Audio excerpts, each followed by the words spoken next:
prologue sand chafed his skin, the fine granules having infiltrated his clothing, his shoes, his hair. He squinted his eyes, using his lashes to help screen out the grit.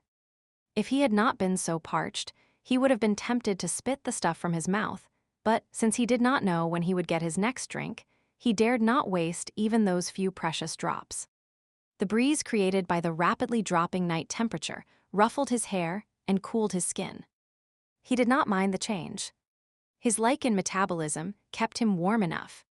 Those behind him were not as lucky. He could sense them trying to control their shivers, but they would endure worse hardships. Survival meant sucking it up, as they would all learned over the past 5 years. At this moment, any noise, any movement could reveal their position. They were the hunted, and they all knew the deadly consequences discovery could bring. Already more than half their number had been lost, murdered in cold blood by their captors. He would have been helpless to stop it, held in place by the invisible chains of ancient laws. Not that he had not been tempted, but revealing himself as a Lycan would not have saved them. Even with his superior speed and strength, he could not have fought off so many. For the good of all, he would held back even though it had felt like acid burning his soul to do so. Something tugged at his pant leg, and he turned to look at the woman crouched behind him. Addis's question was evident in her eyes. "Is it safe to move yet, Elijah?" He shook his head, and her shoulders drooped. It was the only sign she gave of her disappointment. The woman was painfully thin, her face drawn from malnutrition and stress. There was an inner strength to her, though, a wisdom from a life lived long and full. Even so, knowing freedom was so close had to make patience difficult. Against his will, he moved his hand and gave her fingers a reassuring squeeze. Her lips curved knowingly, and she returned the pressure before breaking the connection. She turned and with a look communicated the need to wait to the group behind her. There were no murmurs of protest. They would come to accept his leadership, recognizing he was their only hope.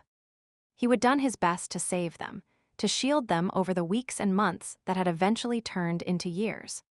Some might say the fact any still survived after such an extended period was a testament to his skills. Maybe it was, maybe it was not. At this point he was too dead inside to even care. Every bit of humanity had been walled up, locked away. Emotion was weakness, he would learn that lesson fast enough. In the beginning, each death had cut deeply, driving home the fact that he was failing his mission. A sense of failure can lead to a dull acceptance of fate. Addisa had told him as he would stood, head bowed, in a corner. The previous day, 3 of their group had been executed for walking too slowly, and he would blamed himself for not being able to prevent it. Addisa had placed a comforting hand on his shoulder, while her softly accented tones had wrapped around him, somehow providing a modicum of comfort. "Do not fall into the trap they are laying out before you, Elijah Stone. It is what the enemy is hoping for. If your spirit is broken, they will have one." She was a wise woman, and he would nodded, recognizing the truth of her words. And so, each time, he would harden his heart and strengthened his resolve to somehow find a way to save the others. He would plotted continually over the long, monotonous days, trapped in rooms so small, and crowded there had been barely room to squat. During the endless marches, when they would been moved to new camps, he would constantly looked for a means of escape. And when his first and second, and even his third attempt had failed, he had not given up. Each blow that had been delivered as punishment for his efforts had spurred him onward, had taught him he needed to be smarter, more cunning, more ruthless than his captors if he and his group were ever to survive. This time he knew his plan would work. The extremists had been plotting their latest raid for weeks. It was to be on a larger settlement, and they would decided they needed more manpower than usual to ensure success. For once only half a dozen guards would be left behind. His quietness over the past month had led them to believe he would finally given up, and was no longer a threat. Knowing this would likely be the best opportunity he would ever have, he would even begun refusing food, keeping his expression dull, his eyes downcast. The bastards had believed his act. Once the party of raiders had left the camp, he would acted swiftly, without conscience, breaking the necks of 2 guards, then setting the beast inside him free to deal with the others. Risky, but there would be no witnesses left to tell the tale of the man turned animal. When he would finished, blood had stained the ground, stained his hands. If he would had a heart, he might have felt some regret for the carnage around him, but his heart had died long ago. Now they crept through the desert night, huddling in shadows as he tested the air, searching for signs of patrols. It was miles to the border, miles to freedom. Their escape would have been discovered by now. The perfect combination of speed and stealth was needed if he was to lead his group out of this hellhole. The sound of a distant car engine had him jerking to attention. He looked about, blinking as the shadowy forms of trees and lush gardens replaced the barren images of sand dunes his memory had conjured. Damned flashbacks. He was not in the Middle East. He was a continent away, no longer in charge of saving a group of Fae who had been caught up in a tribal conflict. That had been months ago. They were safe now. Mostly. Now he was trying to pick up the pieces of what remained of his old life. There was not much, just some nasty loose ends, one of which he hoped to deal with tonight. With a shaking hand, he wiped the sweat from his brow and breathed deeply, trying to calm the churning of his stomach. A quick glance at his watch told him he would waited long enough. The building had been dark for ages. Almost everyone had left. It was time for him to move. Shifting into his wolf form, he slipped out of the shadows and padded across the wide expanse of the lawn. Security beams crisscrossed the area, but he evaded them with practiced ease. How often in his youth had he done just that, escaping into the night to find solace in the quiet of the woods that surrounded the homestead. Of course, when he would eventually been caught, there would been consequences, but that was how life worked. Every action had a reaction, some were just worse than others. The walls of the impressive white brick building were before him now. A mansion by anyone's standards. Once he would called it home, though he would never felt comfortable in the place. Now, he shook his head. His stay here would be short, just long enough to right the wrongs perpetrated from within. Returning to human form, he scaled the back wall, his fingers and toes finding the footholds and crevices he would use so often. Upon reaching the balcony, he swung his legs over the railing and then made his way across the tiled surface. The handle of the French glass door slowly turned under his guidance, moonlight glinting off its polished bronze surface. He twisted it left, then right, then left again before stilling. A quick glance revealed no security alarm. His lips twisted in a grim mockery of a smile. Moments later, his Lycan hearing registered the barely perceptible clicks as he picked the lock. Palming the handle, he tried the door again. This time it turned successfully. Lace curtains stirred as the door opened, creating a gap just large enough for him to slip inside. He paused, his face purposely in the shadows, and scanned the room before making his way to the desk. The computer was on, but a few taps on the keyboard revealed it was password protected. It had been too much to hope the codes had remained the same. He moved on, quickly flipping through a few files that had been left out, then searching the contents of the garbage. Pay dirt. A list of operatives from the look of it. Some of the names were familiar to him, most were not. One was circled in red, Damien Masterson, and the word deactivated was scrawled in the margin. He folded the paper and tucked it into his pocket before moving towards the adjoining room. The door was ajar, giving him easy access.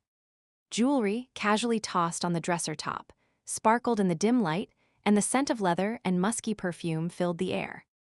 His nostrils flared at that scent, long ago memories stirring.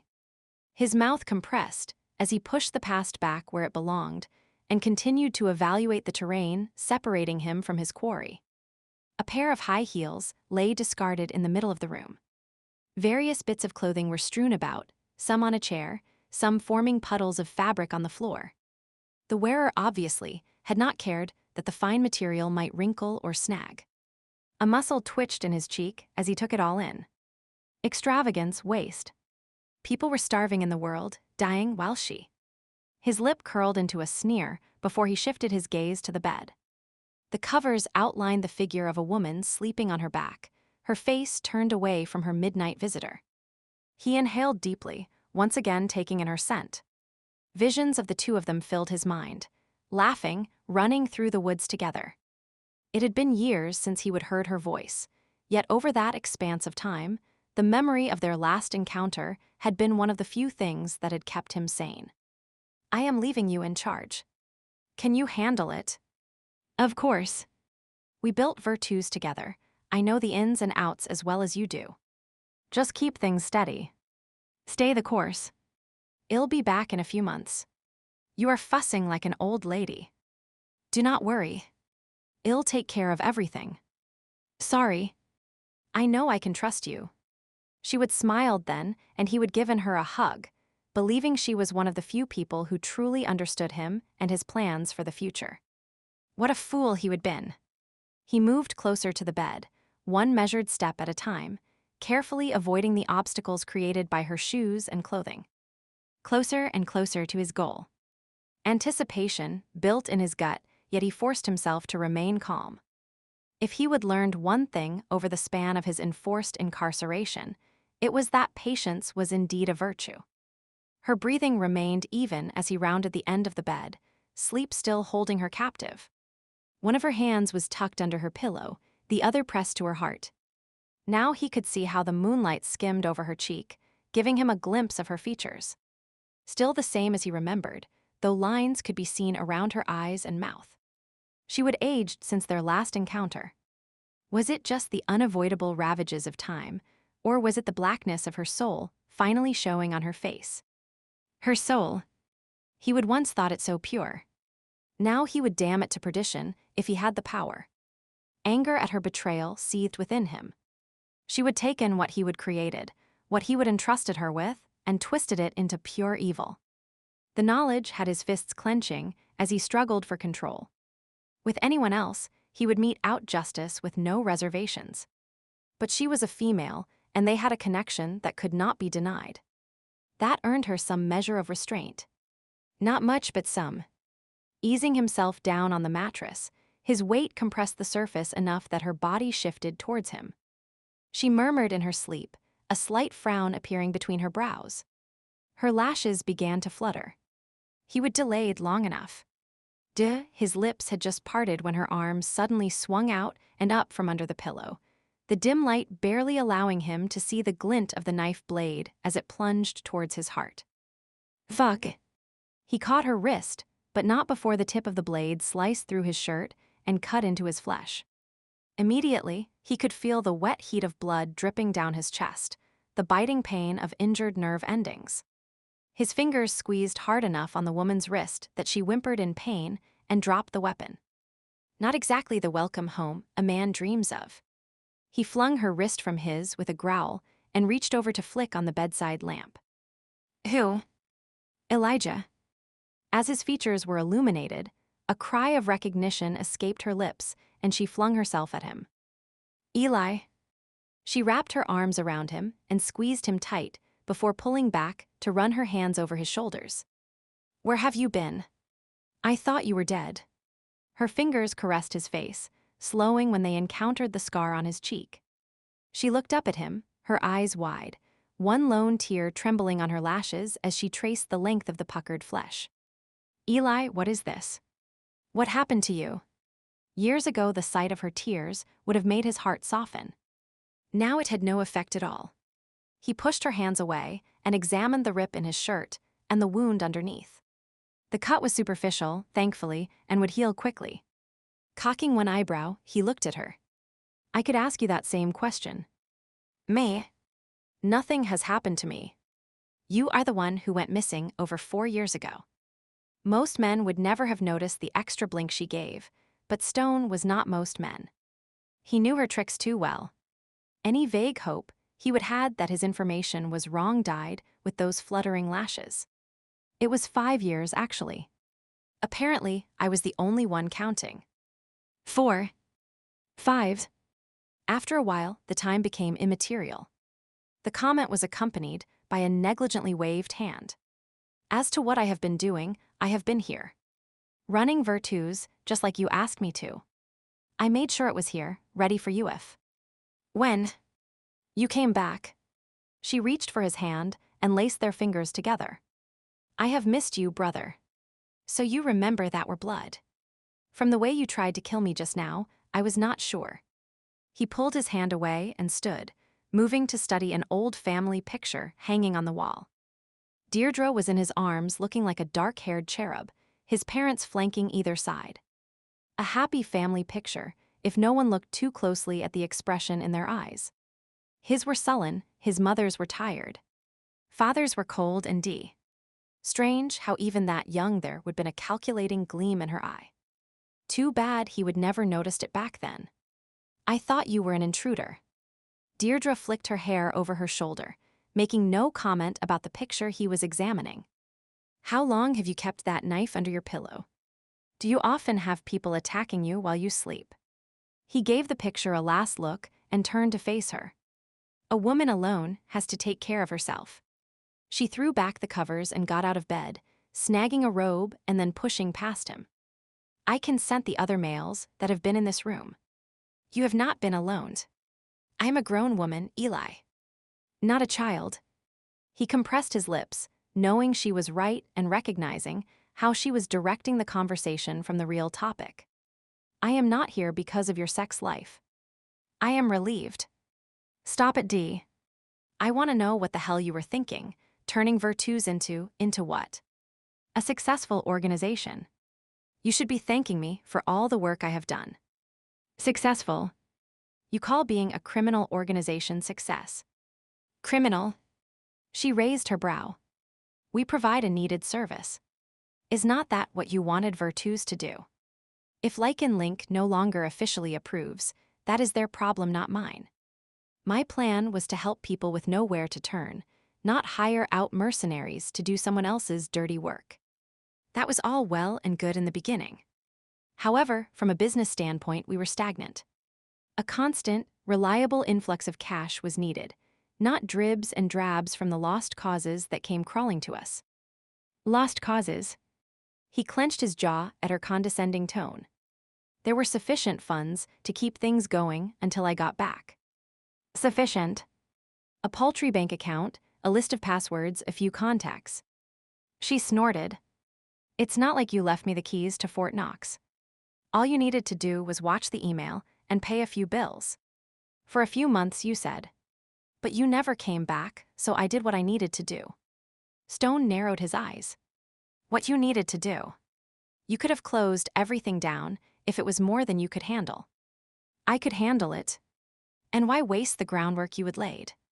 Hardly a fitting tribute to my supposedly dead brother. You bastardized it. He stared at the woman before him. Deirdre had been his younger sister, the little girl he would protected and pushed on swings, who he would confided in as they sat under a shade tree together. He would taken the blame for her misdeeds and patched up her skinned knees. Much younger than him, she would been cosseted and spoiled, doted on by their parents. When he would returned after his stint at the academy and Lycan Link, he would thought letting her help with his pet project was an ideal way for her to heal after the death of their parents in a plane crash. It would allow them to reconnect and give her a purpose in life. He would thought she shared his vision. Now he realized he should have taken more notice of her constant suggestions to expand. Hell, how long had he been gone before she began to gut the organization? He pulled the paper he would found from his pocket. Most of his original men were gone. Who are these bastards? When she frowned, he almost laughed. You never did like to empty the trash. You have stooped to garbage picking now. I do whatever it takes. He glanced at the list, his gaze lighting on a bright red circle. What is with the Masterson guy? He quit. From the tight look on her face, he could tell it was a sore point. I'll still check him out. What do you mean? I mean, I am going to deal with each piece of scum on this list. Keep your nose out of my business, Eli. She took a step towards him. Now it's your business. A minute ago you said it was mine. He shook his head. I created Virtus to help, she interrupted. I help anyone who asks. At a price. And you do not give a damn as to their motives. It's not my business to judge. I provide a service. She folded her arms. A service that does not give a rat's ass about who it employs, who gets hurt, or what side of the law it operates on. And look who is talking. Lycan Link kicked you out. Stone narrowed his eyes. We mutually agreed to go our separate ways. Right. She snorted. And a few years later, you left the country and joined some fringe group. Is that what the rumors said? Among other things. But you knew the truth. You could have quashed the rumors. I went on a mission, was captured and held prisoner. That is your story. She sniffed. You are a Lycan. An ex-enforcer. You could have escaped. And left the men and women I went to save. As well as probably exposing myself as a Lycan. She shrugged a shoulder. Losing them would have been unfortunate, but still an acceptable loss in exchange for your own freedom. And the chances of exposure were negligible. He lowered his brows, his voice growing cold. Never say losing a life is acceptable. She sighed noisily. Leave the idealism behind. The point is, I did this for you. For us. So you would have a job, a place to come home to. So we could keep the land this house is built on. I do not want it. What? But this, she swept her hand out encompassing the room, is your heritage. No. It's yours. It might have been left to me, but I never wanted any of it. You want to save the world. Well, let me tell you something, Elijah. Saving the world does not pay the bills. And you are paying the bills at whose expense? Small players. People who do not matter. People who do not matter. In his mind's eye, he could see the helpless victims, the crying children, the beaten women. Old men too frail to defend themselves, or their families from the fanatical hordes. They mattered, and he would damn to hell anyone who tried to say otherwise. Before he could stop himself, he would reached out and grabbed her arm, his fingers biting into her flesh. Idly, he noted that his skin was dark from years in the sun, his knuckles scarred. Quite a contrast to Deirdre's. The small players matter to someone. They have lives, hopes, she snorted. Drivel spouted by bleeding hearts. He yanked her close, twisting her arm behind her back. They were so close now, he could stare down into her eyes. How would you feel if the positions were reversed? Maybe you are the bit player whose life is expendable. Coldness crept into his heart, into his soul, as he contemplated the deaths she would orchestrated. An eye for an eye, a life for a life. Justice in its most basic form. He watched her throat move as she swallowed hard, but there was no fear in her voice when she spoke. What do you plan to do? Kill me for not living up to your high expectations? I should. He squeezed her arm even harder, and her eyes briefly flared before the calm mask fell over her features again. You have committed crimes against our people. I have done nothing illegal. Nothing that can be directly connected to you, you mean. But you have coordinated the work, matched mercenaries to jobs. Jobs that have taken lives, broken our laws. And you have never killed. Never disobeyed the book of the law. A sneer curled her lip. We're not so different, Eli. His jaw tightened. Only if the because was just. And of course, your view of what is just has to be right. You know, the people I have worked with all believed their causes were just as well. It's simply a matter of perspective. She had a point. The evilest of men might very well believe their actions were morally right. But at some point, there had to be boundaries. Laws that could not be broken or argued into ineffectual legislation by some smooth-tongued lawyer or rationalized away by some ranting radical. Basic laws existed in the universe. Breaking them had to be punished. The world is not black and white, Eli. Deirdre took advantage of his hesitation and pulled out of his grip. She walked over to the dresser and leaned her hip against it. Why are you here? To preach about what a bad little girl I have been in your absence. It is not to kill me, or you would have done it the minute I pulled that knife on you. I might still change my mind. But you will not. We're family. He hesitated, ancient instincts, memories from his youth, warring with his sense of justice. Dee had been, still was, his baby sister. His wolf whined in confusion. At one time they would been pack. When did that relationship cease to matter? Slowly he nodded. Not tonight. But this will be your only reprieve. I'll keep that in mind. She inclined her head. Now what do you want? Dismantle this organization you have built. And if I do not? She casually reached down and adjusted a diamond bracelet that lay on the dresser. I will not be happy. A threat rumbled in his voice. This stops here and now. Okay. She slid a sideways look at him. But I really have no control over the men who work for me. You know how rogues are. They do as they please. I'll deal with them. Ensure they get what they deserve. Elijah Stone, judge, jury, and executioner. Is that how you see yourself? He ignored her comment. I meant what I said. You are out of the mercenary for hire business. Even if you manage to hunt down and eliminate all my old employees, there will just be more to take their place. There is no saving the world, Eli. There is only survival of the fittest. Your time as a prisoner should have taught you that. It taught me a lot of things, D. One was when to be merciful and when not. Is that a threat? She narrowed her eyes. Take it as you want. And with that, he left. Dee sat down, her bravado now gone, and rubbed her arm. Eli's grip had been tighter than she would let on. There would be bruises on her skin in the morning. She reached out for the phone and dialed a number she would long committed to memory. A groggy voice answered her summons. There is no time to explain. Just listen. We're closing up shop. Everyone is being cut loose. Back up the records, make sure they are encrypted, and then purge everything. I'll give you more details in the morning. She hung up before any questions could be asked and tossed the phone on the bed. Damn Elijah for reappearing. All reports had indicated that he would die in the Middle East. The news had briefly saddened her, but she would realized early on that their goals would eventually clash. His absence had been convenient. When her network of spies and mercenaries had informed her of his return, she would known it would only be a matter of time before he came looking for her. He was too clever, too pig-headed, too in love with the idea of justice to leave her be and walk away. Bending, she picked up the knife she would kept under her pillow. It had been grasping at straws, hoping that she would be able to dispatch him so easily, but she shrugged, nothing ventured, nothing gained. Now she would move on to her backup plan. Make it seem like she was closing up shop. There were plenty of places where her skills and contacts could be used.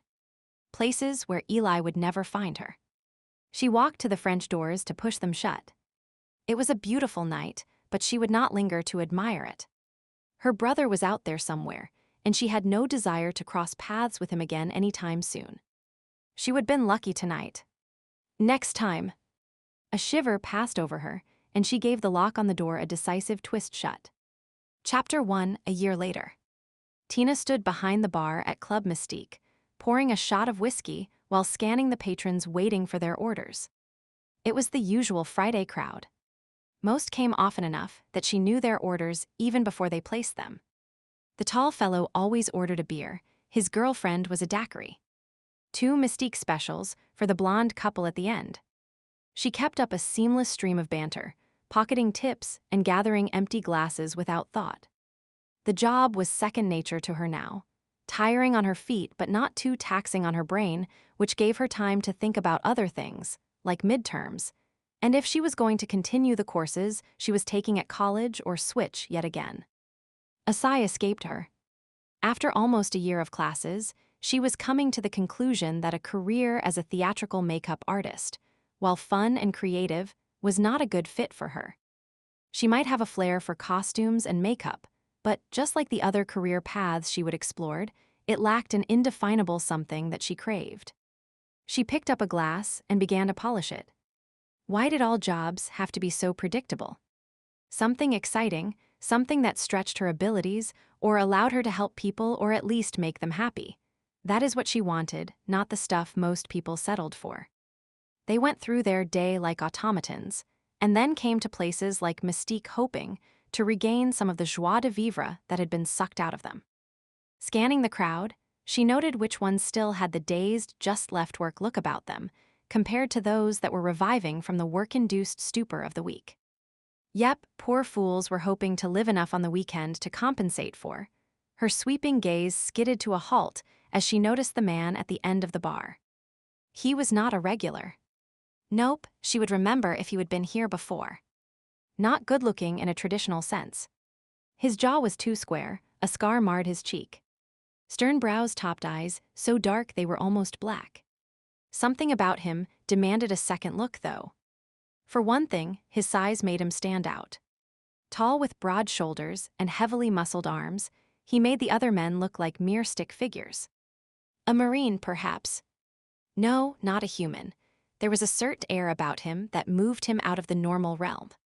More likely a Lycan enforcer. The club occasionally had one stop by. She studied him out of the corner of her eye. Enforcer did not quite fit him either. They were tough, but this one had an extra edge to him. Plus, he was not scanning the crowds looking for Lycans who were breaking the law. He looked like he could not care less what the rest of the patrons were doing. So why was he at the club? He was not a partier, and he was not looking for an easy hookup. Several women had approached him, and he had not even given them the time of day.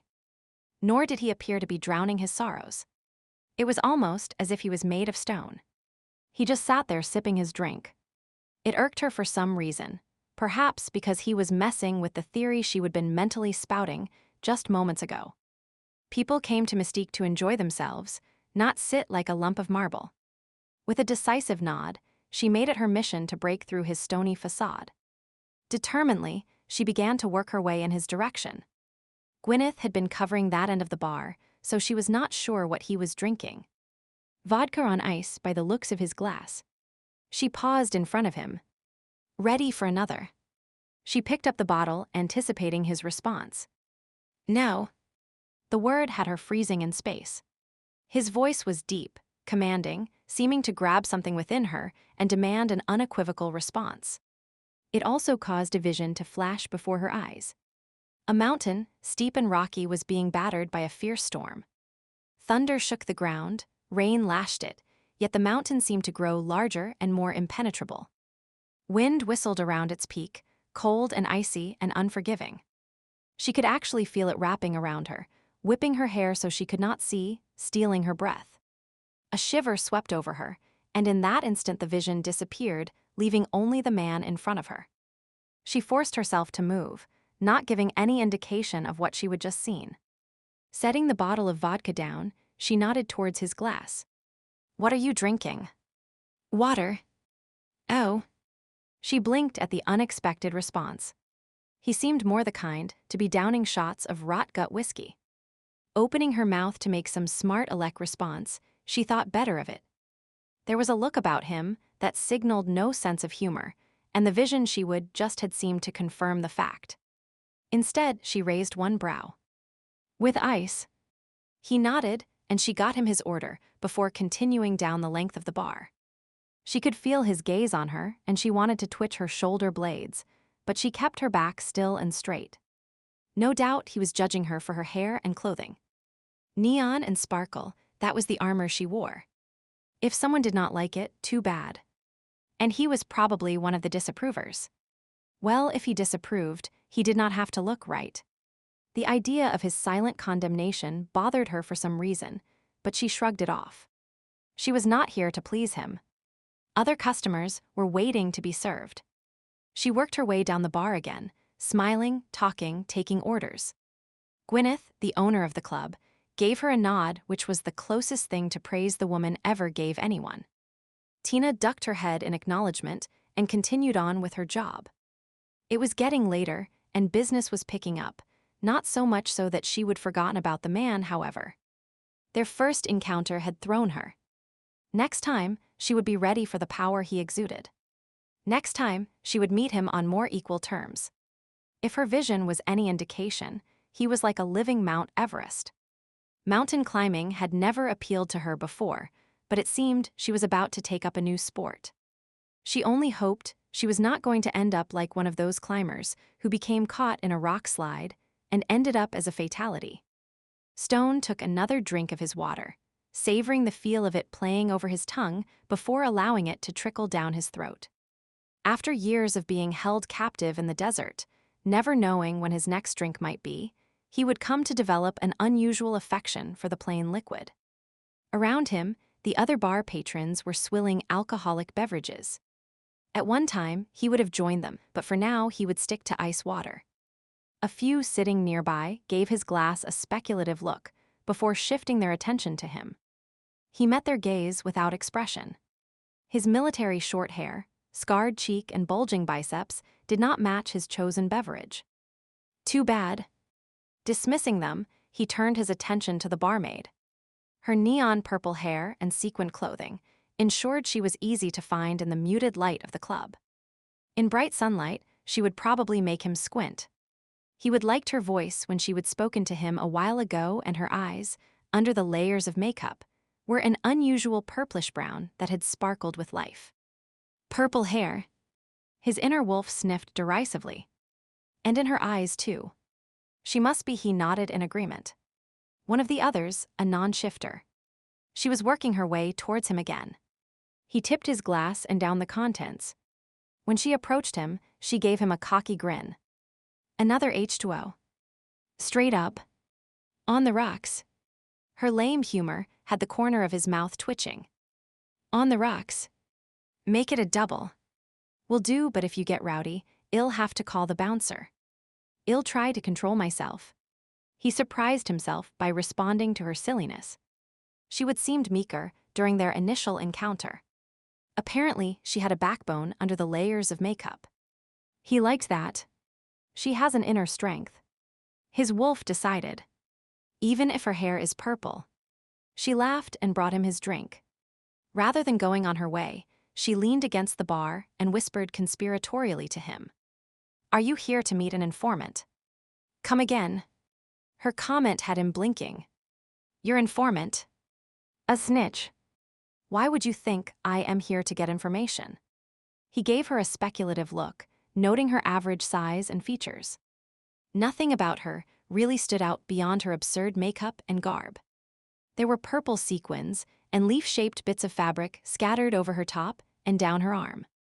There were even a few in her hair. Well, duh. You are in a bar, not dancing, not hitting on the women, and not drinking.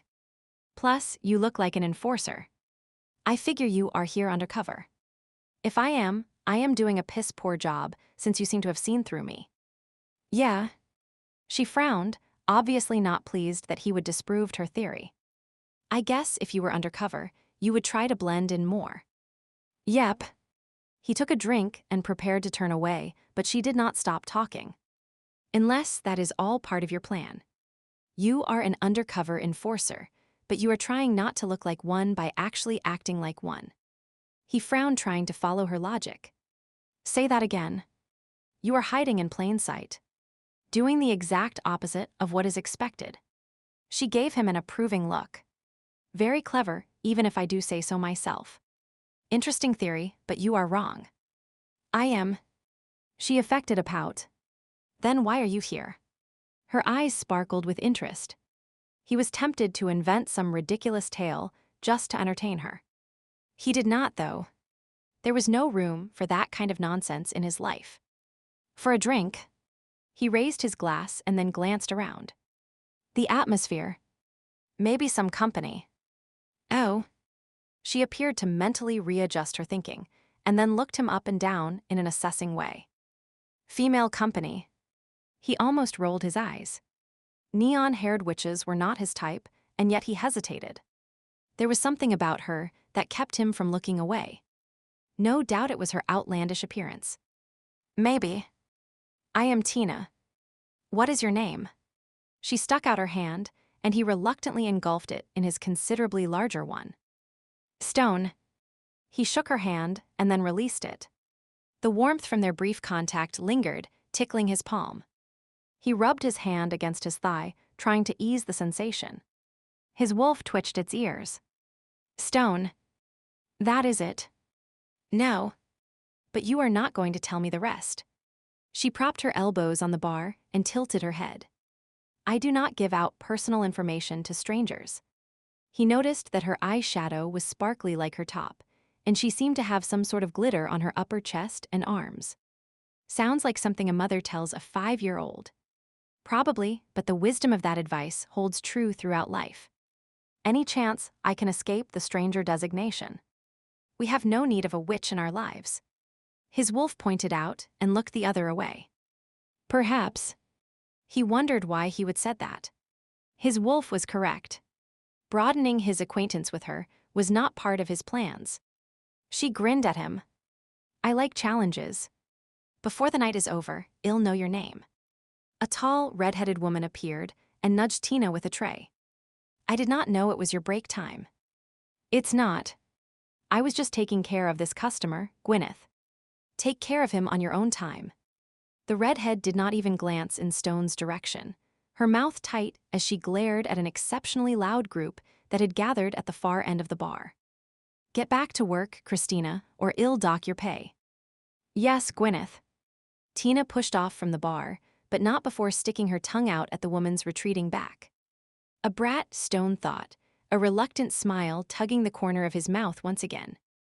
Entertaining, but not his kind at all. He eyed the redhead, Gwyneth, as she dealt with the rowdy group. She is more our usual type, his wolf said. Yes. There was a hard, no-nonsense edge to her. He would not have to be careful about hurt feelings or expectations with her. Yeah, if he was looking for a casual hookup, she would. Should be his choice. It would be a better choice than the psychedelic one. His eyes defied that logical conclusion, and he found himself watching Tina again. Cute. Younger than him, but not so much that he was a perv for noticing her. 10 years. Maybe more. He took a drink and turned away. Her age did not matter. He was not looking for someone to spend the night with. Nope, he was. He studied his glass, not sure how to finish the sentence. What was he doing here, and what was he going to do tomorrow? An optimist would look at the vast expanse of his empty future and say, think of the possibilities. A pessimist might view his lack of plans as the beginning of a lonely, boring existence. He fell into neither category. He was a realist, and the reality was that he had no job, no purpose, and needed to get his ass in gear and decide on his next step. 5 years held a prisoner, and he would spend his time planning what he would do when he was finally free. Well, he would accomplished most of what was on his list. He would dealt with Deirdre, and the last he would heard, she would left the country. The bastards she would employed had been dealt with as well. Some were as dead as the people they would been hired to assassinate. A few he would let live, their motives having been close enough to honorable. Only one, Dante, was still unaccounted for. His wolf muttered angrily. Dante's wolf is cunning, indeed. If he was not such a villain, we could respect him. Stone knew he could spend the rest of his time focused on finding Dante, but the bastard was holed up somewhere and clever enough to lay low. Poking a stick at the man would not make him show his face any faster. A smart hunter knows when to walk away from the trail, his wolf proclaimed. We will let the quarry become complacent and careless. Right. A few months from now, that is when they would try to track Dante down again. So in the meantime, Stone idly twirled the ice in his glass. In the meantime, he had to find something to do. He was not one to sit around watching TV and painting sunsets. Even a grunt job would do. Heavy manual labor could be cleansing. Besides, Dee had practically left him penniless, managing to siphon off all the assets left by their father. He had his personal savings, and that was it. He eyed the bouncer by the door. A place like Club Mystique could always use some extra muscle. Shifters and others were known to clash. Has it come to this? Babysitting. His wolf sighed, its ears drooping. Stone agreed the idea held little appeal. Maybe on the docks or in the warehouse district. Yeah, he could head down there in the morning. Looking too serious there, Stone. Tina breezed by, her throwaway comment jerking him from his introspection. She expertly mixed some fruity concoction in a blender, added a liberal amount of alcohol, and then poured it into the glasses she had arranged on a tray. Is looking serious against club policy. It is on my shift. She hefted the tray to shoulder height and prepared to make her way through the crowd. I'll be back in a few. I want to see you looking happier, or I'll have to take matters into my own hands. I am trembling with fear. And so you should be. She leaned closer and spoke in a whisper. My spells have been known to bring a man to his knees. His wolf stepped back warily. Black magic. Is she threatening us? The animal shook its head and then took up a stance. Most likely a jest.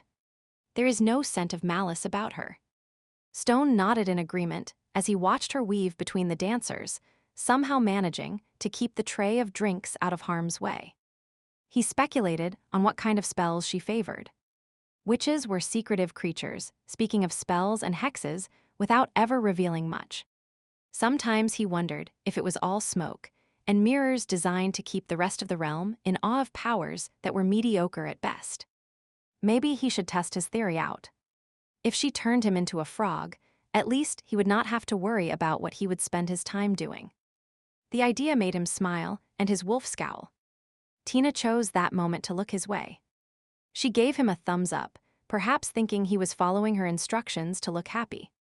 He raised his drink in a salute and then turned back to studying his glass. Yeah, tomorrow he would find a job. Something in the human realm, not part of Lycan world. His association with the Lycan governing body had always been rocky, their love of rules too constricting for him. His relationship to Deirdre had been the final nail in his coffin. He would learn that the minute he would set foot back on American soil. Deirdre and everything connected with her was anathema to Lycan Link. That was not to say that they had not made use of her services from time to time. Black ops had to be carried out by someone, but officially she was considered the leader of a criminal organization, and, by association, so was he. His fingers tightened on his glass as he thought of the path his baby sister had taken. That someone he would once loved could, "You are looking serious again." Tina interrupted his thoughts, plopping down on the seat beside him. "Should not you be working?" He scowled at her, his thoughts having darkened his mood. "I am on my break. And you are spending it here because I like helping people. You think I need your help?" He quirked a brow at the absurdity of the idea. "We do not need the help of a witch," his wolf stated indignantly. "You are sitting by yourself. You look lonely. You are new here, so maybe you need help finding a place to stay or eat. I know the city like the back of my hand." She propped her elbow on the bar and then rested her chin in her palm. "Besides, I think you look interesting. Do you often try to pick up strangers?" "No. Just the ones that look like you." "And by that you mean?" She shrugged. "There is something about you. You are not exactly handsome, thanks. I do not mean that the way it sounds. You are not a pretty boy. Too rugged. And that scar gives you a dangerous vibe, but you are still good-looking in an interesting way." He made a non-committal noise. "Plus you are fit, muscular. I like that. Anything else?" "Well, the military haircut." A speculative look came over her. "I wonder." "What?" For some reason, the inane conversation held him captivated. He found himself enjoying listening to the cadence of her voice. "I wonder what it would feel like to rub my hand over those short bristles." "You want to rub my head?" He sat up straight in surprise. She laughed. "Weird, I know, but I am into textures, just ask any of my profs. My head is not a texture. Keep your hands to yourself." "Awa, come on, Stone. Let me rub your head. Just once." She rose to her feet and stepped closer, her eyes sparkling. "Tina." He growled a half-hearted warning, curious as to how far she would go. She ignored his grumbling, instead reaching out her hand to try to touch his head. He dodged one way, and she followed suit giggling, and somehow ended up leaning against him, both her hands held captive against his chest. They were face to face, mere inches separating them. A mischievous grin curved her lips. Exactly why he did it he was not sure, but suddenly he pulled her close and kissed her. Maybe it was some witch trickery. Maybe it was some long-forgotten part of himself responding to her youthful exuberance. Whatever the reason, sparks of awareness flared between them and he angled his head, deepening the kiss. Tina responded, sliding her hands up his chest to his shoulders, stroking his neck with her fingers. He rumbled his approval, and then slowly, reluctantly, pulled away, recalling where they were. He studied her upturned face. She wanted him and made no effort to hide the fact. Reason warred with desire inside him. He had not come here tonight looking to get laid. It had not even been on his radar, and yet. Unexpectedly, she darted her hand up and rubbed his head. Huh? Got you. Stone jerked back, then narrowed his eyes. You will pay for that, witch. I hope so. She nimbly stepped out of reach. My break is over. When is your shift done? He listened to himself speak the words, knowing the implication, knowing he should not even be entertaining the idea. She cocked her head, the mirth fading from her face. Do you mean it? Did he? He nodded. A crooked smile graced her lips. I have an hour left. I'll wait here. He turned back to his drink, no longer looking at her but intensely aware of her presence behind him. She stood there for a few seconds before returning to her duties. He took a long drink of his water, calling himself all kinds of a fool. She was too young for him, too flippant. He would been to hell and back, and felt as old as Methuselah. Yet did it matter? One night. That is all it was. And she would been the one to start things. A one-night stand with a witch. His wolf furrowed its brow. Is that wise? We have always avoided their kind. Not avoided. The situation never arose, Stone corrected. HMPH. His wolf flopped down, its expression speaking volumes. Stone let the creature be and spent the next hour watching Tina out of the corner of his eye, arguing the pros and cons of their upcoming night together. By the time she walked over to him at the end of her shift, he would decided for the 100th time to tell her it was a mistake. He opened his mouth to say so, but she looked up at him with an impish grin, and he found himself standing and placing a guiding hand around her waist. Did you place a spell on me, witch? Slip something into my drink. He growled the question at her. She rolled her eyes. Do not tell me you believe in love potions. I believe a smart man should never underestimate the capabilities of a woman. Which means you think I am so unattractive that you could never be drawn to me without magical coercion. No. He paused and gripped her by the shoulders, studying her from head to toe, not caring that they blocked the doorway. A kissable mouth. Average nose, average chin. Her breasts would fit very nicely in his hands. Her waist was not too small or too thick, and her hips and butt gave a man something to hang on to. He shifted his gaze to her face.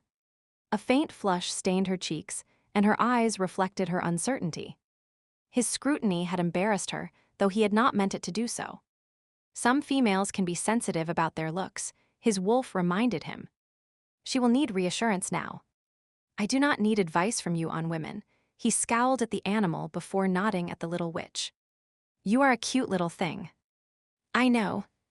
She covered her discomfort with a smirk, but he saw the relief in her eyes. Someone had judged her once and found her wanting. He pushed the observation to the side. A one-night stand was all he was signing up for. If she had baggage, someone else would have to help her deal with it. He was too old, too jaded for all the emotional stuff. They were in the street now, standing near the edge of a pool of light formed by the street lamps. The cool night air cleared his head after the stuffy, cloying atmosphere inside the club. He rubbed his neck with his hand, rethinking his decision. Why? Why am I cute? She gave him a puzzled look. No. Why did you latch on to me tonight? Like I told you earlier. You look interesting. I do not know that I believe you. I am older than you. She sighed heavily and stepped away from him, shoving her hands in her coat pockets. Do you have some sort of age hang-up? No.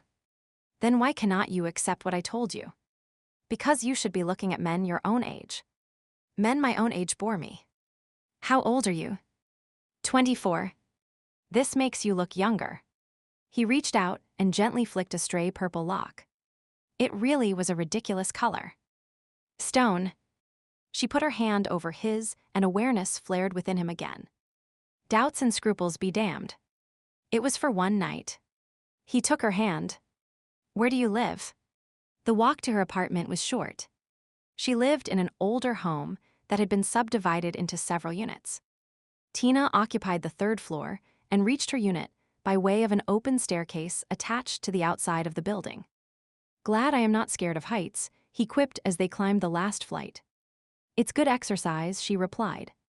"The only time I do not like it is in the winter.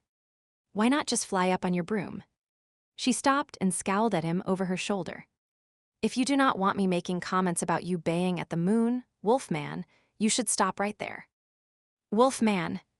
His wolf's eyes widened in shock. He barely held back his snort. "Touchy." "No. Just tired of the stereotypes. You know, witches, brooms, crooked noses, and warts. Your nose is definitely not crooked, and there is no sign of warts from what I can see." "Thanks." She made a face and finished the climb to her apartment door. As soon as she opened it, an orange cat appeared and slunk out. "Marmalade, get back here." Stone turned to watch the cat as it nimbly descended to the street. "Your cat does not seem to be listening." "He's not my cat. He was inside your apartment." "I know. I am just helping him out for a while." "Helping him out? I like to help. He's between homes, so I let him crash here when he needs to." "Between homes? He sort of comes and goes. Here for a week, gone for a month. I keep hoping he'll stay long enough that I can get him to a vet and have him neutered." His wolf whimpered and eyed the witch warily. "No wonder he keeps leaving," Stone murmured, following her inside. "Cats do not care if they have their nuts or not. And a neutered cat is easier to find a home for." He looked around the room he found himself in. Stone had never given much thought as to what a witch's apartment might look like. If he had been expecting a cauldron or a crystal ball, he would be sorely disappointed. Tina's apartment looked decidedly normal. Sofa, chair, television. He ticked off the contents, finding nothing unusual. Not even a book of spells sitting out on the coffee table. He finished surveying the room. "I am completely disillusioned. They are all in the back room that I use as an office. Well, except for the one in my room. I am supposed to be reading it, but the plot sucks." He nodded and then shifted his focus to Tina. She had kicked off her shoes, purple heels, and dropped her name tag in a small dish near the entrance. "Do you want something to drink?" "More water." "As soda." "Something stronger." He could scent her nervousness. "Curious." At the club she would seemed confident, but now. "You do not do this often, do you?" "This. Take a strange man home." "You are not that strange." A nervous laugh accompanied the quip. "Christina." He deepened his voice, a warning growl skimming the word.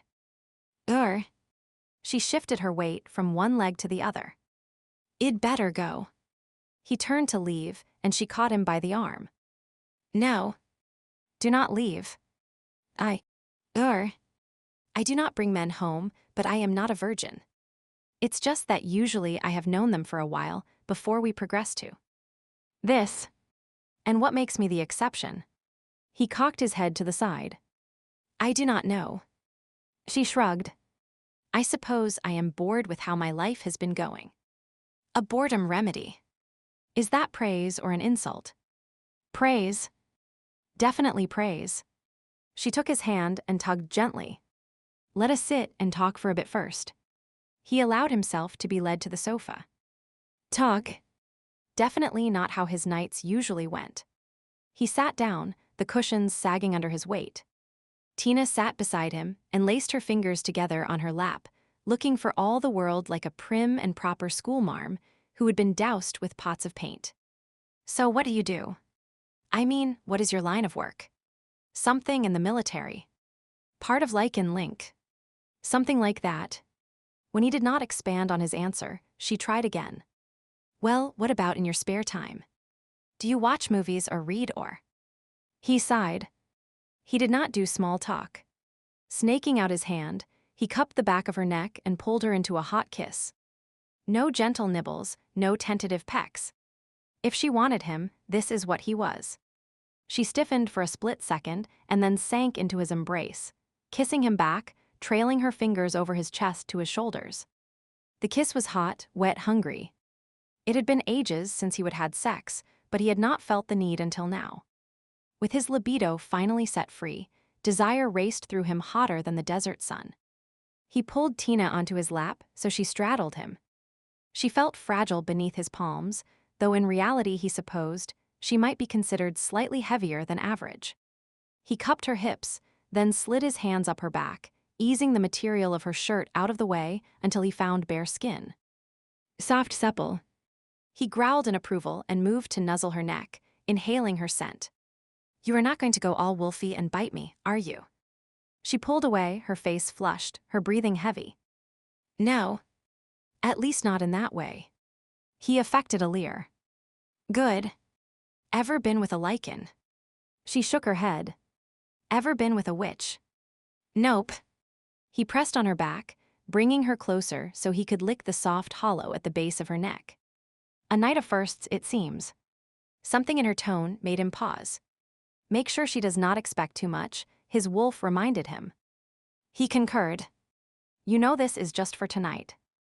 It's okay. I am not looking for a long-term relationship. She tugged at his t-shirt, and he obliged by removing it. Tonight is good. Tomorrow will take care of itself. Chapter 2, Reno took a swig of his beer as he flipped through the report he had been given a week ago by Captain Fielding. It outlined the most recent unrest in Central America caused by warring drug cartels, one led by Ramiro the King Reyes and the other by Emilio Mendoza, a man noted for his deep-seated superstitions. The two had been vying for control of transport routes for years, but tensions had escalated to new heights ever since the removal of several major cartels in other countries.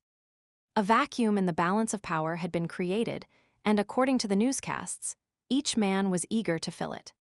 Interesting, but not really a Lycan issue, is it? His first reaction upon reading the report had been lackluster, to say the least. He would handed the papers back to the man across the desk from him. I would not be wasting your time if it did not involve us. Captain Fielding had promptly slid the papers back to him. What is the angle? He would leaned back in his chair and folded his arms behind his head. Michael Duffy, that is second on High Council Duffy, has a son over there. Paul and his family are in Cantala acting as unofficial diplomats, and now they are caught in the middle of it. The last report we had from him indicated that the fighting had intensified. There has been no news from him or any member of his family since. His family is there, you say? The captain had nodded. His mate and 2 pups are with him. When the project began, the risk was seen as negligible compared to the benefits. With the near extinction of the Mexican Lycans and their counterpart, the Mexican gray wolf, it was deemed important to have some presence in that part of the world. Cantala was chosen since it had been the most stable country in the area, or at least it had been until this recent turn of events. So we're presuming they have been captured rather than killed. Fielding had shrugged. I have men working on confirming that. Duffy insists his son and family are still alive, and we need to get them out. The local shifters are jaguars. Standoffish bunch. Even for cats, they are damned difficult to deal with. Fielding had frowned, as if recalling an unpleasant memory. Our relationship with them is tentative at best. They were not that open to having a diplomat in the area to begin with. I doubt we can count on them for help. So with no help coming from that quarter, Lycan Link wants us to go in and get our people out. Yes and no. This is all off the record. The idea of diplomats in the area was never officially approved. In other words, Duffy and a few of his cronies came up with the idea and implemented it before all the ramifications had been worked out. Fielding pursed his lips. It's not my job to question High Council. The captain had nicely danced around answering, but he would let it pass. So you want me to infiltrate the area? His interest had been piqued at the idea of going on a mission, but duty to his mate and his pack had him frowning. Not you.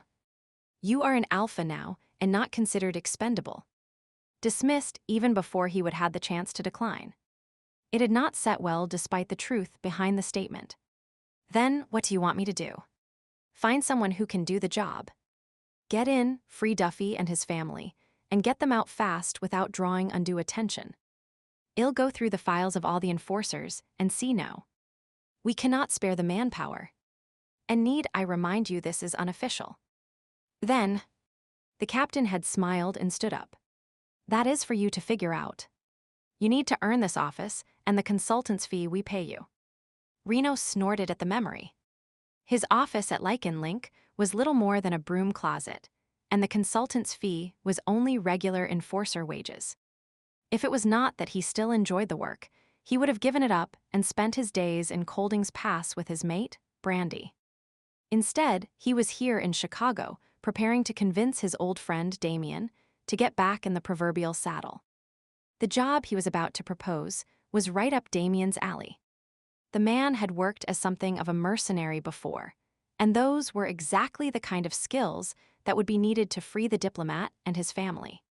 He folded the report in half and tucked it back into his pocket, as he recalled the days when he and Damien would have taken on the world together. The best damned enforcer team Lycan Link had ever seen. How many times had he heard that whispered in the halls? A grimace passed over his face. Here he was reminiscing like some old geezer in a rocking chair. Just because he was not on the front line did not mean he was any less effective. He would moved on as had Damien. And speak of the devil. Reno checked his watch as Damien slid into the booth. Exactly on time. The man had mastered the art of being perfectly synced with the clock.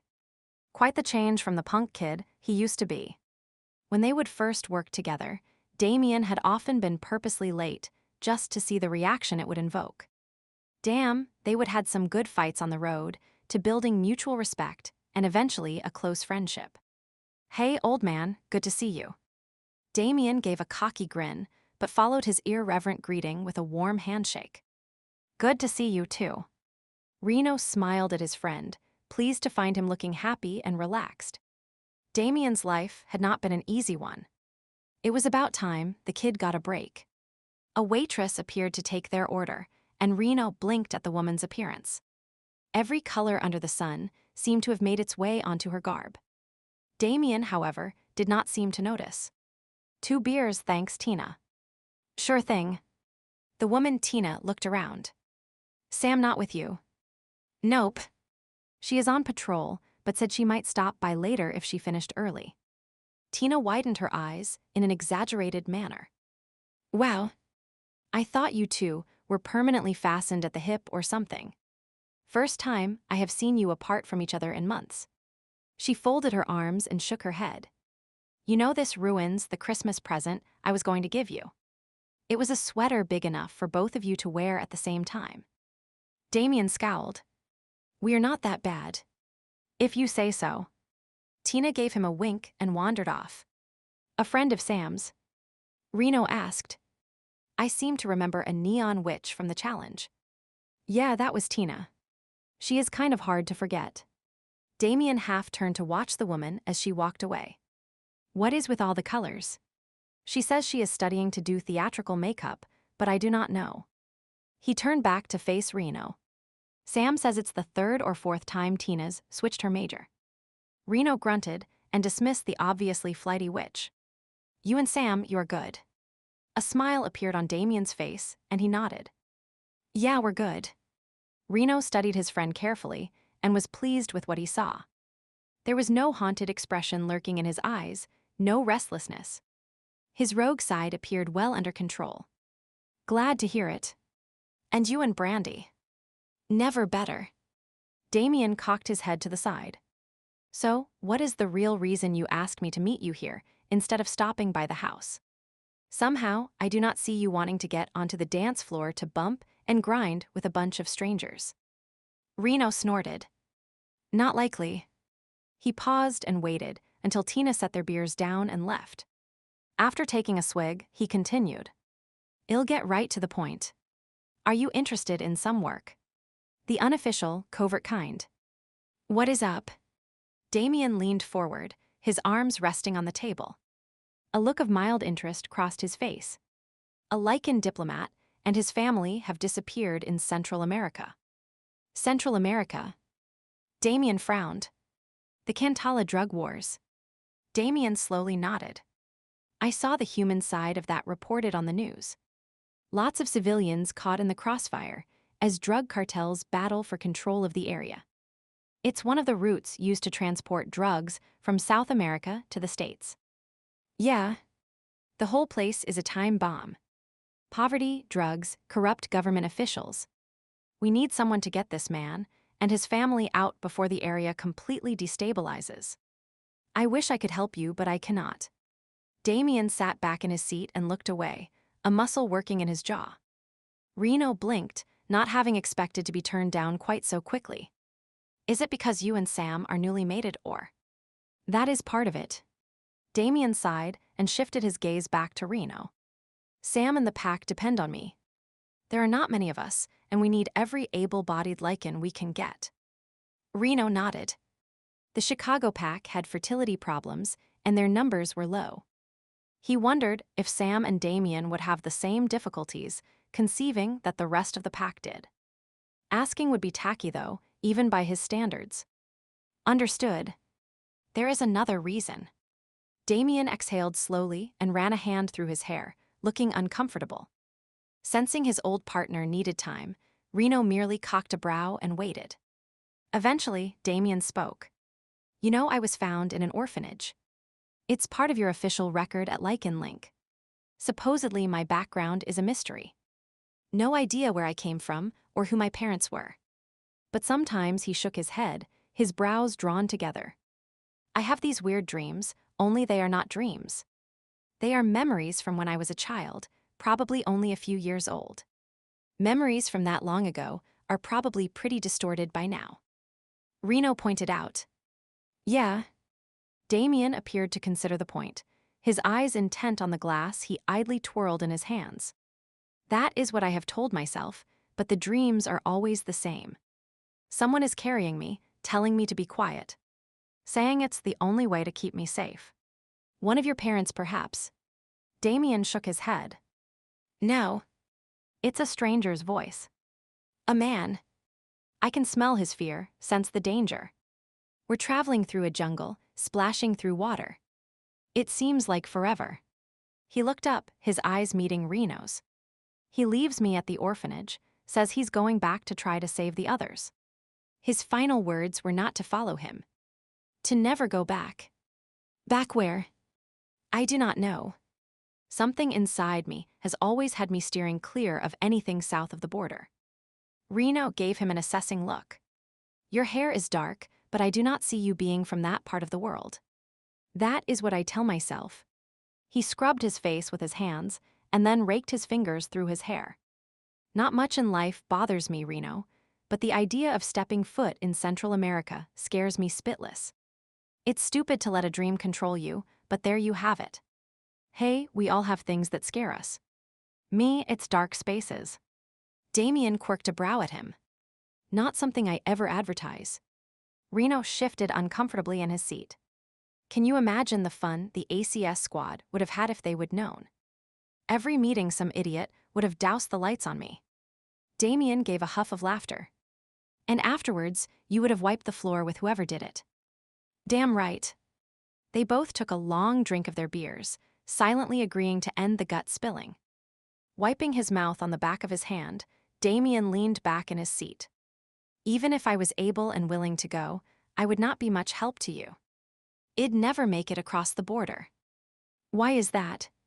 Reno downed the last of his drink. Fielding might have finagled me a pardon, but I am pretty sure my name is still red-flagged in the database. If I leave the country, someone is bound to ask questions. I did not think of that angle. See, you are getting old, man. The mind is the first thing to go. Damien smirked, and Reno could not help but chuckle as they fell back into their usual relationship. Picking up his drink, he leaned back in his chair. Well, if you are so young and sharp, give me some suggestions for getting our people out of this. Tina hummed to herself as she filled orders and gathered glasses. It was almost time for Stone to appear. For all that he would said their night together was a one-off thing that had been a week ago. Since then, he would reappeared every night. No explanation. She would look up and there he would be, sitting at the bar drinking ice water and watching her with that expressionless look of his. At the end of her shift, he would escort her home and into the apartment. What followed was the most satisfying sex she would ever had. Somehow he made her lose complete control until she was begging him to take her over the edge. Just thinking about it made her hot and bothered. She exhaled gustily, blowing a puff of air upward so it ruffled her bangs in an attempt to cool her face. Her hair was blue tonight, and she wondered what Stone would think. A grin spread across her lips as she imagined his reaction. He had very conservative tastes, from what she would been able to determine. Denim, black and gray were the only colors she would seen him wear. No fashion sense, poor guy. What did he do during the day? His clothing gave no hint, and he was not forthcoming with information about himself. Not even his first name. Logan. Ethan. She scrunched up her face, trying to think of a name that suited him. Daydreaming again. Gwyneth nudged her as she passed by. Or thinking about your new man. Neither. Tina would not give the older woman the opportunity to make a snide comment about her love life. Gwen really was a bitch of a witch some days. Well, he's here again.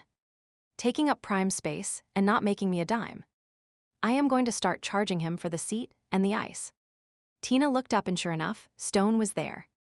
Somehow he would managed to slip in even though she would been watching for him.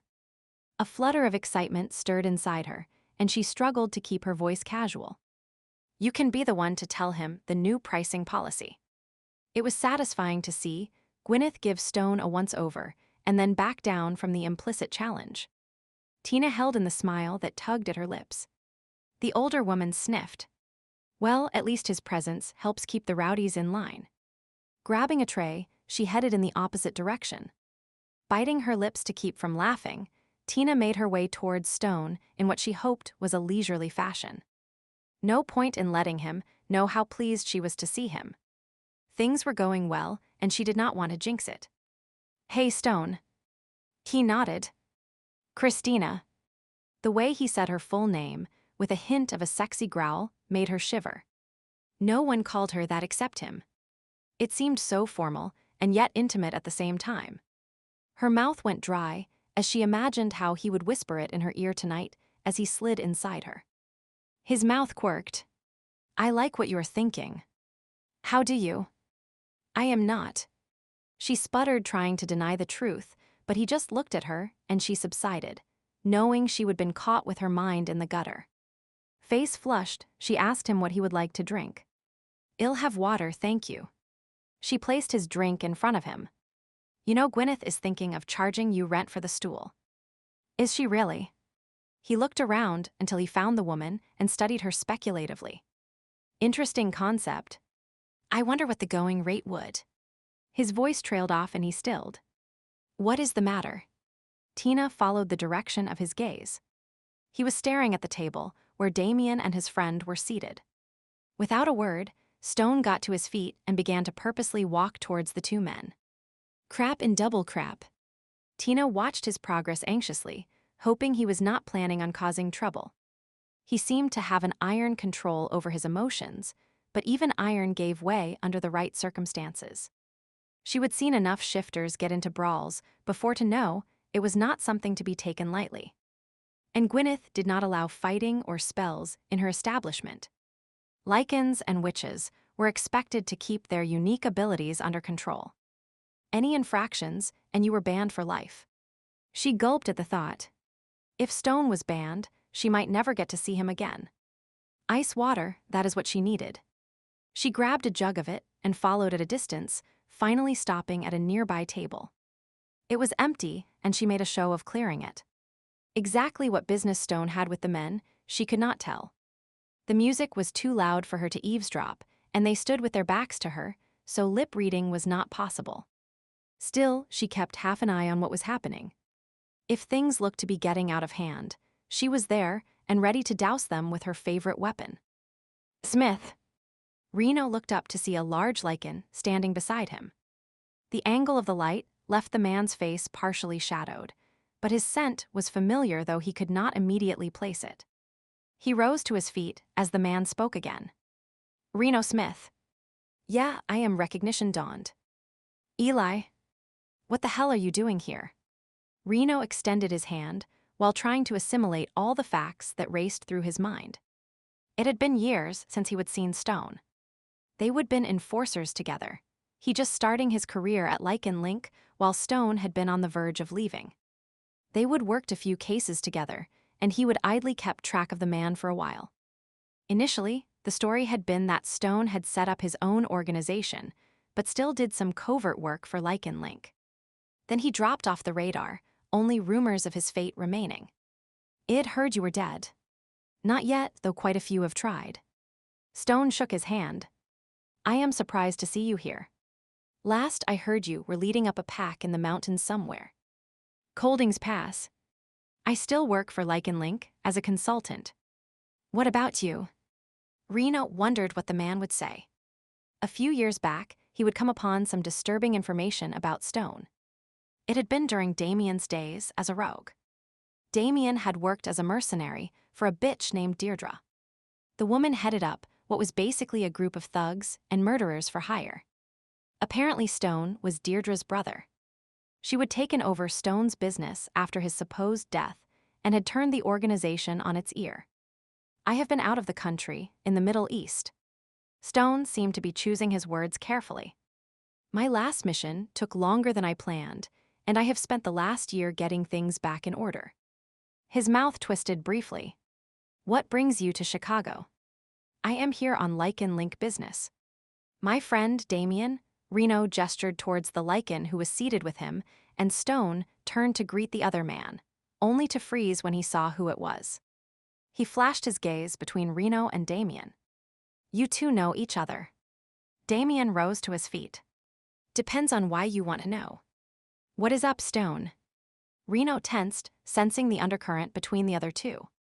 Had his information been wrong?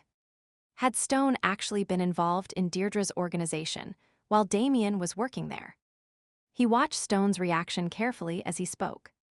"Damien was my partner back in the day when he worked for Lycan Link." Stone frowned. "I was not aware of that. Must have been while I was away." "Away doing what?" Damien narrowed his eyes, Stone narrowed his eyes. "None of your business. In case you have forgotten, this is my territory. As Alpha, I have the right to question any Lycan who enters." Damien took a step forward. "That makes it my business." Stone sneered. "Alpha? I thought you just rode on the coattails of your mate." A rumble rose in Damien's throat. Reno stepped between the two, knowing the situation could easily escalate into a full-blown fight. A moment too late, a blur of movement caught his eye. The witch, Tina, was standing mere feet away, and in the process of pitching the contents of a large jug of ice water right at them. "What the fuck? Hell!" Both he and Stone gave indignant shouts as bits of ice hit them in the face and cold water soaked their clothes. "Oops." Tina gave a squeak. "I tripped. I am so sorry. What is going on over here?" Gwyneth appeared, scowling at the group.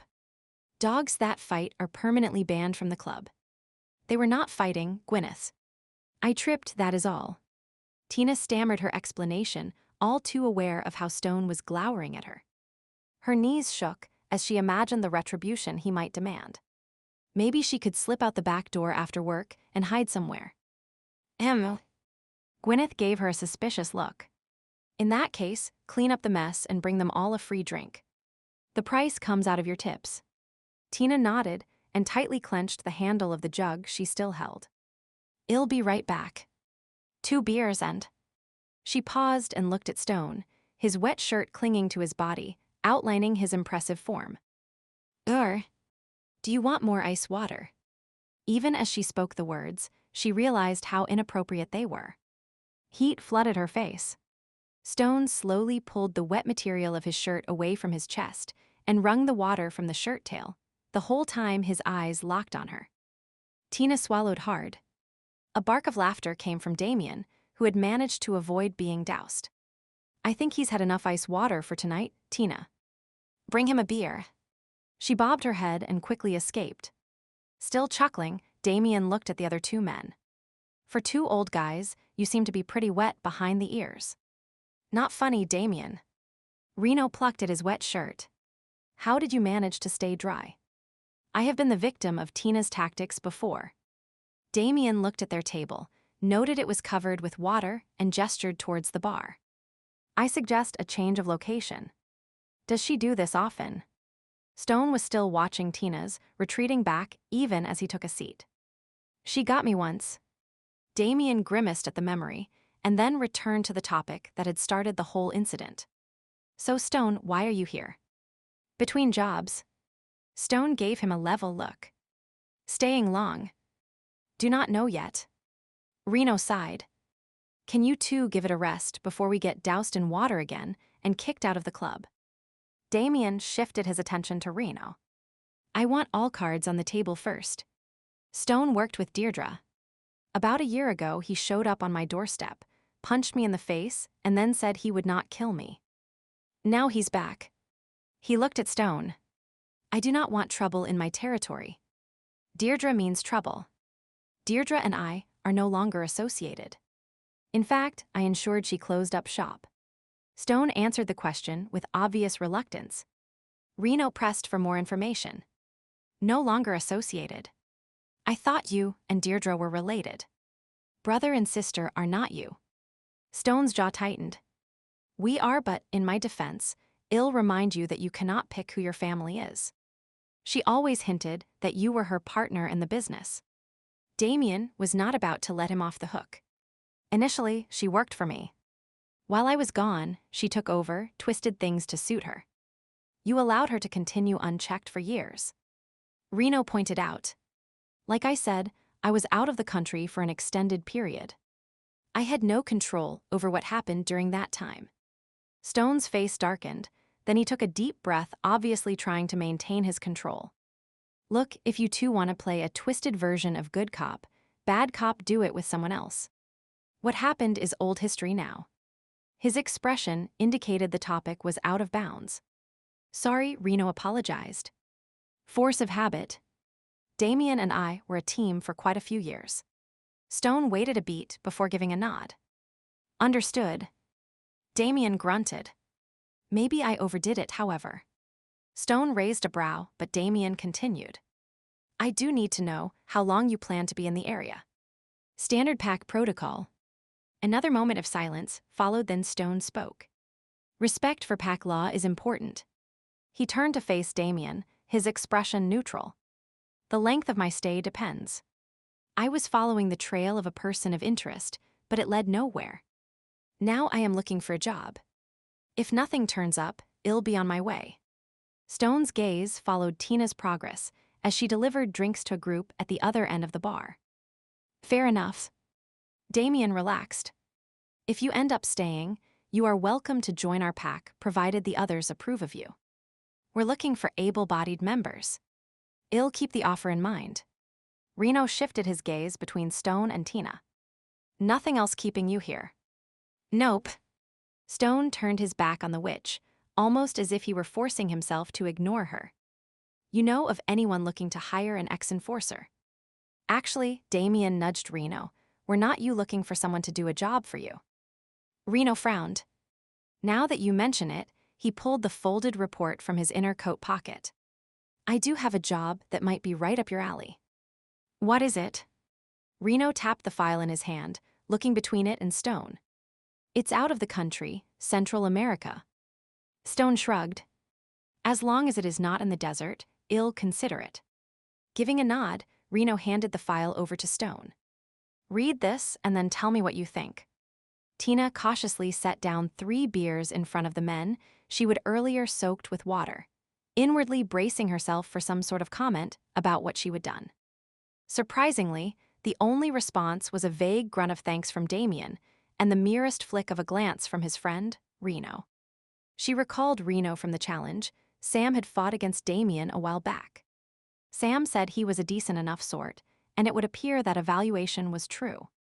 After all, he would seem to have forgiven her for the impromptu bath. Right now, they were watching a preseason baseball game on the TV mounted in the corner. Stone, however, was focused on some paper he was reading. He did not even acknowledge the drink she would placed in front of him. She moved a few feet away and wiped some water rings from the bar, feeling vaguely disappointed. Of course, she had not wanted the men to make snide remarks about her impulsive action, but being ignored was annoying. Secretly, she had been looking forward to some verbal sparring, especially with Stone. Out of the corner of her eye, she checked on what he was doing. He seemed to be questioning Reno about the contents of the papers he was reading. Curiosity had her edging closer under the guise of cleaning the bar. Nope, she could not make out a word they were saying. Luckily, she had developed some lip-reading abilities over the years. Taking orders in a noisy bar made it a useful skill. She focused her attention on their faces. Central America. Gorillas. Tina frowned. They were gorillas in Central America. Were not they found in Africa? And while she had no idea what Stone's job might be, dealing with gorillas just did not seem like something he would do. She inched even closer, absent-mindedly gathering empty glasses. What were they saying now? Something about a turf war. Oh. The pieces fell together. Gorillas, not gorillas. She cast a worried look at Stone. He already had a scar on his face. Whatever he did for a living was obviously dangerous. Hey. I was not finished with that. Tina pulled her attention back to her job and realized she would taken a still full glass away from someone. Sorry. She quickly mixed a new one and handed it over. On the house. The man took it with a half-hearted thanks and moved to sit elsewhere. Tina glanced towards Stone and found that all three men were looking at her. She swallowed hard and then forced a smile onto her lips. Can I get you another round? Stone gave her a pointed stare. Eavesdropping again. Again. She tried to look affronted, but knew he was referring to the ice-water incident earlier in the evening. Stone kept his gaze fixed on her, and she struggled to keep her shoulders from slumping in defeat. I am not eavesdropping. At least, not exactly. Just working my way down the bar serving customers. You are next in line. She could feel her face growing warm and wished she were a better liar. Stone glanced at his watch and then turned to his companions. I'll consider your proposal and let you know. Reno nodded. We'll meet here tomorrow night. 9 of the clock. Sounds good. Stone stood up and looked at Tina. Your shift is over in 5 minutes, Christina. I'll be waiting at the door. Chapter 3. Stone lay in bed, one arm tucked behind his head. Christina was snuggled to his side, her head pillowed against his chest. He could feel her breath skimming over his skin, the heat of her body along the length of his. Her scent filled his lungs as he inhaled. Nice. A pleasant interlude. His wolf murmured its approval. For how long? It was not often he allowed himself the luxury of staying the night with a woman. And to return every night for a week was a definite change of habit. He still was not totally convinced that she had not cast a spell on him. It seemed the only logical explanation for his behavior. Turning his head slightly, he brushed his chin against the top of her hair. Blue. The corner of his mouth twitched. Crazy little witch. Of course, if she had cast a spell on him, she would likely have changed his hair color in the process. That would not be amusing. His inner beast scowled. A Lycan should be dignified. He made a soft sound in agreement and let his eyes drift shut, his mind wander. Images of himself with ever-changing colors of hair formed, and he snorted. When had he developed a sense of the absurd? Definitely the influence of a witch. Christina stirred beside him, and he let his hand drift up and down the curves of her body, before settling on cupping her breast. It felt good in his hand, round and womanly. Stone. She pressed a kiss to his chest. Will you tell me your real name? He opened his eyes. Is it important? She would begun tracing a pattern on his skin, following the downward path of his body hair, but had paused when he answered. Not really. Her tone belied her words, yet it was not enough to change his mind. He was not one who shared much about himself with others, not even his name. She resumed the movement of her hand, circling his navel. His stomach muscles quivered in response to her gentle touch. I was just wondering. Curiosity seems to be your middle name tonight. She tilted her head up, and he could see her eyes now. I am curious about you. Why you keep coming back each night. How long it will continue. He shifted his gaze so he was staring at the ceiling. A day or two. I might have a job that will take me out of the country. The idea gave him an unaccustomed feeling of regret. Oh. He could sense her disappointment in that one small word and clamped his jaw shut to keep from mouthing platitudes. He had not made her any promises. To Central America, right. You must have excellent hearing. Lip reading. He gave a soft chuckle at her resourcefulness. She hitched herself up so her back was against the headboard and reached out to touch the scar on his face. He closed his eyes, absorbing the feel of her finger tracing the rough skin. The wound no longer hurt, of course, but somehow she still seemed to soothe the injured flesh. How dangerous will it be for you? There was concern in her voice, and when he looked at her, worry marred her brow. He found himself answering, giving away more than he intended. Not very. I need to go in, find some Lycans, and help them get home. It should be pretty simple. But there are guerrilla fighters. I am a Lycan. He brushed away her concerns, giving no hint that the hardest part would be not using his abilities once the diplomat and his family were free. The children were too young to shift. The escape would have to be made in human form. Will that be enough? Of course it will. He reached up and threaded his fingers through her hair, pulling her down so they were eye to eye. I have done similar jobs before. He kissed her, then murmured against her lips. Now let us talk about something more interesting, like the sounds you make when I do this. He slid his hand down to tease the curls between her legs. A purr of appreciation escaped her, and she returned the favor. All thoughts of his upcoming mission melted away. Tina dressed for college the next morning, pulling on black leggings, a pink t-shirt, and then layering the outfit with a long blue lace tank top that floated nicely around her hips. She was writing her last midterm today and had cast a good luck spell on the shirt. Since her spells never worked very well, she figured it was not really cheating. She tugged at the hem and then checked in the mirror to ensure it was long enough to cover her butt before starting to put on her makeup. Why do you do that? Stone was still in her bed, propped against the headboard watching her get ready. Morning stubble adorned his chin, and he appeared more relaxed with his arms negligently crossed behind his head.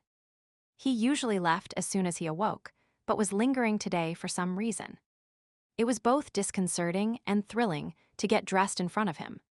Having him watch her wiggle into her panties and adjust her bra was almost as exciting as removing the garments had been, but a part of her wondered if he was noting the extra weight on her hips and thighs. She pushed the negative thoughts away and answered airily. Why do I check the length of the t-shirt? Because I do not want my ass out in the breeze. Not that. Why all the colors and makeup? She paused for a beat before replying. Because I am studying to be a theatrical makeup artist. She turned her back and stared into the mirror, concentrating on her eyeliner. We learn certain techniques at school, and I practice using them on myself.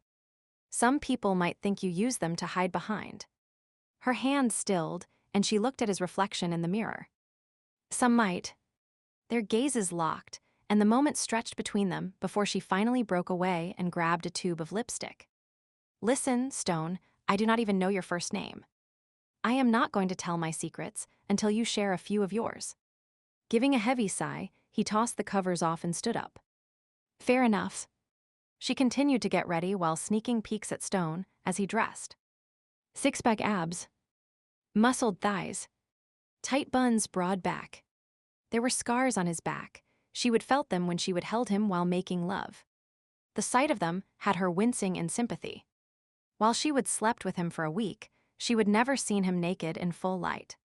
Even scarred, he was still as impressive as her imagination and sense of touch had led her to believe. It was hard to understand why he kept coming back to her each night. If she were 10 pounds slimmer. He pressed a kiss to her forehead as he walked by on his way towards the door. I'll let myself out. Will I see you tonight? She shocked herself by asking the question. No strings, that was their relationship. Had she overstepped herself? Would he even answer? She could see him through the open doorway, noted how he would paused his long, easy stride. He did not turn around, just stood there, his back military straight. What was he thinking? Had she just jinxed things? Probably. A wave of relief washed over her, though she tried not to let it show in her voice. Have a good day. Doing whatever you do, she added silently. You too. The door shut behind him, and she sagged against the dresser, surprised at how tense the whole morning exchange had made her feel. Exhaling slowly, she straightened and began to search through her jewelry for the right accessories. Lots of color and bling, that is what she needed to take her through the exams today. Stone was more intuitive than he appeared. Or maybe he would been making an idle comment about her fashion sense, and she would read more into it than she should have. Old insecurities raised their heads at the oddest times. The past might have shaped me, but it does not control me. I am who I am, she reminded herself as she inserted silver hoop earrings. If someone does not like that, then they better get out of my way, because I am not changing to suit them. Midterms finished at noon, and Tina left the room feeling good about the answers she would given. She mentally thanked the lucky shirt for the extra boost of positive energy that had seemed to infuse her during the day. Or maybe it was the morning sex. Either way, the questions had been easy. Art history was not a favorite topic of hers, but between the shirt and her work with her study group, she was sure she would get a good grade. And speaking of her study group, they were all meeting for lunch in a few minutes. She hurried across the campus and slid into the last seat at the table. So how did you do? I totally froze on the last question. It was easy for me. Comments expounded around the table, and Tina chimed in with her own impressions as they waited for their food to be delivered. Eventually, the conversation turned to the real reason for the get-together. Spring break plans. I still think we should go to Florida. It's cheaper. No, I want to take a road trip. A tropical island. What do you want to do this year, Tina? You always have great ideas. Everyone looked at her. As the oldest in the group, the professional student as some called her, she was usually the unwritten leader of their plans. This time, however, I am going to stay home this year. Her announcement was met with stunned silence for a good 10 seconds before the questions flew at her. She held up her hands to ward them off. I have some things I need to do. Do not you mean someone you need to do? One of the group snickered. She rolled her eyes but did not explain. She had not mentioned Stone to any of them. After all, she would only known him a week. Their relationship weighs her, she could not even think of a word to describe it. Yet whatever it was, she did not want to forfeit even a moment for a few rays of sunshine. If she went away, she had a feeling she would never see Stone again, that he would disappear without leaving a message. You guys make your plans. If I change my mind and there is a last-minute opening, I might tag along. It will not be the same without you, Tina. Remember last year when we... She nodded and laughed in all the right places, but in reality, the conversation washed over her as she thought about Stone. Her fascination with him puzzled even herself. Maybe it was the novelty of him being an older man. And the strong, silent thing he did made him seem interesting and mysterious. Plus, it just begged for her to try and shake him up a bit, make him smile. It was one of her secret goals, to get an actual belly laugh out of him. That, and discover his real name, of course. Several hours later, Tina found herself behind the bar at Club Mystique again. Monday was always a slow night at the club, so she usually spent a large portion of her shift straightening glasses and organizing supplies. The fact that those tasks were located directly in front of where Reno and Stone were meeting was not her fault. She did not bother to hide the fact that she was trying to eavesdrop, either. Reno frowned in her direction while addressing Stone. I think we should move somewhere else. He looked around and then gestured towards the back corner. There is a table over there. Tina gave him a saccharine sweet smile. Oh, good. I have to clean the tables in that section next. Stone shook his head. She's going to follow no matter where we go unless we leave the club. Leave? That is an excellent idea. Reno gave her a look that let her know his patience was being pushed to the limit. Surprisingly, Stone spoke up on her behalf. She is safe. No ghosts in her closet. No political leanings. No connections to Central America. Just too curious for her own good. Tina gaped at him. He would done a background check on her. Curious? Reno lowered his brows. You know what they say about curiosity and cats. It might also apply to witches. Something about his tone let Tina know she would push as far as she could. Fine. I'll leave you alone. Your conversation is probably going to be boring in the extreme anyway. The corner of Stone's mouth twitched, the small movement catching her attention. Had he almost smiled at her antics? You can bring us a couple of beers before you leave. Reno prompted obviously, not knowing or caring that a smile from Stone was a monumental event. Make mine water, Stone corrected. Tina filled their orders, bemused that Stone had smiled. It had not been a full-blown grin, but it still counted on her mental Richter scale of facial expressions. A pleased bubble filled her. For some reason, she wanted to see Stone happy. Something in his life had sucked the joy of living out of him, making him too serious, too intense. The mystery of Stone was entirely fascinating to her. A gazillion questions about him swirled in her mind. For example, why was his usual beverage water rather than alcohol? Not that it mattered. In fact, a man that stayed stone cold sober was a real plus. A thought struck her. Stone was stone sober. She tried to hold back a giggle. Something amusing you.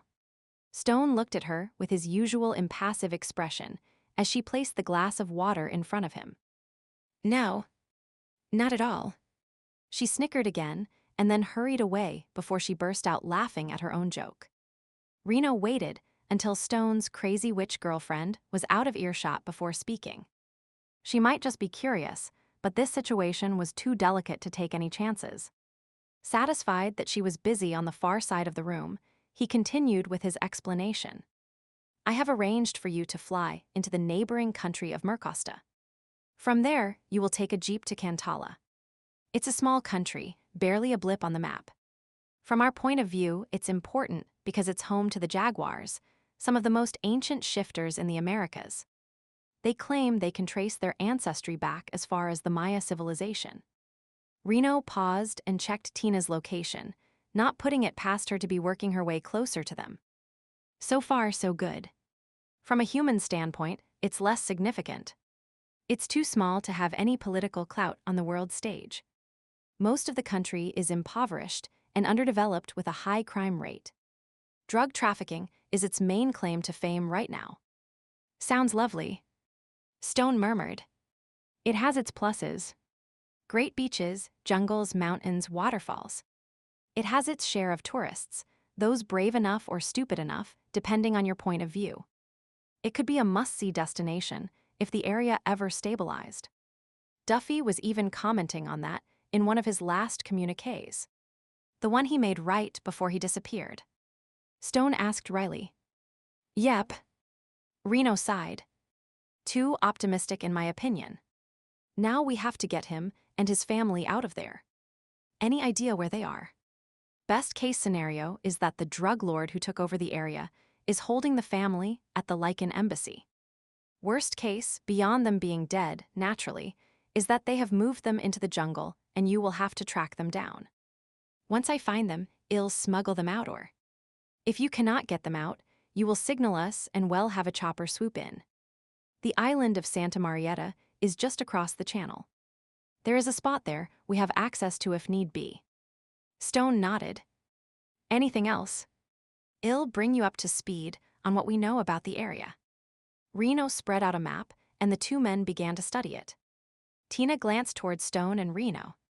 She could not hear what they were saying or read their lips. Fudge sticks. All she wanted was some vicarious excitement in her life. Was that too much to ask? Apparently. With a sigh, she headed to the back of the club. She needed to get more napkins from the storage room in the back. As she passed by Gwyneth's office, the other woman twisted in her chair and called out to her. Tina. Yes. Are you done behind the bar? Yep. I am just going to get some more napkins. Good. You can leave early if you want. Not many customers tonight. Thanks. It was not like the older woman to do favors. Tina turned to go before she changed her mind. I will not pay you, of course. Tina held back a snort. She would known it was too good to be true. Once again, she turned to leave. Wait. Something else. Mentally, she rolled her eyes. She should have been faster getting away. Now Gwyneth was going to ask her to do something horrible like clean the bathrooms. Be careful. With the napkins. They are only made of paper, Gwyn. I really do not think I can damage them. Gwyneth scowled, her tone sharp. I am trying to be nice, so listen up, witchling. Tina winced at the term. Being called witchling always made her feel like a child. Just because her powers had never fully appeared, there was no reason for Gwyn to ignore the fact that she was an adult. If Gwyneth did not scare her spitless, she would confront the woman about it. I had a vision. Gwyneth hated having visions. They always put her in a bad mood. What was it about? Tina did not really want to know. She wanted to get back to the bar in case there was a chance she could catch a word or two of Stone and Reno's conversation. Still, one had to tread carefully around the older witch, and a show of interest might be prudent. Gwyneth gave a nod of approval and leaned back in her chair, her eyes half closed as if she were seeing the vision again. It was about a wolf and witch. They were facing each other, bathed in a pool of silver light. The witch stretched out her hand, but the wolf bared its teeth, snapping and growling. She did not heed its warning, but continued to step closer. It lunged at the witch, and the light that had surrounded her changed from silver to blood red. Then the witch vanished from sight, completely leaving the wolf howling in the darkness. Oh. Tina tried to hold back a shiver as a chill washed over her. I do not usually share what I see. Gwyneth sniffed and straightened in her chair. It never makes a difference in the end, but I'll feel guilty if something happens, and I did not warn you ahead of time. She turned back to her computer screen. Thanks. Tina was not sure if a warning given to avoid feeling guilty really warranted a thanks or not, but manners had been drilled into her. Are you sure it has to do with me? No. It could be anyone in the vicinity. Even me. Gwyneth picked up a receipt, seeming engrossed in her work again. Tina let out a sigh of relief and dismissed the warning. It could also mean there is going to be a fight at the club in the near future. It's nearly a full moon, and there is usually some kind of an incident around then. Perhaps. Gwyneth tapped a few keys, then squinted at the screen again. Visions and prophecies are always open to interpretation, curse them. That they are, Tina agreed, giving her boss one last look before heading to the back storage room. Gwyneth was an accomplished witch. If she wanted to, the quirk of an eyebrow could have a pen appearing, a sigh could bring the kettle to boil for a cup of tea. Yet for the most part, she did things the normal way. It was safer when living among humans to act like them, she always said. No complicated cover stories were needed due to a bit of witchcraft being accidentally observed. Visions, however, came when they wanted, and that irritated Gwyneth to no end. She liked to be in control of her magic, and images of the future, popping up at random times, emphasized that she was not. It was not for lack of practice. Gwen took being a witch seriously. Too seriously, in Tina's opinion. Being a witch did not have to completely define one's existence. Tina made a face as she grabbed several packages of napkins. How many times had Gwyn chided her for not studying the book of spells she would given her? How many times had Gwyneth given an exasperated sigh when asked to fix a hex gone bad? How many times had Gwyn lectured her about the need to embrace their heritage? Tina hip-checked the storage room door shut. Unlike Gwyneth, she was a haphazard witch. Studying spells was boring, and perfecting them involved too much practice. It was not that she had not tried. Witching just did not come naturally to her. Oh, she would had a few minor successes, enough to show the potential was there, but was it really worth the effort? Conjuring a pen when you could just grab one, boiling water when there was a coffee shop 2 doors down. It really was pointless. Plus, you always had to be on guard in case someone saw you. No, she would stick to her occasional visions and prophecies. Let the Gwyneths of the world keep the craft alive. By the time she returned to the bar, Reno was gone and Stone was sipping his water, a distant look in his eye. You are done already. He looked pointedly at her purse and sweater. Yep, Gwyneth is letting me leave early. Stone made no comment, merely draining his glass before standing and placing his hand in the small of her back. The warmth of his palm seemed to burn through her clothing and ignite a flame of desire inside her. She quickened her pace, anxious to get to her apartment. Stone studied Christina as she lay on the bed before him. A sheen of sweat covered her skin, an unfocused look filled her eye.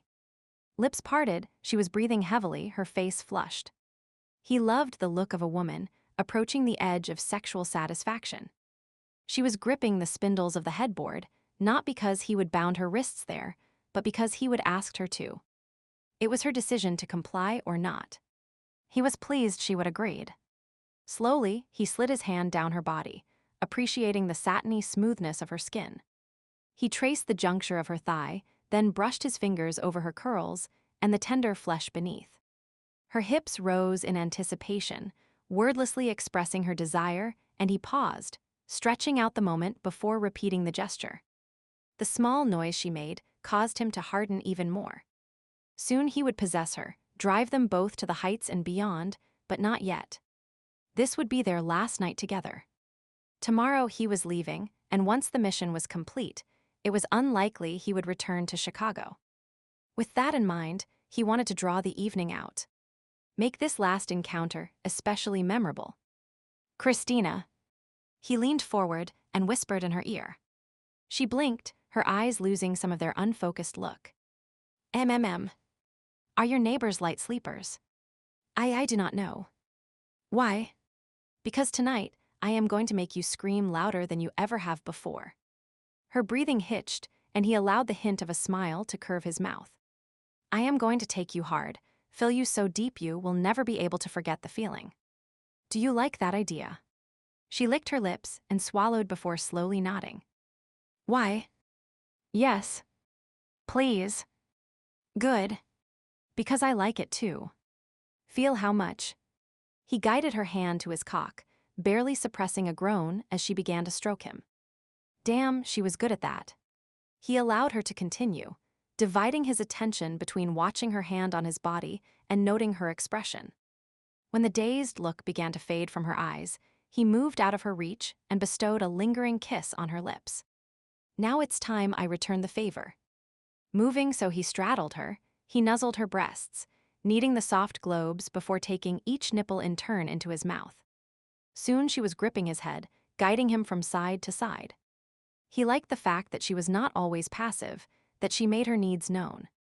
Rumbling his approval, he slid lower, nuzzling her navel then parting her lower lips, exposing her moist core. Lapping and teasing, he soon had her arching her back, clawing the sheets as he pleasured her. Stone, that is oh yes, I cannot sensing she was about to lose control, he moved over her and slid inside her welcoming body, a simultaneous gasp coming from both of them. His body shook as he forced himself to stay still, savoring that first sweet moment of possession. Hot, wet, her walls encircled his aching flesh. He closed his eyes, a groan of pleasure escaping him before he began to move, sliding in and out, driving himself deeper and deeper into her. Christina began clawing at his back, her legs wrapped around his waist. Indistinct cries escaped her, spurring him onward. He pressed his forehead to hers, their panting breaths intermingling. A familiar tingling was building, a feeling of fullness, of pressure. He rocked into her faster, each thrust bringing both of them closer. Suddenly, she stiffened, her arms and legs locking around him before spasms began racking her. As she keened her release, he let himself go, driving into her as deep as he could before he gave in to his own release and collapsed on top of her. The sound of Stone's heavy breathing accompanied her now pounding heart. Lazily, Tina caressed his sweat slicked back, too spent to care that his body was crushing hers. His skin felt rough under her hand, long, narrow ridges like whip marks. She wondered what had happened to him, what circumstances had existed that had kept his Lycan metabolism from healing his injuries. If she asked, he likely would not answer. Rather than ruin the moment, she remained silent, curbing her curiosity in favor of savoring the moment. She purred contentedly. Opening her eyes, she turned her head so she could see Stone's face. For once it was relaxed, no tightness about his jaw, no furrows on his brow. Still strong, just less intimidating. Perhaps sensing her gaze, he opened his eyes, a hint of a smile curving the corner of his mouth. I am going to miss this. Miss what? He rolled off her onto his side. Lifting one hand, he wrapped a lock of hair around his finger. This. My hair. It took a moment for his meaning to sink in. Oh. You are leaving. She tried to keep her voice steady. He nodded. I catch a plane at 7:30 in the morning. A shadow passed over his face, bringing with it the look of tension that so often marred his features. And you will not be returning. To Chicago. No. She traced his brows, the scar on his cheek. I still do not know your first name. It's better this way. He rolled onto his back. The less information, the less there is to miss. Is that how you approach all your relationships? I do not have relationships. He tucked one arm behind his head and stared at the ceiling. One night stands. That is it. Sorry. I forgot. She rolled over and swung her legs out of bed. I need to use the bathroom. Without looking back, she left the room. Once the door was closed, she leaned against it and took a deep breath. One night. Yeah, he would said that almost 7 days ago. Damn. She would known this was not going anywhere, so why did it hurt so much? They would only known each other a week. Correction, had sex for a week. She did not really know anything about him. Pushing off from the door, she used the toilet and then splashed off her face before schooling her features into a pleasant but neutral expression. There would be no emotional scenes from her. He would made her no promises. If she was feeling hurt, it was her own fault. She snagged her robe from the back of the door and slipped it on, then returned to the bedroom. Stone was sitting up in bed, his back against the headboard as he talked on his cell phone. After a moment's hesitation, she went to the dresser and picked up a brush, fixing her hair while she shamelessly listened in on his conversation. If he would wanted privacy, he should have left the room, she reasoned. What is the problem? Reno's voice came through loud enough that she could hear his response. The U.S. government has an agent inside the cartel. We have intercepted one of his messages. He reported there were 2 fatalities today. Any idea as to the identities? Just that they were scientists.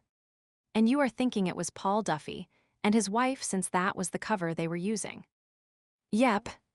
They were posing as scientists, members of the Cryptozoological Association, researching Mappingary, a South American Bigfoot.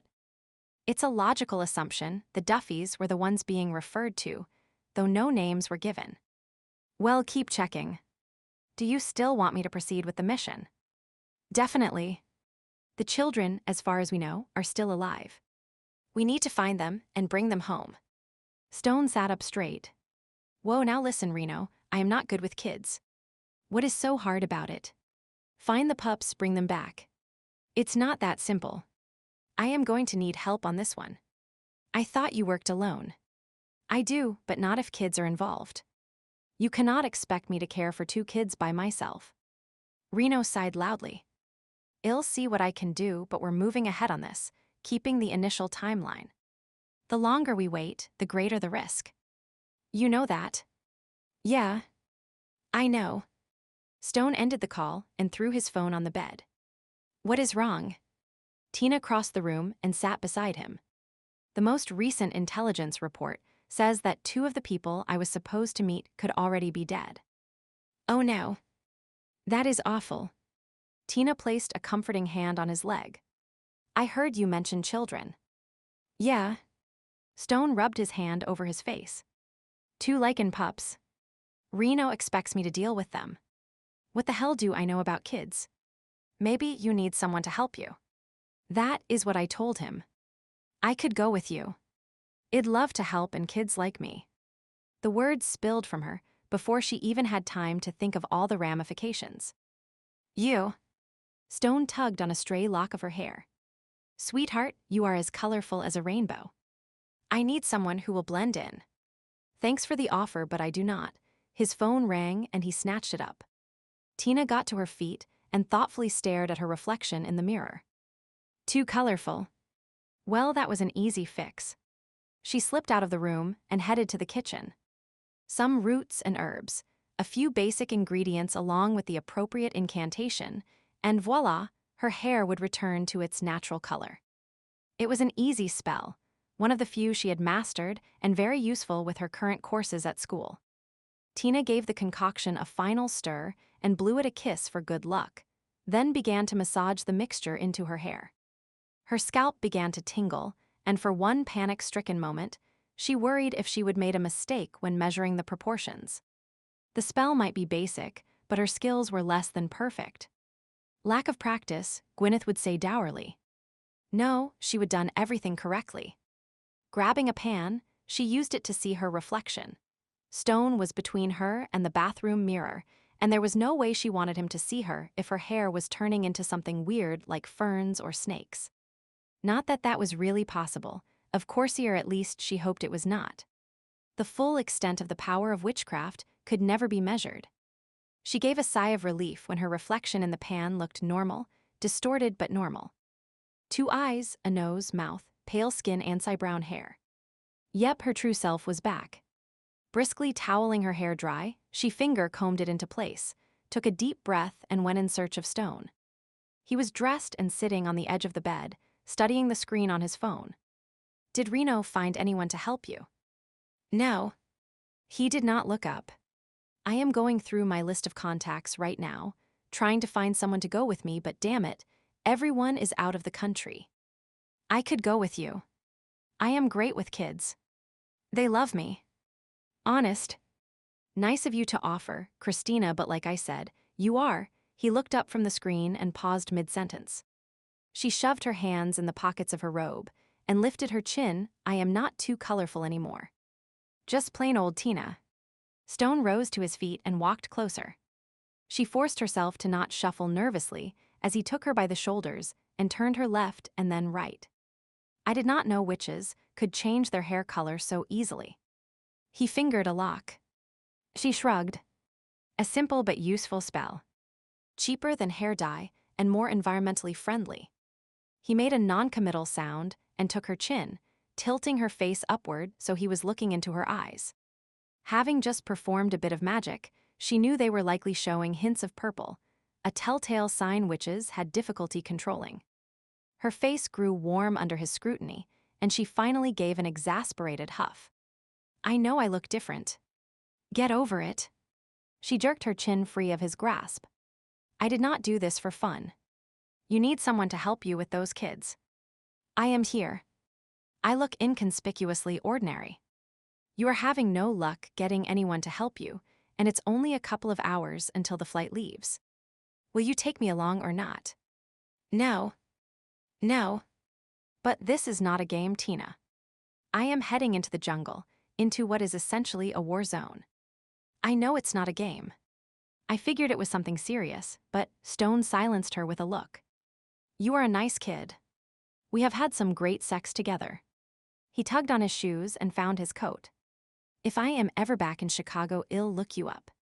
Tina pressed her lips together and firmed her chin. She would not cry.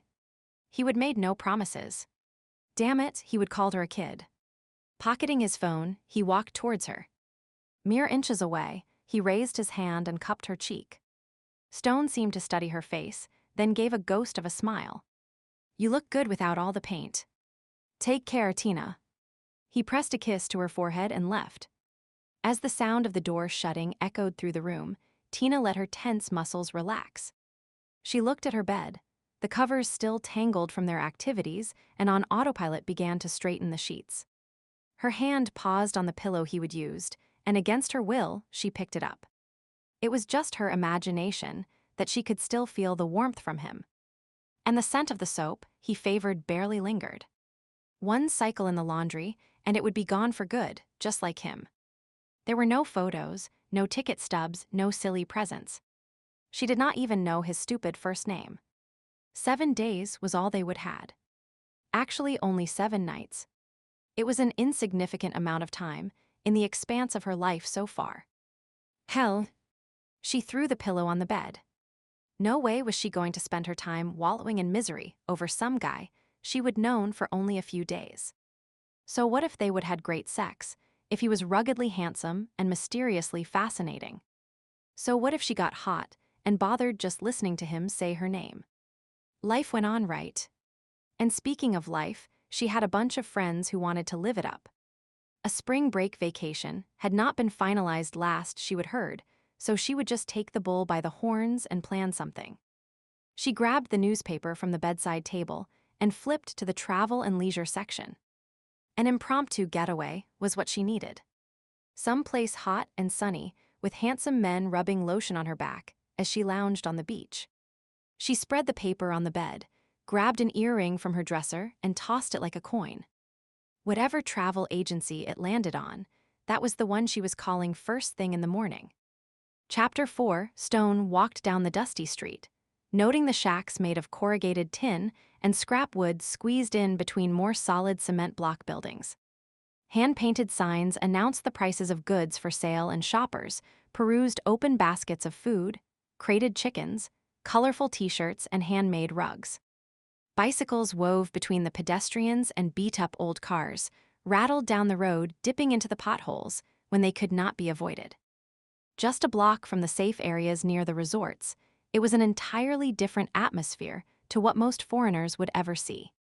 Rundown shops, second-rate products, stray dogs scrounging in the garbage that spilled from the alleys. The vendors pushed their wares and haggled over prices, their faces wizened from the sun and poor diet. Half-naked toddlers played at their feet, while the older children begged for coins or attempted to steal carelessly guarded wallets.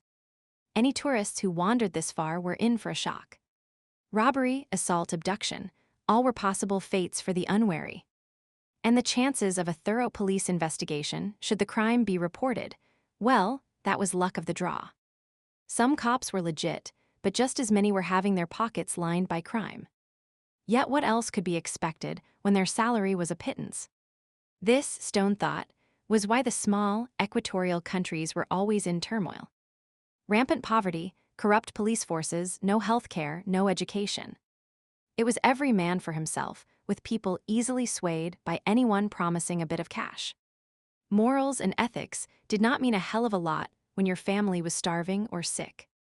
The sun beat down on him, burning through the protection of his light shirt and causing beads of sweat to trickle down the indent of his spine. A vendor tried to entice him to buy a bottle of water, but he shook his head.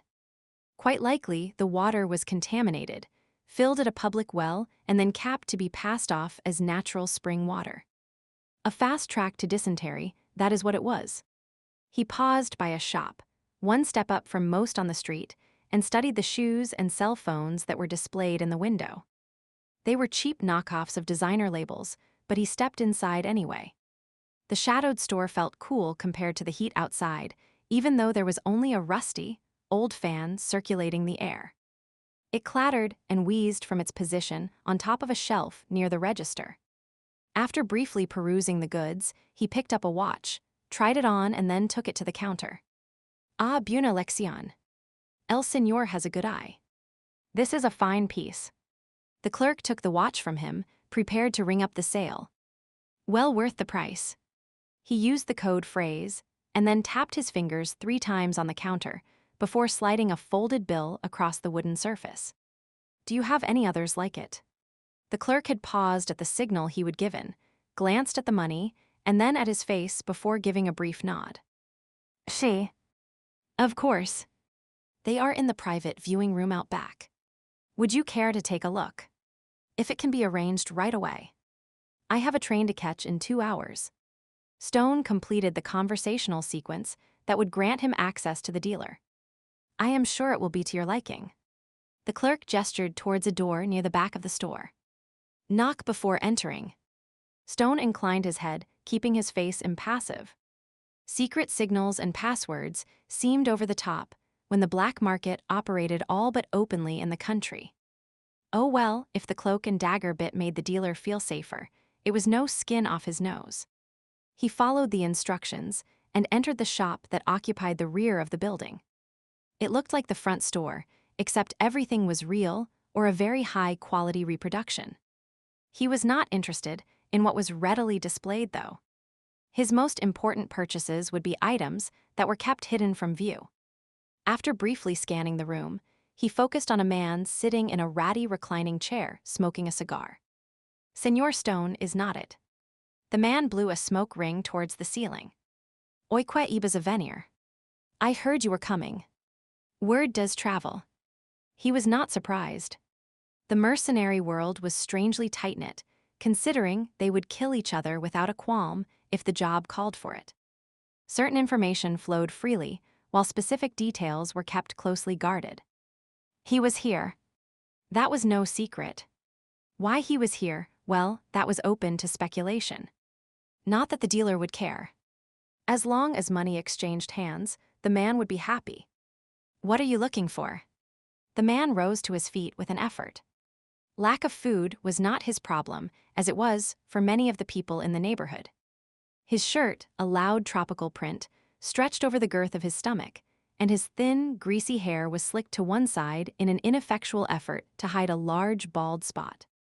For all that his outward appearance indicated a tendency towards sloth, the man's eyes were sharp and assessing, giving hints of the keen mind behind the florid face. Stone rattled off his requirements, getting supplies for himself and whoever the partner was that Reno sent him. 2 backpacks, 2 hammocks, 2 mosquito nets, 2 water purification kits, 4 t-shirts sized extra large. A young boy appeared seemingly out of nowhere and began to scurry around the room, locating the needed supplies as he said them. The list was not extensive, bare minimum since they would be carrying it on their backs, but a jungle trek required certain necessities. He reached the end of his list and checked through the pile of items on the table. Algo más. Anything else? The dealer raised a brow. Yeah, a couple of machetes, a knife. 9 with holster, and an AK-47 with a bunch of clips. They were the real reason he would stoop to visiting the black market. The dealer had quality munitions, not some knockoff that would explode in your hands the first time you fired it. The weapons appeared on the table, and Stone examined each carefully before giving his approval. These will do. Money exchanged hands. He clipped the holster to his belt, checked that the pistol's safety was on and that it was not loaded before slipping it into place. Making sure there was not a round in the chamber of the AK-47 and that the safety was engaged, he then slung it over his shoulder while his other purchases were put in the 2 backpacks. When everything was ready, he exited out the back door. It led into a filthy alley, was there any other kind, complete with a police officer standing near the entrance. He looked at Stone, then turned away. Obviously on the dealer's payroll. Stone shrugged. Not his problem. There was worse corruption to deal with at the moment. He headed back towards the cheap hotel where he was staying. The only reaction to the gun he carried was that the locals gave him a wider berth. They were used to various types of militia walking the street. Some were legal, some were not. As long as shots were not being fired, life went on as usual. Once he got back to his room, he would stow the backpacks and hop in the jeep he would acquired. There was time for some scouting around before sunset. Tomorrow, he would pick up the partner Reno had promised him and then go looking for the Duffy family. A sense of familiarity was settling over him. Except for the kid angle, jobs like this were almost old hat. His stride lengthened as he walked down the street, muscles loose but ready to act. His mind switched into mercenary mode, all thoughts of another way of life locked firmly away. This is the life we know and love, his wolf murmured. It's been too long since we have been on a mission. Stone curled the corner of his mouth indulgently. His inner wolf was like a dog with its head out the window, enjoying the view, anticipating the hunt ahead. Yep, this was what he had been born to do. 24 hours later, Stone leaned against the wall of the tiny airport cursing. According to Reno's last message, he was supposed to be meeting a partner, Jenkins, on the early afternoon flight from Mexico City. While he usually worked alone, the prospect of being in charge of 2 small children in the middle of a jungle had made him desperate for an assistant. Anyone who was breathing and could still walk had been how he would term the request. Reno had promised to do his best to scrounge up someone and had finally supplied a name, Jenkins. Unfortunately, Jenkins had not disembarked, and Reno was not answering his phone, despite Stone's repeated calls and messages. If he did not have a certain level of respect for Reno, Stone might have thought the promise of an assistant had merely been an attempt to fob him off. To top things off, his repeated attempts to discover when the next flight from Mexico City might be landing had been fruitless. The attendant at the desk seemed to be in no hurry to answer his questions. Her only response was to continually tell him to come back in 15 minutes. Well, it had been an hour and a half and he still had no information. In fact, the more he pushed, the slower the clerk seemed to move. Damned sleepy resort. His wolf paced restlessly. We need to begin our mission. This delay is unacceptable. He should have flown into a bigger center, if anything in Mercosta could be classified as big. This private resort town had seemed preferable when he and Reno had made their plans. The place was close to the border with Cantala, security was light. He could pass as a tourist. The drone of a plane interrupted his thoughts. Another flight was landing. He pushed his way through a group of hot, tired tourists, ignoring their affronted looks. There was no time for courtesy. His only concern was grabbing his partner and getting on the road. Stone positioned himself as close to the gate as he could, and, through the window, scanned each passenger as they disembarked from the small plane. Couples, families with children, seniors, a group of co-eds. No one who looked like Jenkins.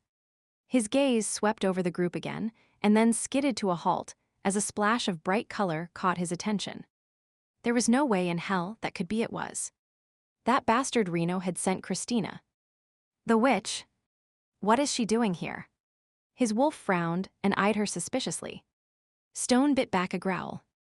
What kind of shit was going on? This situation was too serious for Reno to be playing idiotic jokes. Sure, he would said to send anyone, but he had not meant it. He needed someone reliable, someone trained in jungle warfare, not a witch training to be a makeup artist. Unless he narrowed his eyes. Surely she had not begged and pleaded her way into being sent. No. Reno would not cave in. Which meant Christina had somehow learned the location of the mission. Stone remembered her attempts to eavesdrop, how she would said she could lip read. Recalling those facts made him clench his teeth so tightly his jaw ached. He lost sight of her for a moment as she completed the formalities of luggage collection and customs. When he saw her finally emerging, he took up a position near the door, half hidden by a rack of postcards. He planned on taking her by surprise, getting the truth out of her, and then sending her right back where she came from. Strangely, she did not seem to be looking for him. In fact, she was talking with the co-eds. It figured. She seemed able to strike up a conversation with anyone. Just look how she would manage to suck him in. Idly, he noted her hair was pulled back in a ponytail. From the front it appeared to still be its natural color, but when she turned her head, the ends were shades of pink, purple, and blue. And her eye makeup resembled a tropical sunset. He sighed, wondering what she had against looking normal. Impatiently, he waited, half hidden by a pillar for her to complete the airport formalities. We will confront her and then send her back to Chicago where she belongs, his wolf decreed. There she was. Another few steps and come. With me. He grabbed her arm and pulled her away from the group. Ignoring her cry of surprise, he frog-marched her out the door, her suitcase trailing behind them. Stone. She stared up at him, a myriad of emotions passing over her face. He did not really care at this moment. His own pissed-off feelings superseded all else. Hey. Some guy just grabbed Tina. A voice sounded behind him, and before Stone could react, he was kicked in the knee. A bag crashed down on his head, and someone was blowing a whistle in his ear. He released his grip on Christina's arm and spun around. Instinctively, he dropped into a half-crouch, preparing to attack his assailants, only to rein himself in as he saw a group of indignant young women surrounding him. Before he could speak, a large, floppy hat smacked him in the face. Rat bastard. Creeper. Someone smashed her foot down on his, grinding her heel into his arch. Ouch. He cowered behind raised arms, trying to move away only to be jabbed in the ribs from behind. Okay, he would had enough of this. A growl rumbled in his throat. Enough. They all froze, some with hands half raised, another with what looked like a can of pepper spray. It's okay, girls. Tina's voice cut through the momentary stillness. He's foot fungus, but I know him. Are you sure? I can drop him with one move. A vicious-looking blonde had her foot raised and was eyeing his groin. Stone fixed a glare on her. Her face paled and she slowly lowered her foot. Tina sighed. Yeah, it's okay. Sorry, but the party's over. Obviously reassured that he was not dangerous, the women began to look him over, smiles appearing and eyes lighting with interest. A stud.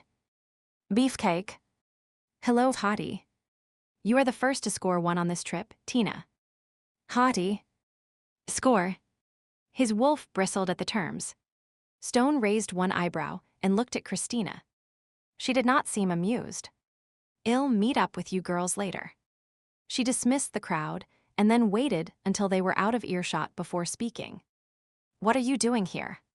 She hissed the question at him, irritation radiating from her. What am I doing here? What are you doing here? He noticed that several people were looking their way. Taking her by the arm, he led her towards a palm tree a short distance away from the door, her battered old suitcase bumping behind her on the sidewalk. The shade would provide a modicum of relief from the midday heat, as well as taking them out of the direct path to the parking lot. The fewer people hearing there exchanged the better. I am on vacation. Tina walked beside him, a tight expression on her face. Try again. You were not planning on going on a vacation. It was a spur-of-the-moment decision. I made it when a certain jerk left without even saying goodbye. She yanked her arm out of his grasp and turned to face him. No. You followed me here. And I did say goodbye. No, you did not. You said if you were ever back in Chicago, you would look me up. It's not the same thing. And how could I follow you when I did not even know where you were going? He ignored her comment about the goodbye and homed in on the important facts. Eavesdropping. Lip reading. Do those activities sound familiar? Oh, and maybe some spell casting thrown in for good measure. You made sure I was not near you when you were talking about your mission. And I did not cast a spell on you. Then why are you here? I told you. A vacation. Why would you choose to come here? There is a turf war going on right next door. It was cheap. Apparently, a lot of people canceled out. Stone narrowed his eyes. Seems too coincidental to me. That is your problem, not mine. You wanted me to take you along. No. I did not want to go. I offered to go. To help you and those kids. I like helping people. He compressed his lips. She had a point.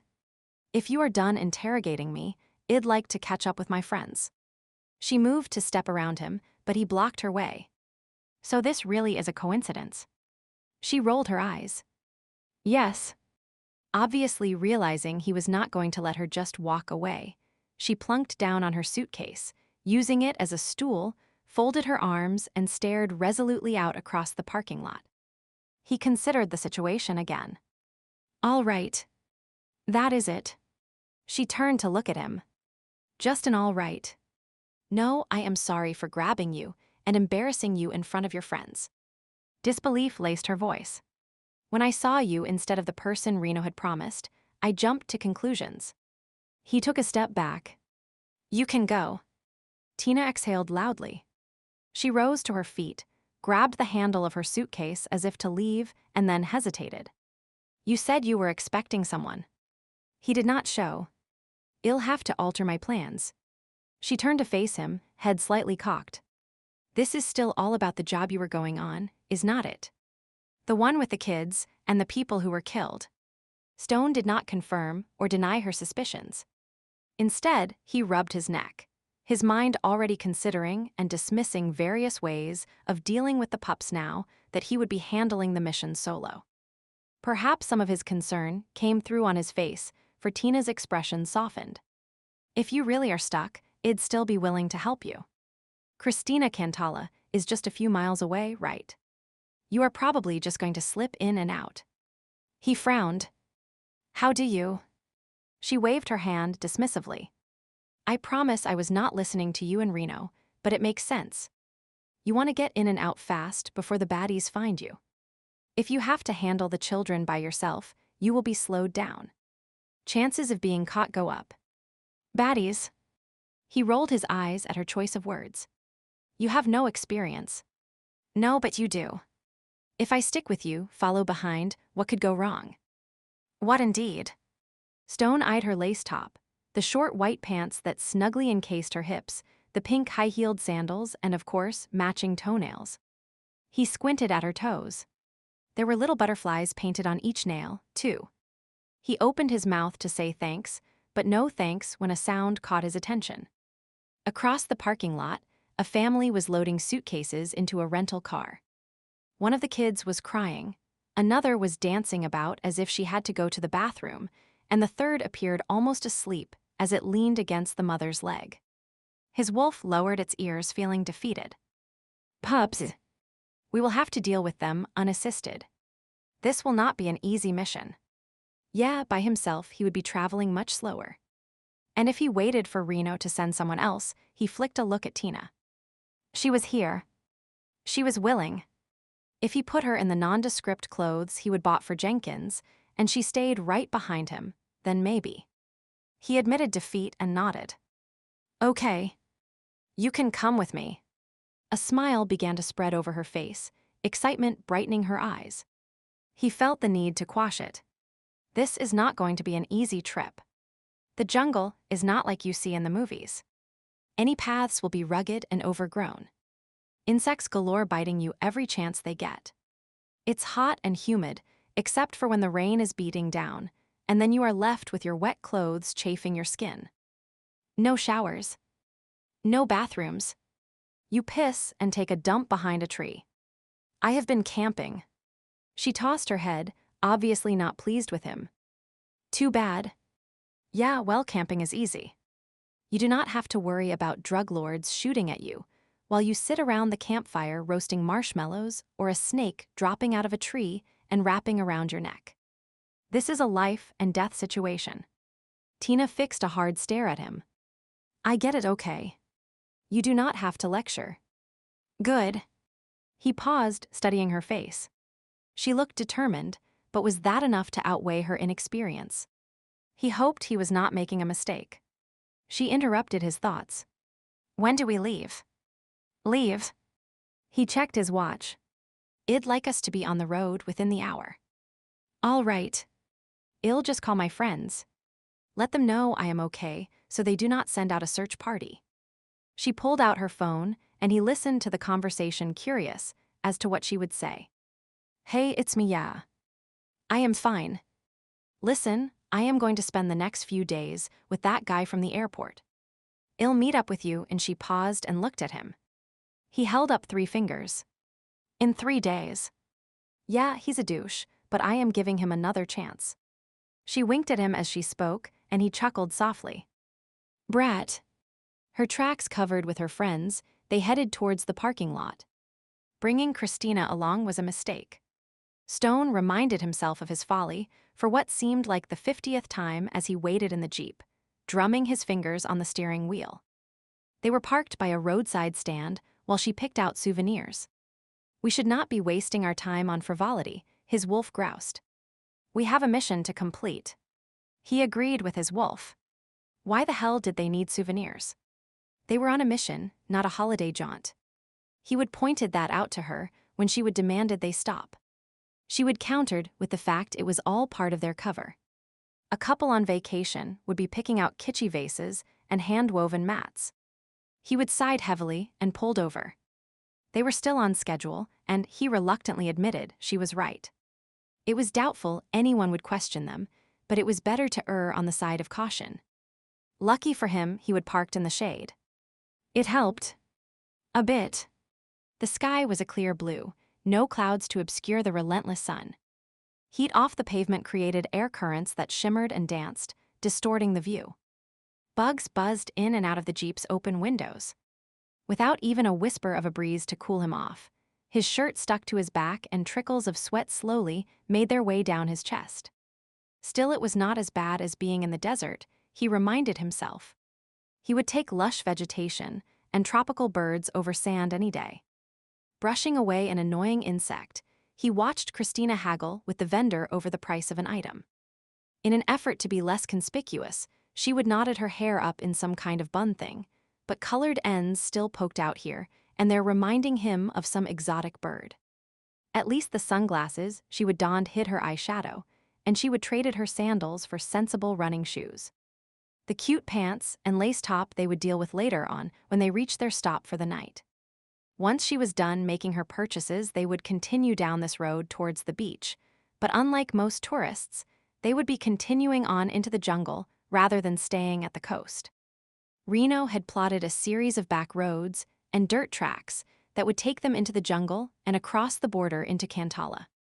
Once they were inside the country, they would drive to their first rest stop and stash the vehicle there before making their way on foot to the so-called Lycan embassy, which was the last known location of Paul Duffy and his family.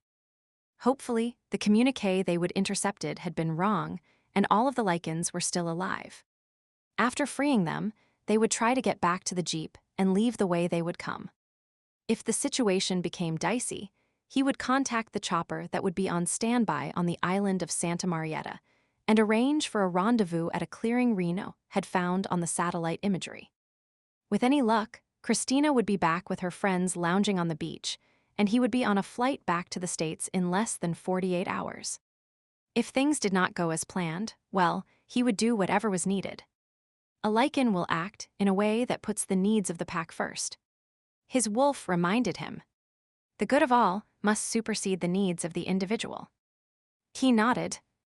That particular verse from the Book of the Law had always resonated with him, guiding his choices on each and every mission.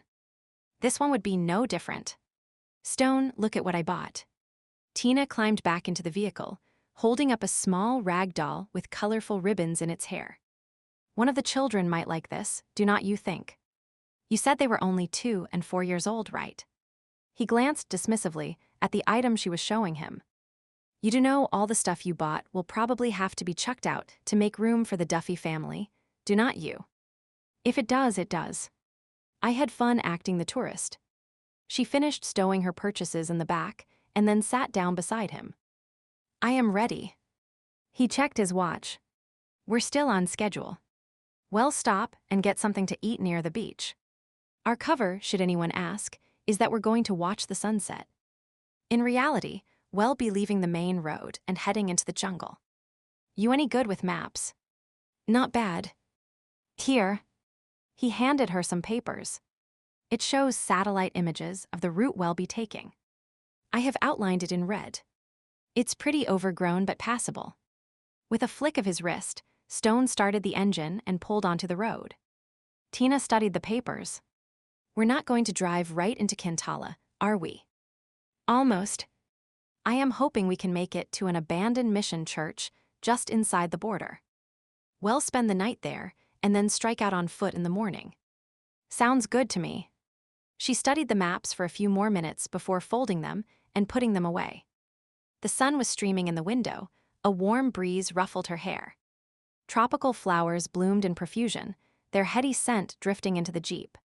She stretched out her arms, feeling relaxed, and tilted her face up towards the sun. Is not the weather lovely? So much nicer than the dreary stuff we were having back in Chicago. Stone's reply, if he made one, was drowned out by a loud thump as the jeep hit a pothole. The highway, if it could be given that grand a name, was littered with cracks and ruts. Stone steered around those he could, but quite a few were unavoidable. Tina laughed as she bounced in her seat and braced herself with one hand on the dash. Reminds me of bumper cars. He frowned at her. You do understand the seriousness of the situation. This trip is no walk in the park. So you have told me. I know, but it does not seem to be sinking in. Disapproval emanated from him, and she scowled at him for raining on her parade. I am not an idiot, Stone. I can see the rifle gun thingy you are wearing. I have seen the news reports. I know what the members of a drug cartel are capable of. I could spend the next few hours chewing my nails and worrying, but it would not change anything. Why not enjoy the moment? He grunted. Fear is not always a bad thing. It makes you cautious, makes you double-check each move. Impulsivity can kill you in this line of work. I am sure it can. But being too scared to act is not good either. She pushed a stray lock of hair from her face. I have faith in you, Stone. Exactly why, I am not sure since I really do not know anything about you, but there it is. You will keep me safe. Focusing on the road, Stone hoped she was right. Images of his last mission played through his head. In the end, he would gotten most of the Fae out safely. Only Addisa had not made it. Her loss still stung. She would been so close to freedom. Look at the birds, Stone. Are not they gorgeous? Christina called for his attention, pointing at a flock of parrots. He spared a glance at the colorful creatures. Nice. Is that all you can say? Nice. This place is amazing. Look at the wild flowers, the clear blue of the sea, the mountains in the distance. You have not commented on them even once. Maybe because I can see the danger that lurks behind a pretty surface. The flowers could be poisonous, sharks infest the water, and the mountains provide hiding places for the drug cartels. Spoil sport. She wrinkled her nose at him. Not everything that looks pretty is dangerous. True. You seem safe enough. He wondered where that comment came from. Why, thank you, Stone. Her cheeks flushed, showing her pleasure at his observation. His wolf cocked its head and eyed him curiously. You find the witch attractive, do not you? He did not reply, lapsing into silence as she chatted beside him. As planned, they stopped for an early meal near the beach, Stone prompting her to eat heartily as it might be the last decent meal she had for a few days. She dithered over the wide choice of local dishes while he quickly picked the seafood special. After finally making her choice, she sat back in her seat, enjoying the breeze that drifted through the open archways. Have you been to this part of the world before? She asked. Stone was looking out the windows. It provided an excellent view of the ocean, the waves lazily rolling onto the white sands of the beach. To Mercosta? No. But I have been to other countries in Central America. Oh. She waited for him to elaborate. He did not, so she tried again. Do you do a lot of traveling with your job? Enough. Is this going to turn into a game of 20 questions? Possibly. He shifted his gaze towards her.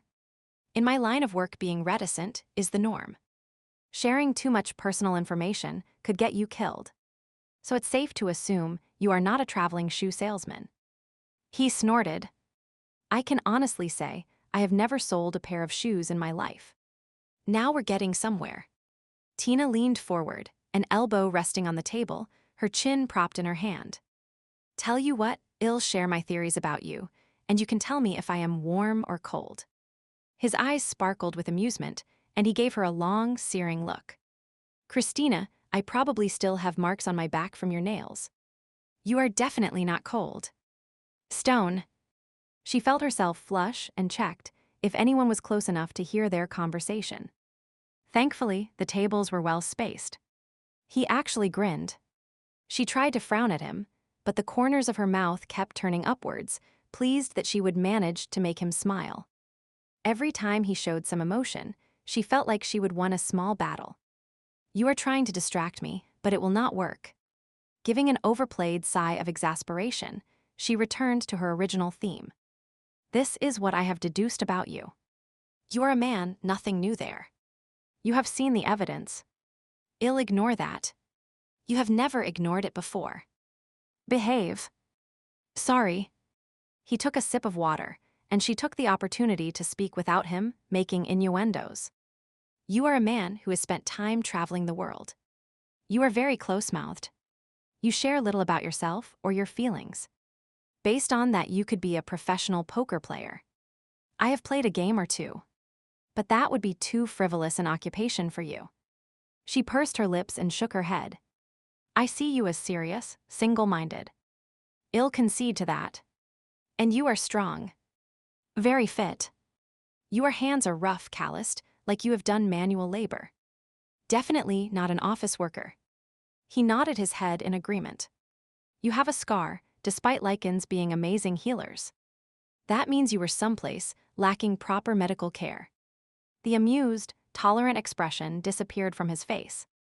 She was treading on dangerous ground, but she was not about to back down. You are here, headed to Cantala to help some people. People who have died since you were first asked to do this job, and now you are going to try to get the remaining members of the group out. I think you are a soldier or maybe a mercenary, something similar to a Lycan special ops. Someone who goes in when everything starts to fall apart. Am I close? He fixed her with a steady stare, the gray of his eyes appearing colder than usual. For a moment, she thought he was going to deny her deductions. Instead, he leaned back in his chair. Our food is here. Sure enough, their server was crossing the room, arms laden with dishes. Do not think I have given up. She murmured. This is only a reprieve. He raised a brow, yet made no comment, instead picking up his fork and beginning to eat. Silence fell between them. For a while she did not mind, focusing on her food, but eventually the quiet began to irk. You do not like seafood. She noted that he was eating like an automaton, no enjoyment of the meal evident on his face. He shrugged. Food before a job is solely for sustenance. It's like fueling a car. She sighed as he resumed eating, his gaze fixed out the window. What was he thinking? Was he going over strategies? Rehearsing the route they would take? Her attempts at starting a conversation were met with monosyllabic replies, so she gave up. And when the owner appeared to see if they were enjoying their meal, she started chatting with her instead. The woman was a font of information, and she soon learned about the best beaches, craftsmen to buy from, food that would be too spicy for her palate, the names of local birds and butterflies. Oh, what is that called? Tina pointed to a bird with iridescent green feathers on its back and a red belly. The woman glanced out the window and gave a gasp of surprise. A quetzal. Are they rare? Well, they are usually seen in the mountains, and some say that if a tourist spots a quetzal, it means they will have good luck and an unforgettable adventure. The woman's gaze lingered on Stone's gun before shifting away. Tina smiled. I am glad to hear that. It's only a saying, of course. Either way, I hope you enjoy your time here. The woman smiled and moved on to another table. Did you hear that, Stone? We're in for good luck. Tina turned to look at him. He had been listening quietly the whole time. If you believe in luck. He nodded towards her plate. Are you done? Yes. I could not eat another bite. Then we'd better be on our way. The sun sets in a little over an hour. We want to get to the mission church before dark. Chapter 5, Tina studied Stone out of the corner of her eye. His face was set, his concentration fixed on the road. Did not the man ever relax? So what are the names of the children? Tina tried to start a conversation. Names? Stone flicked a glance her way. Yes, names. I am assuming you know basic information about them. Yeah. I think Reno mentioned it. You think? Okay, I am sure he did. So? Stone furrowed his brow. Paul Jr. That was one of them. Named after his father. Tina nodded. What about the other one? Arit was a flower. Rose. Violet. No. Daisy. Heather. Ivy. Lily. That is it. Lily. Okay. Paul and Lily. You said they were 2 and 4 years old. Which one is the older one? He shrugged. Paul. Do you really know, or is that a guess? If it is, I have a 50-50 chance of being right. If my guess is correct, you will never be any the wiser. Stone. She rolled her eyes and he smirked. The boy really is older. Tina gave him a suspicious look. He appeared entirely too pleased for his own good. At least he seemed more relaxed. She eased back in her seat, glad to have accomplished her goal. After a few short miles, Stone slowed the vehicle and then stopped completely.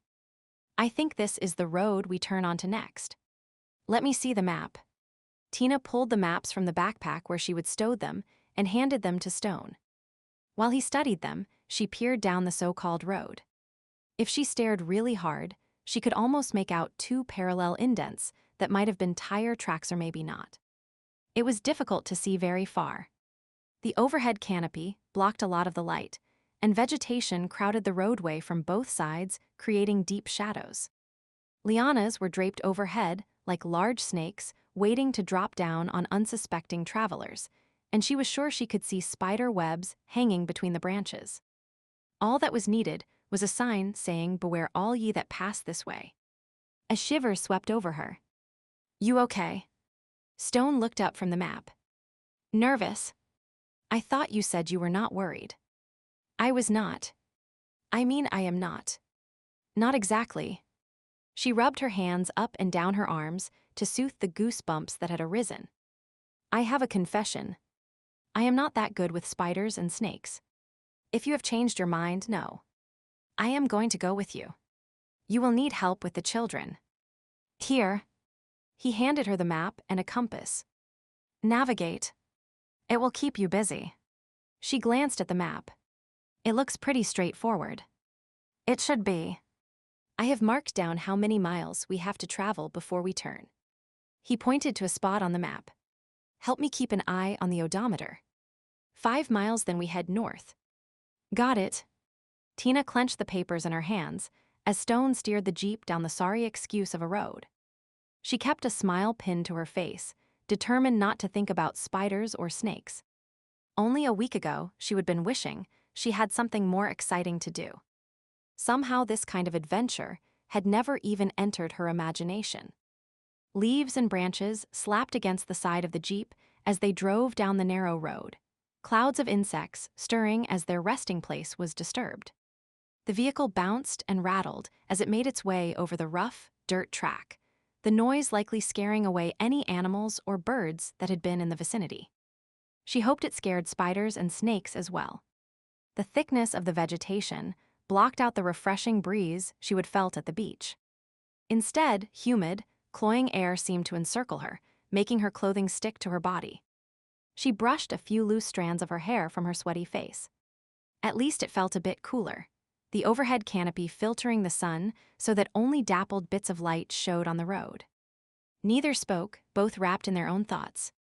Eventually, the 5-mile mark approached, and Tina indicated this to Stone. He nodded and slowed down. "We turn here, and then it's straight to the border with Cantala. Is there a chance of a border patrol catching us?" "Not much. Cantala's forces are poorly organized, and most are probably on the drug cartel's payrolls. Those that are not are likely guarding the government buildings, or concentrating their efforts on the airport and coast, hoping to intercept drug shipments out of the country." "Good.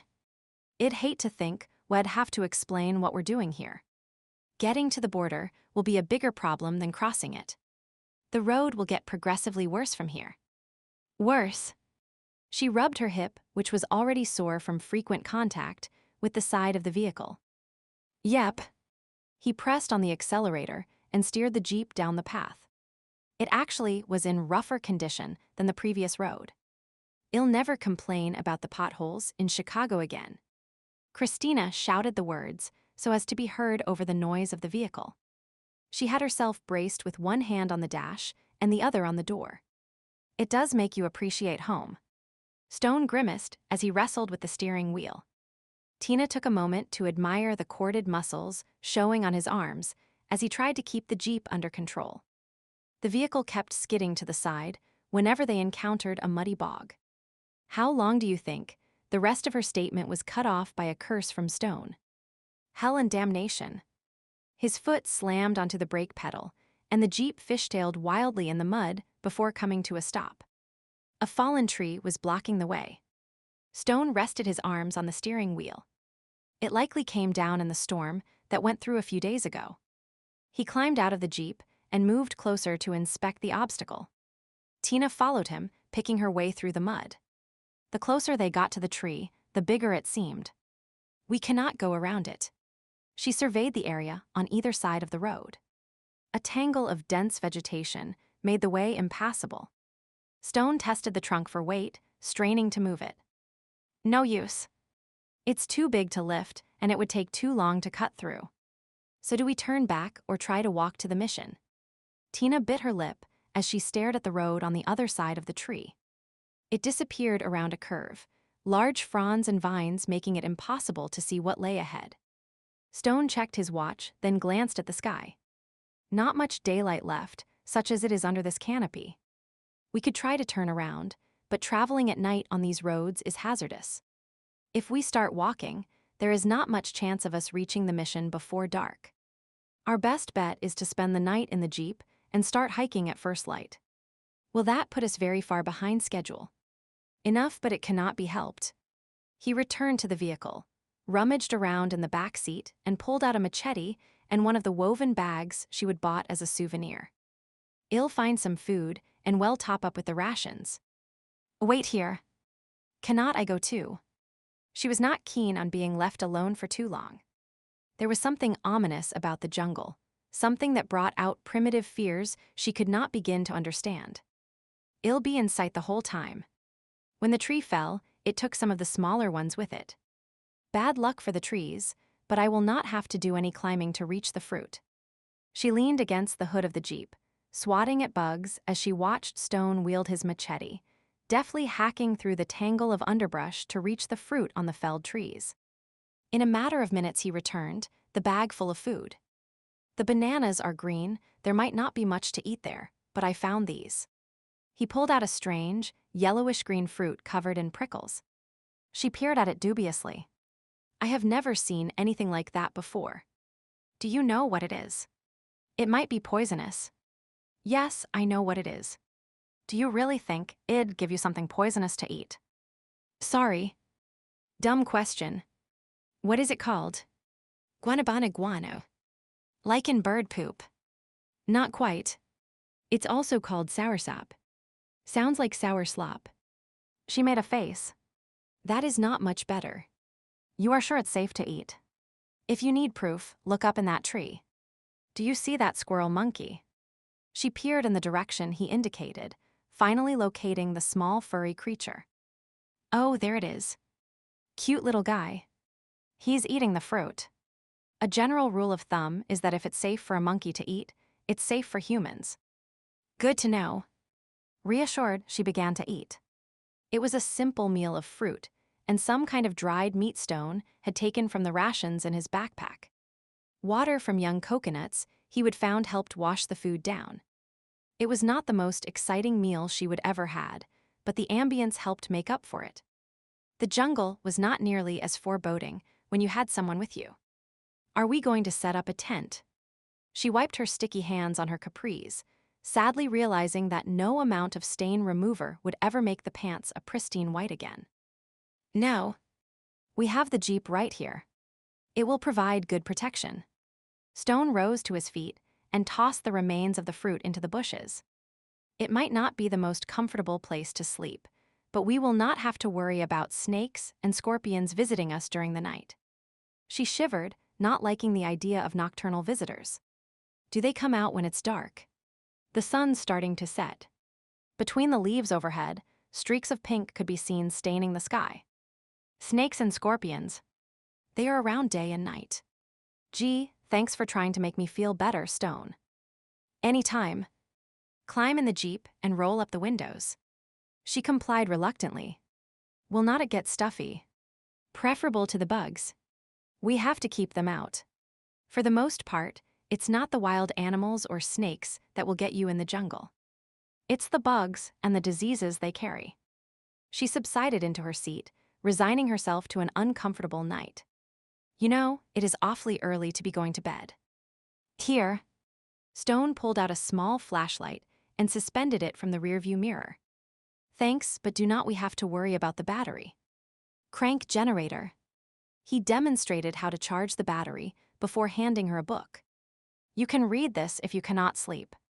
The ultimate survival guide. She was surprised he would need a book. He seemed extremely confident and capable to her. I know a lot, but I do not know everything. It never hurts to have a source of extra information. I suppose. She took the book and flipped through the pages. The plot does not look too gripping. A glance toward Stone revealed he had his phone out. Cell phones work in the jungle. She thought of her own tucked away in the backpack Stone had given her. No. This is a sat phone. It uses a LEO satellite, low Earth orbiting. Good for remote places like jungles or deserts, as long as there is no storm to screw up the satellite signals. She nodded in understanding and settled back to read the survival guide he would given her, idly listening in to his conversation with Reno. Hey, Reno, why did not you answer your damned phone earlier? Yeah. Well, Jenkins never showed. He flicked a glance at Tina. I found someone who. Christina. He held the phone away as a blast of angry words spewed from the device. It was just a weird coincidence that she was here, yeah? I am not too thrilled, but she is better than nothing. Look, the reason I called is because we're behind schedule. The road is blocked, so we'll have to hike the rest of the way. You will need to adjust our emergency rendezvous time. I'll contact you tomorrow with an update, yeah. I will. Talk to you then. Stone signed off and put the phone away. In the dim light from the flashlight, he could see Christina was pressed against the door, her nose buried in the book. Glad you are reading that. You never know when the information might come in handy. She flicked a look his way and then resumed reading. He frowned. What is up? Nothing. She is lying, his wolf declared. She is definitely not pleased. He sighed. I have been told that in woman-speak, nothing always means something. Spill it. She turned her back to him, as best as the limited space of the vehicle would allow. Christina. He spoke her name, the hint of a growl edging his voice. She did not look at him, but at least she replied. I am just trying to stay out of your way, since you are not too thrilled that I am here. What? That is what you told Reno. That you are not too thrilled, but I am better than nothing. He rolled his eyes. I did not mean it the way it sounded. She closed the book firmly and turned to face him. Then what did you mean? I meant he rubbed the back of his neck, feeling that no matter what he said, he would just dig himself in deeper. I meant that I'd have preferred an experienced operative, of course. She pressed her lips tightly together and started to turn away, but he reached over and stilled her movement. I am being honest. A trained operative would have been preferable. This is a dangerous situation, and I do not like the idea of your life, or that of any civilian, being put at risk. Having said that, 2 innocent children are in danger, and I am grateful that you offered to help out. She was silent for a moment, then sighed. Okay. I get it. Good. We need to work as a team, and if there are misunderstandings between us, it will negatively impact on our efficiency. If you have a problem with anything, how you are feeling, your equipment, you do not understand my instructions, anything at all, tell me. All right. She stifled a yawn.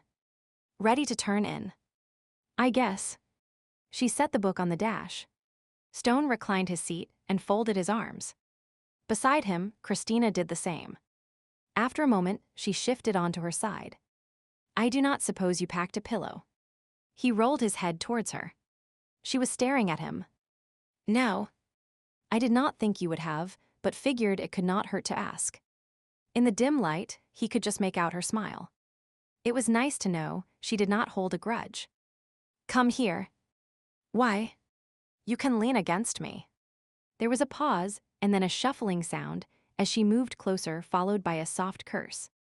The gear shift is in the way. Climb over it. More shuffling ensued, and then she landed in his lap. They grunted in unison.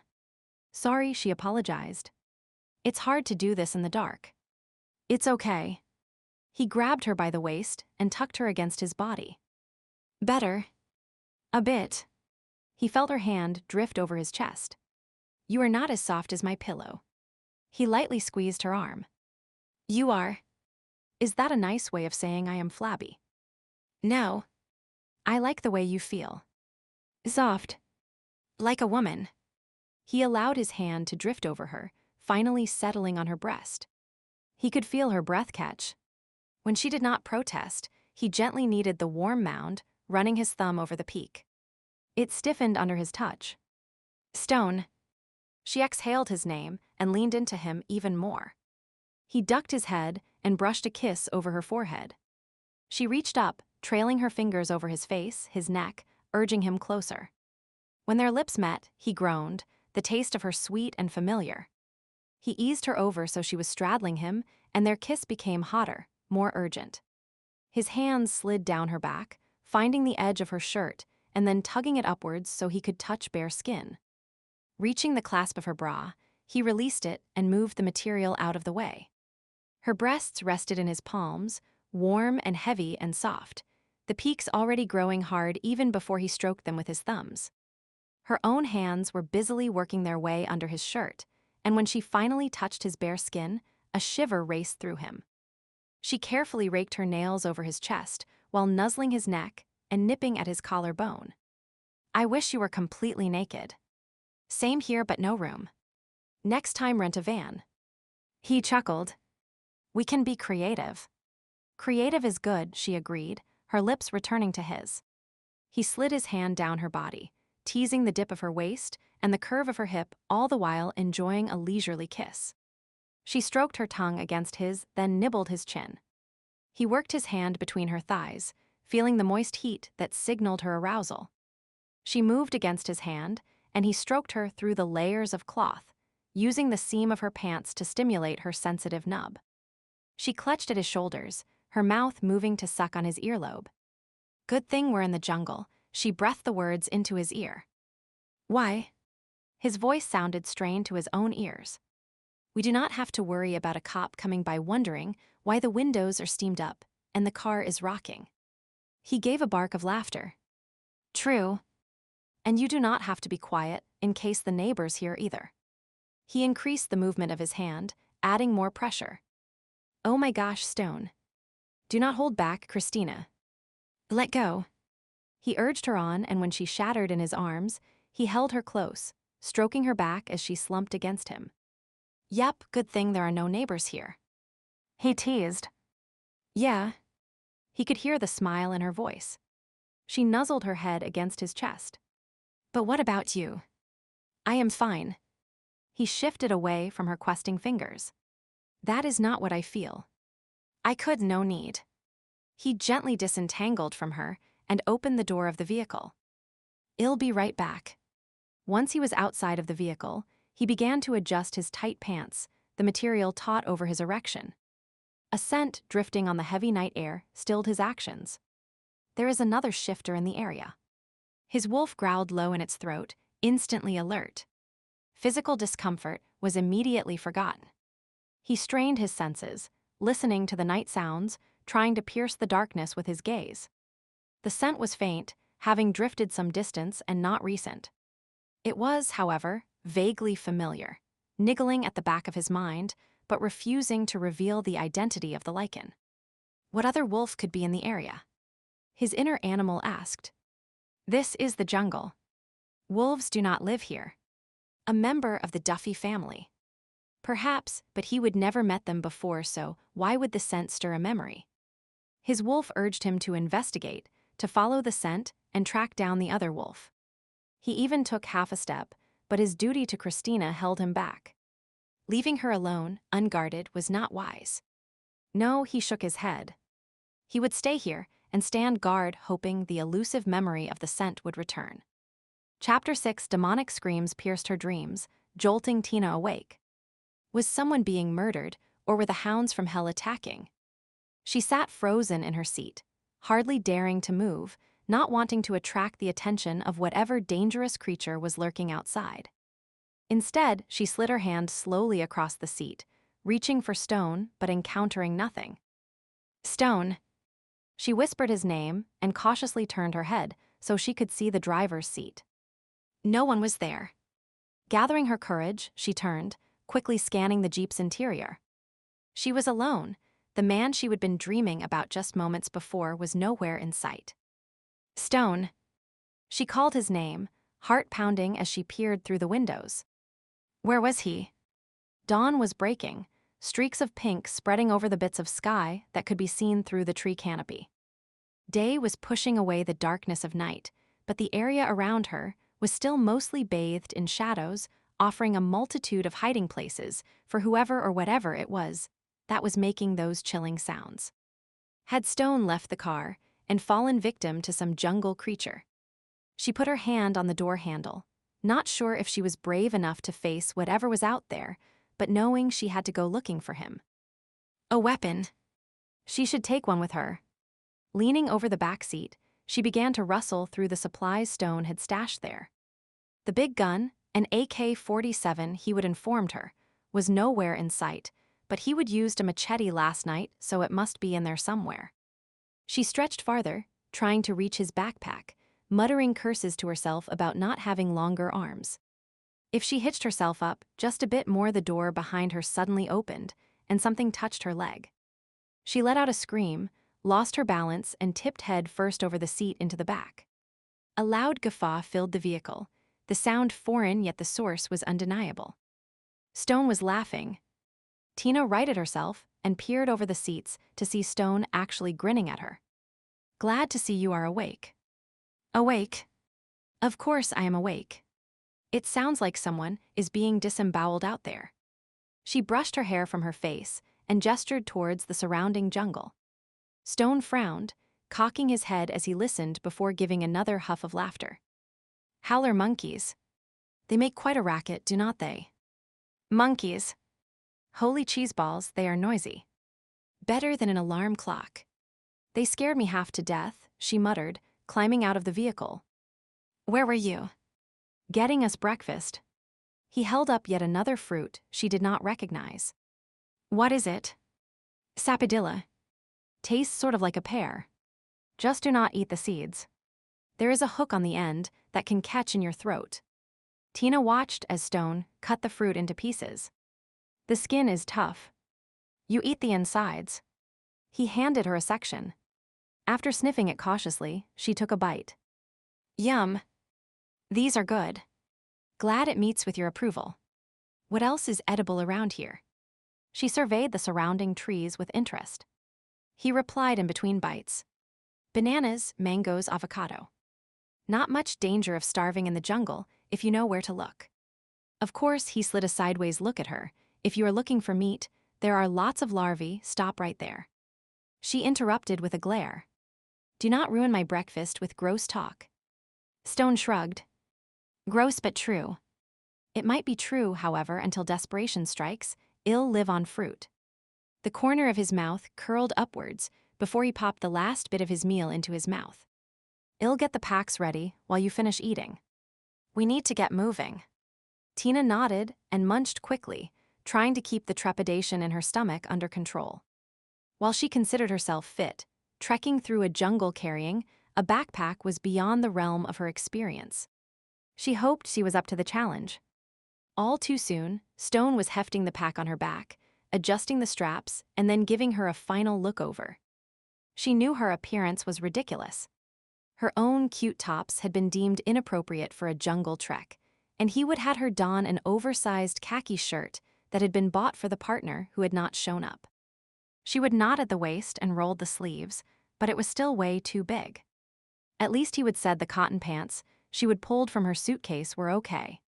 If she had to wear the ones that matched the shirt, they would have fallen around her ankles. Stone nodded and grabbed his own pack. "You will do." The simple words were likely high praise in his mind, so she smiled her thanks. "Put on more repellent." He handed her the container. "The mosquitoes will love your fair skin." "Does this stuff work?" She applied liberal amounts. "It will not stop all of them, but it's better than nothing. Keep your shirt done up. The more of your body that is covered, the less chance you will get bitten." She glanced in the back of the vehicle, eyeing her suitcase stuffed with cute bathing suits and summer wear. "We're leaving a lot of stuff behind. Cannot be helped. We have to conserve our energy, and that means carrying the bare minimum." She grabbed the rag doll she would bought the day before and stuffed it in her waistband. "This does not weigh much, and it might help with the children." Stone raised a brow, but did not tell her to put it back. He checked the doors and windows of the Jeep. "All secure. With any luck, we'll be back in a couple of days to retrieve it." It's not too likely anyone will come by and steal our stuff, is it? We're in the middle of nowhere. You never know. However, it's the monkeys getting inside that would cause our biggest problem. The idea of one sitting in the driver's seat wearing her bikini made her laugh, and she chuckled softly as Stone led the way over the fallen tree and down the makeshift road. During the day, the jungle was considerably less intimidating than it had seemed the previous night. Completely in awe, she looked this way and that, trying to take in all the sights, sounds, and smells. Plants of every size, shape, and color imaginable surrounded them.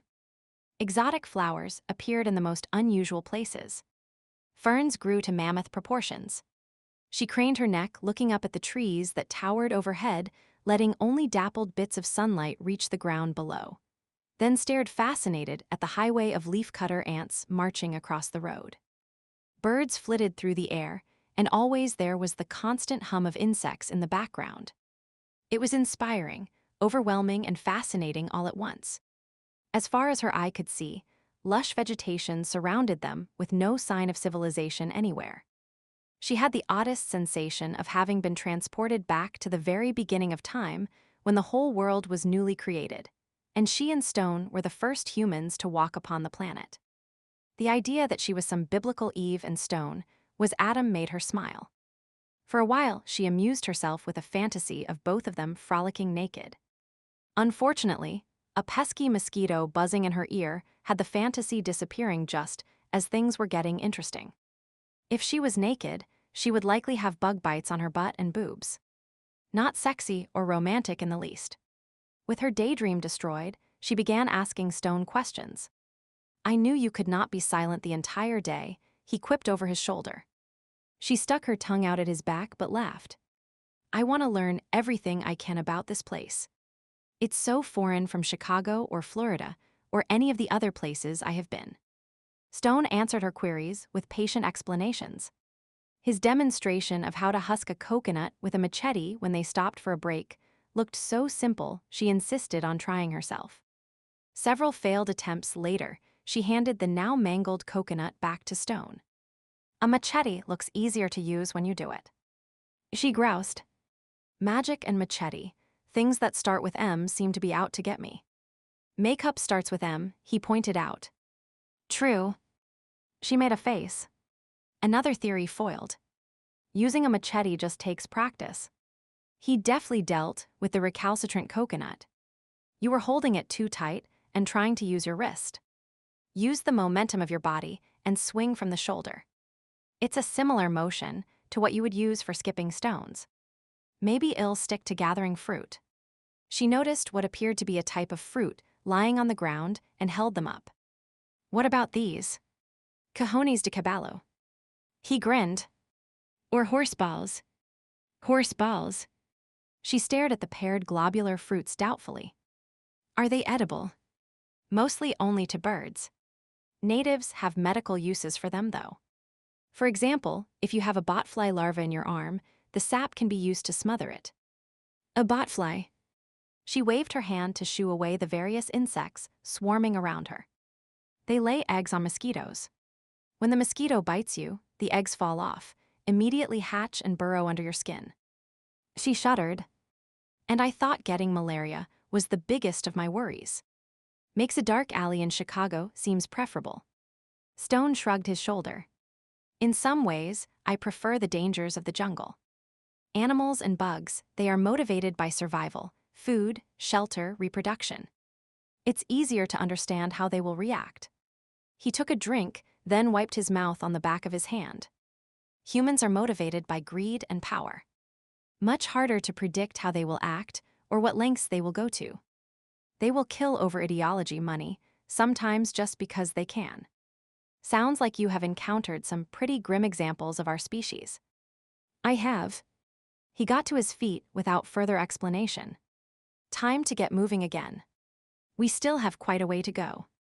Over the miles, the road had deteriorated into a track, and finally a narrow path. When the last vehicle had passed through was anyone's guess.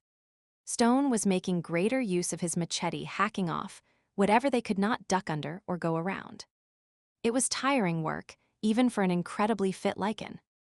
Tina watched from her position behind him as his shirt became wet with sweat, the material clinging to him like a second skin, outlining every sculpted muscle. She recalled what it felt like to run her fingers over his hard flesh, to feel the controlled strength of him as he held her tight. It made her feel even hotter than she already did, and she tried to school her thoughts in a less stimulating direction. Nature was, perhaps, trying to help when an afternoon rainstorm sprung up seemingly from nowhere. Torrents of rain poured down on them, miniature waterfalls forming where the rain dripped off the overhead leaves. Within seconds, Tina was soaked, her hair plastered to her head, her feet squishing uncomfortably in her shoes. "It will not last long," Stone called out over the drum-like sound of raindrops pounding on the canopy above. "Well, keep going." She slicked her hair back from her face and nodded. There really was no other response. There was no shelter, no umbrella, no other course but to keep plodding along. The rain finally ceased, however. That just meant the humidity started to rise again. Tina was sure she could see the moisture in the air, feel it in every breath she took in. Had she ever felt this sticky and disgusting before in her entire life? Knowing they could dehydrate in the incessant heat, Stone had them stop frequently to rest and replenish the fluids they lost from sweating. At this point, she was too tired to talk and merely grunted her thanks for the drink he handed her, then wearily pushed herself to her feet when he indicated it was time to continue the trek. Stone cast a glance over her, a muscle twitched in his cheek, but he made no other comment. She knew she must look a disaster. Her clothes were filthy and sticking to her body. Strands of hair hung limply on her forehead. She did not give a damn. Her backpack felt heavier with every step. The straps rubbing on her shoulders and her tired legs could barely lift her wet, muddy shoes. Like an automaton, she took one step after another, her eyes fixed on Stone's back, her mind blank. When he finally announced they would reach their destination, she almost walked right into him. She wiped the sweat from her eyes and looked around in disappointment. "This is it. I thought you said we were heading to an abandoned mission." All she could see was an open area around a large cluster of plants. "Look carefully." He directed her attention, and she was able to make out a tiny section of stone wall between the leaves and vines. "We'll spend the night here. It's still early." She was exhausted, but did not want him stopping on her account. Somehow, she would find the strength to continue on. "It's too hot to travel any farther, plus I am not sure if we could find a shelter between here and the Duffys' last known location." Tina did not argue the point. Stopping for the day sounded like a splendid idea to her. She watched as Stone used his machete to hack a path through the tangle of plants and vines that covered the doorway to the abandoned building. It was a simple structure, consisting of a few small rooms and a tiny chapel. Webs, plant debris, and the skeletal remains of small animals were intermixed with a few broken and decaying chairs and tables. She eased the backpack off her shoulders and looked around. Exactly why it had been abandoned, Tina could only speculate. Had the missionaries given up their efforts or moved to a better location? Or had the never-ending battle for control of the area resulted in their deaths? A shiver passed over her at the idea of sleeping in a building where someone might have been killed. Maybe she would be able to convince Stone that camping under the stars was more restful. As if he would read her thoughts and was trying to be contrary, Stone dropped his pack on the floor and announced they would be sleeping in the old chapel. "Well, use this space. We can build a fire right outside the door, and there is a place to hang our hammocks. Would not sleeping outside be better? Fresh air, stars overhead, a campfire crackling nearby as we snuggle inside a tent." She tried to paint an idyllic picture with her words. "No tent. Besides, tents are on the ground, which means bugs, spiders, scorpions, and snakes can all crawl inside. Just an idea."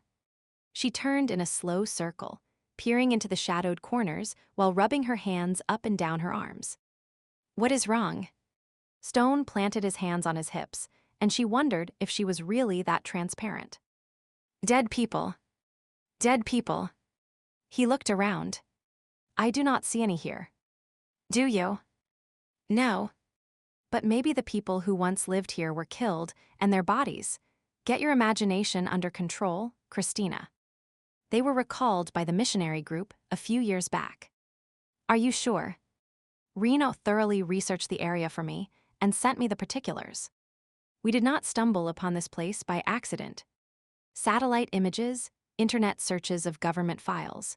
You do not waltz into a country without knowing what you are facing, what resources are available, or what other groups might be functioning in the area. Oh. She looked around, viewing the old building with new eyes. In that case, it's an interesting place. I like the texture of the walls. Good. You can feel them instead of my hair. She giggled at his reference to the night they first met, and then, at his bidding, went to gather some bits of wood to use for a fire later on. With the ease of experience, Stone hung hammocks and spread out mosquito netting over each, his mind occupied with thoughts of Christina. She was a strange mix, eager to learn about the jungle one minute and then worried about dead people the next. Quirky, but not a stereotypical dumb blondier, whatever color her hair might be. She was doing well, no whining or complaining about the lack of amenities or the heat or how far they would had to travel today. Though they looked nothing alike, in some ways she reminded him of Adissa. An image of the woman flashed before his eyes. She would look to him for leadership, too, and look at how that had ended. He tightened his lips and pushed the memory away. I am ready for a shower now. I do not suppose you have a portable one hidden in your backpack. Tina set down the stick she would gathered, smiling despite the sweat shining on her face. No, but there is a river nearby. Bring your spare clothes. We can rinse out what we're wearing at the river and hang it to dry overnight. It was a short walk to the river, close enough that the former residents had easy access to water, but far enough away that they did not have to be worried about being swept away by a flash flood, something that was always possible after a heavy rain. Partway there, he gave a satisfied nod. We're in luck we can take a shower. Do not tease me, Stone. Tina plucked at her sweat-stained clothing. I am not. Cannot you hear it? There is a waterfall ahead. She shook her head but, after a few seconds, smiled. Now I do. There is sort of a distant roaring sound. How did you know? Lycan hearing. It's a notch or two above the average witches, he gently jibed. She seemed about to protest, but then at that moment they exited the jungle and saw a river stretching out before them. It was wide and not too deep, being only a tributary that fed into the main river that cut through Cantala. Stone watched as Christina took in the sight, her eyes wide with wonder. Had he been that young once? It seemed he would felt old and jaded for more years than he could remember. A river was just a river to him, a place to bathe and get water, a possible source of food or even danger. Shoving his hands in his pockets, he tried to see the scene before him as she must be doing. Water sparkled as it tumbled over partially submerged logs and rocks, erasing their usual dull appearance and causing them to shimmer in the bright sunshine. Diamond-like droplets of moisture dotted the pendulous leaves that hung near the water's edge, while, a short distance away, the spray from the waterfall filled the air, allowing the rays of light to create a rainbow arch over the small pool below. It's beautiful, Stone. This must be what the Garden of Eden was like. Perhaps. I am sure there is at least 1 or 2 snakes here. She hit him lightly on the stomach. Do not spoil it for me. If there are snakes, you are in charge of them. Me, I am so hot and sticky, I do not even care anymore. I am heading in. Hanging her clean clothes on a nearby tree, she started to unbutton her shirt. Stone had to agree with her and followed suit, shucking his clothing and then, after grabbing the bar of soap he had brought along, waded in. A few long strokes later, he emerged under the waterfall.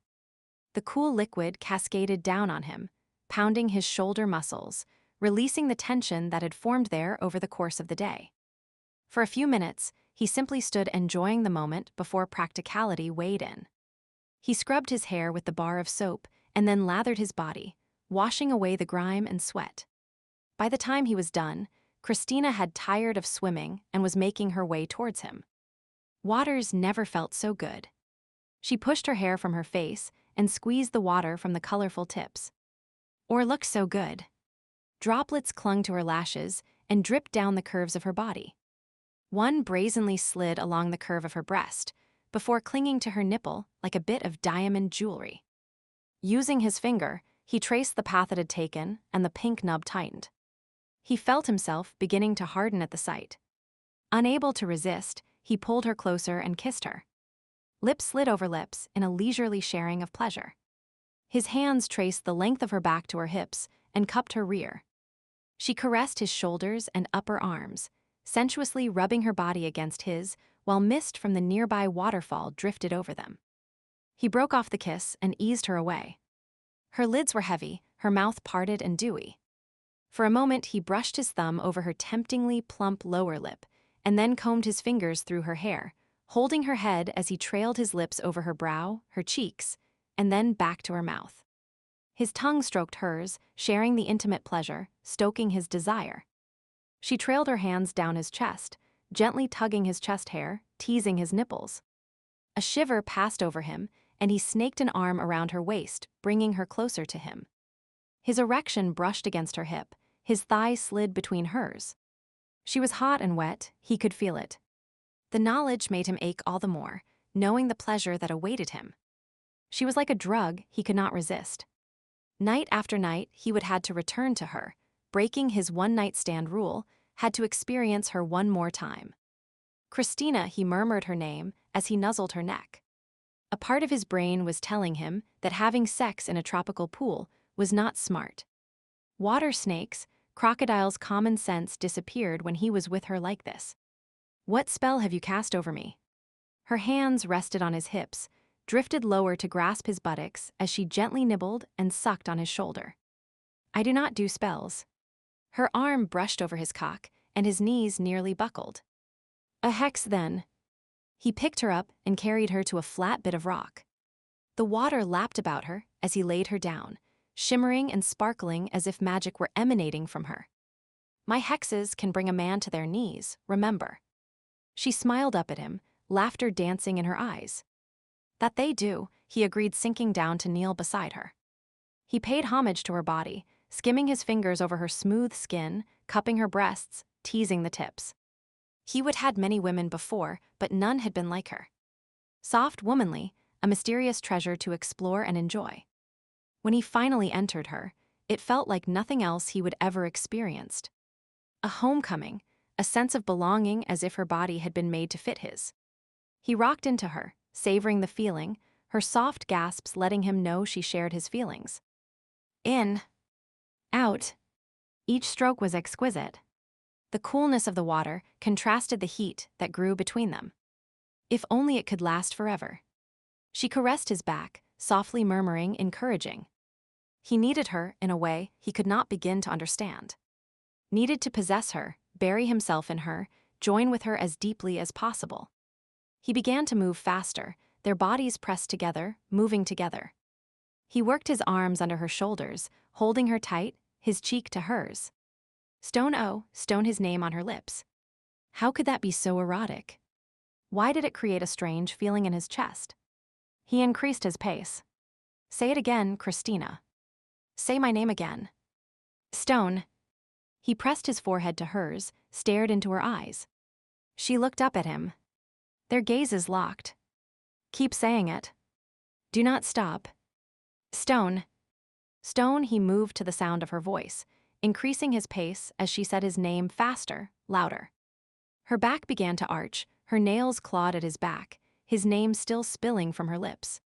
Stone, the need for her filled him, clouded his thinking, drove him onward as he strained to join with her as deeply as possible. His heart was pounding, his muscles tightened, trembled. He was going to explode. Christina Stone. She shattered in his arms, and he followed suit, completing losing control in the glory of the moment. He collapsed on top of her, panting and spent. For a moment, his mind was numb, only dimly aware of the splashing water around them, the sun on his back, the calls of the tropical birds. Her scent, the softness of her body, the sound of her breathing, that was all that mattered. Eventually, he moved, rolling them both over and cradling her on top of his body. You okay? Yeah. She giggled. But I bet I'll have some bruises. Sorry. He gently rubbed her back, his brows knit together. What was it about this woman that stole his control? Why did he paused, noticing her flinch under his touch. What is wrong? She sat up. Nothing serious. My shoulders are just a bit sore from the backpack. Let me see. He rose and checked, noting the reddened flesh. The straps are padded, that should not have happened. Do not worry, it's not that bad. In this climate, any injury to your skin is bad. Infection sets in quickly. He frowned in concern. I'll check the straps when we get back to camp. Stone, it's not. I am in charge of this mission, the people on it and the equipment we're using. If I say it needs checking, it gets checked. Fine. He could tell by the look on her face, she thought he was overreacting. Too bad. If something went wrong, he was responsible. The lazy after-sex feeling disappeared, and he stood up. Here is the soap. Take your shower. I am going to wash out my clothes over by the stepping stones. By the time she was done and waded over to him, his mood had improved, and they spent the heat of the day by the river. Stone went fishing with the small line and hook he had brought along, while Christina alternately swam or basked in the sun. He studied the curves of her body, the fullness of her lower lip, the hint of a smile that always seemed to grace her face. She proved to be a satisfactory distraction, keeping him occupied until he felt a tug on his fishing line and reeled in his catch. It was a strangely pleasant afternoon, given that he was on a mission. The two had never gone hand in hand before. Later that evening, after the laundry had been hung to dry by the fire, and the fish had been cleaned, cooked, and eaten, Stone started boiling water to purify it before filling the canteens for the next day's trek. While there were sources of water in the jungle, it never hurt to have some with you, just in case. What is the plan for tomorrow? Tina poked the fire with a stick. Well, follow the river downstream for a few miles to where it merges with the main river, and then continue on until we're closer to the Lycan embassy, the Duffys set up. Then I'll do some reconnaissance. With any luck, the drug cartel will have kept them held captive there. If not, I'll start to track them. Track them? You mean follow their scent? That and visible signs. A group of men cannot move through the forest without breaking off leaves and trampling plants. And when we find them? You mean when I find them? I'll set up a secure campsite for you a safe distance away, and then go in and get them. She raised her brows, but he shook his head. Your purpose on this trip is to help with the children. You know, Stone, in any other situation, a sexist comment like that would have had me calling you a spherical bastard. A what? A spherical bastard. It means you are a bastard no matter which way I look at you. She grinned at him, and the corner of his mouth curved upwards in response. Is that an original phrase? Nah. I took an astronomy course once. There was this guy named Fritz Zwicky that we had to learn about. Spherical bastard was a term he coined. Interesting, but even if I am a spherical bastard, you are not going with me. It's too dangerous. I have studied self-defense. Self-defense, astronomy, makeup artist, is there any course you have not taken? I have a wide variety of interests. So it would seem, but the answer is still no. She scowled at him, her lower lip extended ever so slightly. Listen, a rookie in the field is a good way to get everyone killed. Your willingness to help is appreciated, but I work best alone. She was silent for a minute, randomly poking her stick into the fire. Eventually, she sighed. Fine. I stay back, you go in. Then what happens? I am going to scout the area during the day. Learn as much of their routine as possible, discover where they are keeping the Duffy kids. With any luck, I can go back at night, slip into the camp, get all survivors out and be gone with no one any the wiser. Sounds like you have done this before. Yeah, he replied slowly. I have done this before. He stared at the fire. Ghosts from the past seemed to dance in the flame, mocking him and the outward calm he tried to project. This was his first real mission since the desert fiasco. Yeah, some might claim it was a success because he would gotten out with some people still alive. The percentage did not make him feel any better, though. There were still times he woke up sweating in the night from his dreams. And more than once, he would caught himself having flashbacks. Not often, but enough to make him wonder if he would made the right choice taking on this assignment. Keep the demons at bay, he told himself. This is not the time for doubts. He forced himself to breathe slowly, to keep his muscles relaxed. Eventually, the tension eased from his body. A glance sideways showed Christina was preoccupied with a moth that was circling the fire. Listen, it's getting late. I am going to check in with Reno, and then we'd better head to bed. We have an early start tomorrow. They settled in their hammocks, mosquito netting tucked in place so they would not be eaten alive. Stone watched as Tina wiggled about to get comfortable, her hammock swaying to and fro. Eventually, the motion stilled. He listened to the night sounds of the jungle, his inner wolf automatically categorizing each, deciding if it posed a danger or not. The churring hum of insects, the faint rustling of leaves. Bats screeched using echolocation to find their next meal. Occasional startled cries as some creature became food for another. Nothing of importance to him. Instead, he focused on the sound of Christina's breathing. Soft, rhythmic. It was vaguely comforting to know she was near. His wolf gave a contented sigh, resting its head on its paws, fixing its gaze on her location. By narrowing his eyes, he could just make out the rise and fall of her chest. Her scent wrapped around him, filling his lungs with each breath. A female could make us complete. His wolf murmured the idea. Where the thought came from, neither man nor wolf was sure, but it had both frowning. This afternoon had just been great sex, nothing else hadn't it. The idea that he was drawn to her, needed her, that was just his dick talking. She did not complain even once all day, his wolf pointed out. True. She is interested in learning. Look at all the questions she asked. Admirable qualities, but that did not mean anything. Or did it? Stone folded his arm behind his head and considered the fact. She makes us smile, even if she is a witch. He nodded. She created a feeling of lightness inside him that he was not used to. It was an interesting feeling, one he could get used to. Having her around all the time would have its benefits, but he shook his head. A partner meant depending on someone. It could make you vulnerable, impair your judgment. If you dared to care about someone, you lost your effectiveness. Just look what happened with Addisa. Addisa. He shifted in his hammock, not wanting to think of her, but unable to block the memories. They would been through hell and back together. She would depended on him to keep her and her people safe. He would come to lean on her for her wisdom. His stomach knotted. He took a deep breath, hoping to clear his mind. A sweet scent drifted on the air. Some tropical flower, no doubt. Ironically, there would been flowers blooming that last night in the bloody desert. The night he would lost her adrenaline surged through his system. Where the hell was the icy calm he would always relied on? His heart was pounding so loud, he could barely hear the sound of the approaching jeeps. Fucking bastards. He had not come this far, gotten this close just to fail again.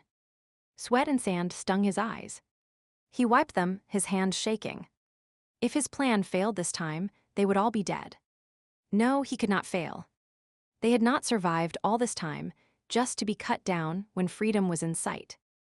Hurry. Elijah. I not now Addisa. We have to yelling. The sound of gunfire. It erupted around them, the words he would been about to say stuck in his throat as his worst fear became reality. They would been found. Elijah Stone, go. Run. He urged the others on, taking one by the arm, dragging her to her feet, turning to help another. The good of all before the needs of one. Somehow those murmured words caught his attention in the middle of the chaos. What? For the good of all, Elijah Stone. I am old. I have lived my life. Addisa. His eyes widened. He tried to reach out to grab her, but he would been too late. She was darting into the open, trying to draw the fire. No. No. Stone. Stone. Someone touched him. Suddenly awake, he jerked upright and grabbed the person near him, a snarl curling his lip. Holy cheeseballs, Stone. Christina gaped at him, her eyes dark and wide. You better not bite me, wolf boy. Wolf boy. He blinked and released her arm. Yeah. She stepped away, rubbing the place where he would held her. You lay even one tooth on me, and ill, hex you from here to the North Pole and back. Stone swung his legs over the edge of his hammock and stood up. Serve you right for waking me up. He noted a slight tremor in his hands and clenched them into fists at his side. I woke you up. Huh? You are the one that was yelling in your sleep. Damn. What was I saying? She shrugged and shoved her hands in her pocket. You were mumbling at first. Something about the good of all, and then you started saying no louder and louder. I figured you were having a bad dream, and I should wake you up. Stone stared at Christina, noting the concern in her eyes despite her nonchalant tone. Yeah. Just a bad dream. He walked to the doorway and tilted his face to the sky. It was almost a full moon. In other circumstances, he would let his wolf free and go for a cathartic run. But not now, not on a mission. Stone, can I do anything for you? Christina stood behind him. He could feel the warmth of her body. Her hand touched his back, offering comfort. It would be easy to turn and use her to hold the memories at bay. Tempting, but also a show of weakness. He needed to conquer his demons on his own. I am fine. Go back to sleep. What about you? What are you going to do? I am going to sit by the fire for a bit. He would left it smoldering overnight, not for the warmth, but so the smoke would keep the bugs at bay. It'll be fine. Okay. She removed her hand and stepped away. Her voice sounded hesitant, but she returned to her hammock. He listened as she climbed in and pulled the mosquito netting back in place. Yeah, he would sit there for a bit, probably until morning. Better tired from lack of sleep than from fighting his own dreams all night. Damned nightmares. Time passed. He sat in a half-dozing state, using the white noise of the insects to dull his mind.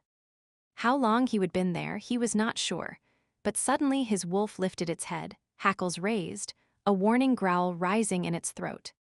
They were not alone. Another creature was nearby. He flared his nostrils and tested the air. Not a human. And not a bat or a kinkajou or any of the usual nocturnal animals one would expect to encounter. It was a cat. A jaguar, to be specific. Large. Lethal. And thankfully alone. Stone got to his feet and stepped away from the building.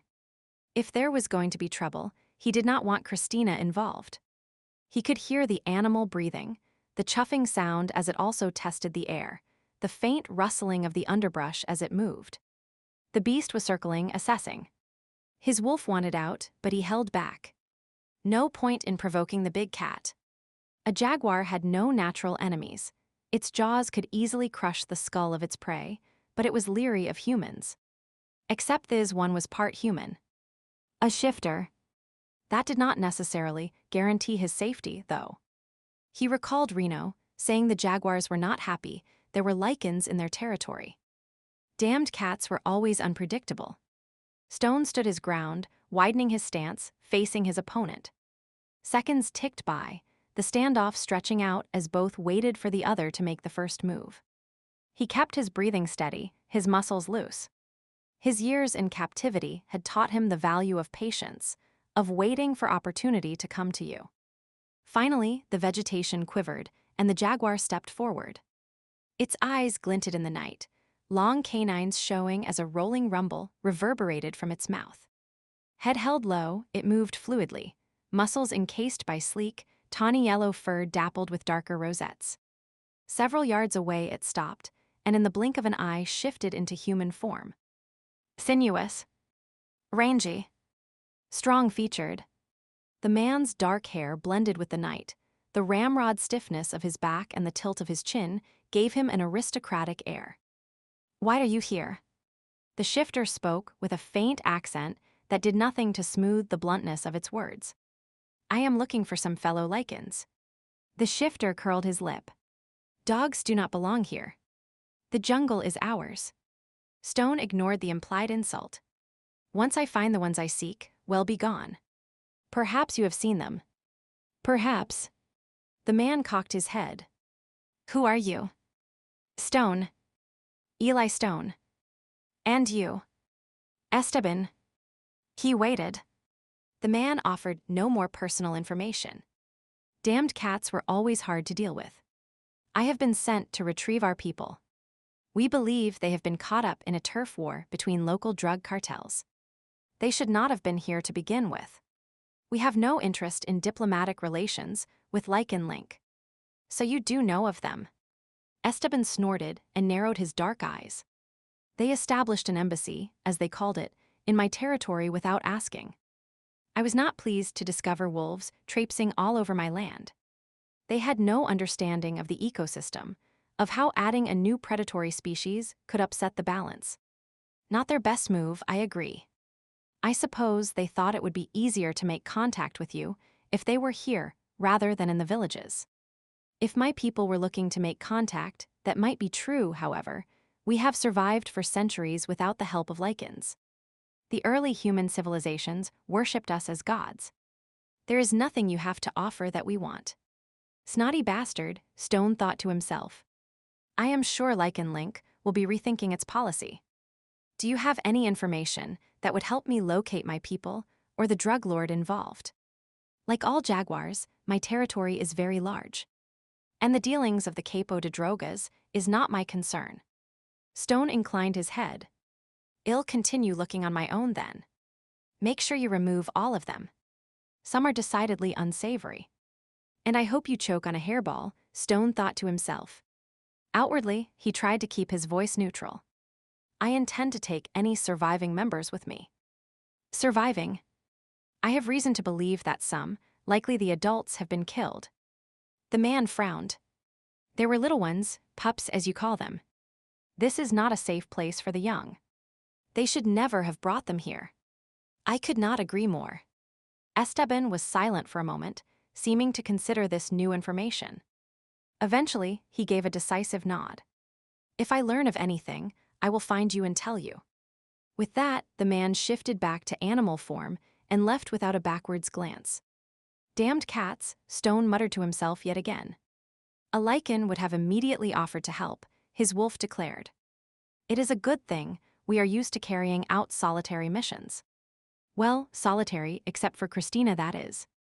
Chapter 7, narrow beams of light slowly penetrated the leafy canopy as the sun rose in the sky. Its dawning accompanied by a cacophony of bird calls and horse howls from the monkeys. Morning mist shrouded the jungle, twisting and twining between the tree trunks, bejeweling tropical flowers and spider webs with drops of diamond-like dew. The beautiful intricacy of the web was almost enough for Tina to give up her dislike of spiders, except for the fact that there was a spider, a big, fat, hairy, long-legged spider, sitting in it. Plus, the web was in the doorway of the old chapel where they had slept, and it now blocked her way out. Duck under it. Stone gave the suggestion as he folded up the hammocks and netting. What if it jumps down on me? It will not. Easy for you to say. You are not the one being kept from your morning pee by a vicious arachnid. Tina shuffled her feet, her bladder urging her to face her fears, leave the building and find a bush. The best way to conquer your fear is to face it head-on. He called the advice over his shoulder as he examined her backpack. She eyed the spider and was sure it waved its pincers or jaws or whatever it had at her. I am facing it, and I am still afraid. Remember, you are bigger than it. The spider is more afraid of you than you are of it. My body is bigger, so it can hold more fear. She countered his logic with her own. Maybe she could try a spell, create a small wind to blow the spider out of the doorway. Of course, knowing her luck, it might work in reverse, and the eight-legged horror would land on her. She hopped from one foot to the other, the need to go to the bathroom becoming more urgent. Stone appeared beside her. The only reason I am doing this is because we need to get moving. He used a stick to take down the web and shoo the spider outside. My hero. She clutched her hands to her chest in an overly dramatic fashion and pasted a lovesick look on her face. Do I get rewarded in typical hero fashion? He reached towards her, obviously anticipating a kiss. A crooked smile peeked out from the stubble that now covered the lower half of his face. She ducked under his arms and sprinted out the door. Sorry, I got to pee. The sound of his bark of laughter followed her as she rounded the corner and found a bush to use as a bathroom. By the time she returned, Stone had his backpack on. Hers sat in the corner. When she went to get it, he shook his head. Leave it. It's a piece of crap. Why? The shoulder straps. There is not enough padding. If you wear it again today, you will end up with raw skin. Next time I see the guy who sold it to me, I am going to wring his neck. I do not pay those kinds of prices for inferior goods. But what about all the supplies in it? I have put the most essential ones in mine. Well, leave your hammock behind. We can share for one night. You should not have to carry everything, though. Here. He handed her a canteen. That is it.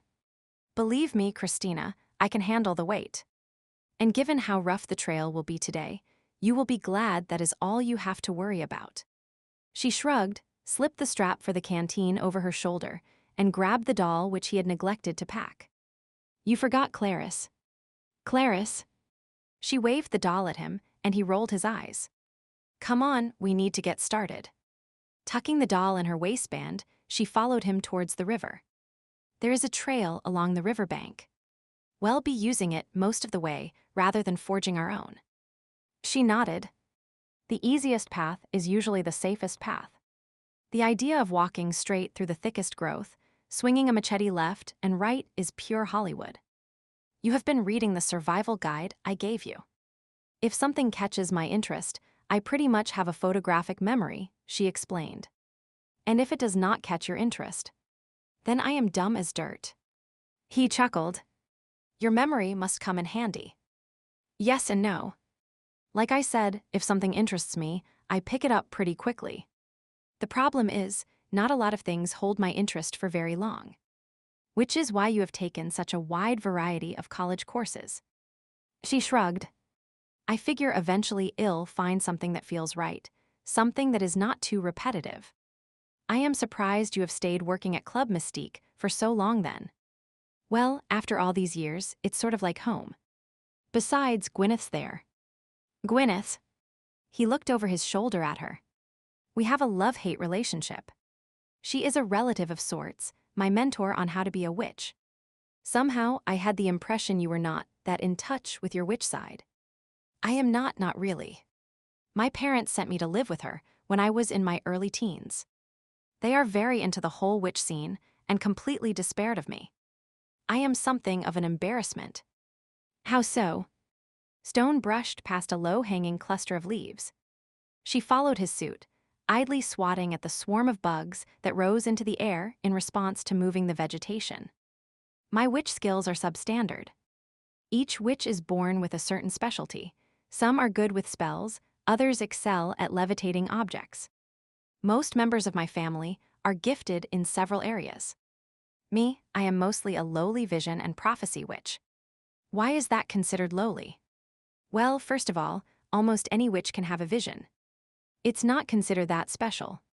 Stone gave a distracted grunt, grabbing her arm and keeping her from treading on a snake that was sunning itself near the edge of the path. Watch your step. Thanks. She shuddered, not wanting to imagine what could have happened if she would disturbed it. So visions and prophecies. Stone prompted her, although whether he was really interested in the conversation or trying to take her mind off the snake was anyone's guess. Yeah. Visions. She gave the snake one last look over her shoulder before focusing her attention on Stone's back once again. I have them more than most. Sometimes I can conjure one up when someone really needs information. Other times they just appear randomly. Sounds handy to me, being able to see the future. It's not seeing the future exactly, more like an abstract painting that is open to interpretation. It's a very inexact kind of magic. So if I asked you about the outcome of this mission? She shook her head. I would not even try to conjure one up for this. First of all, I am personally involved. That can really skew the interpretation process. Objectivity is important. Exactly.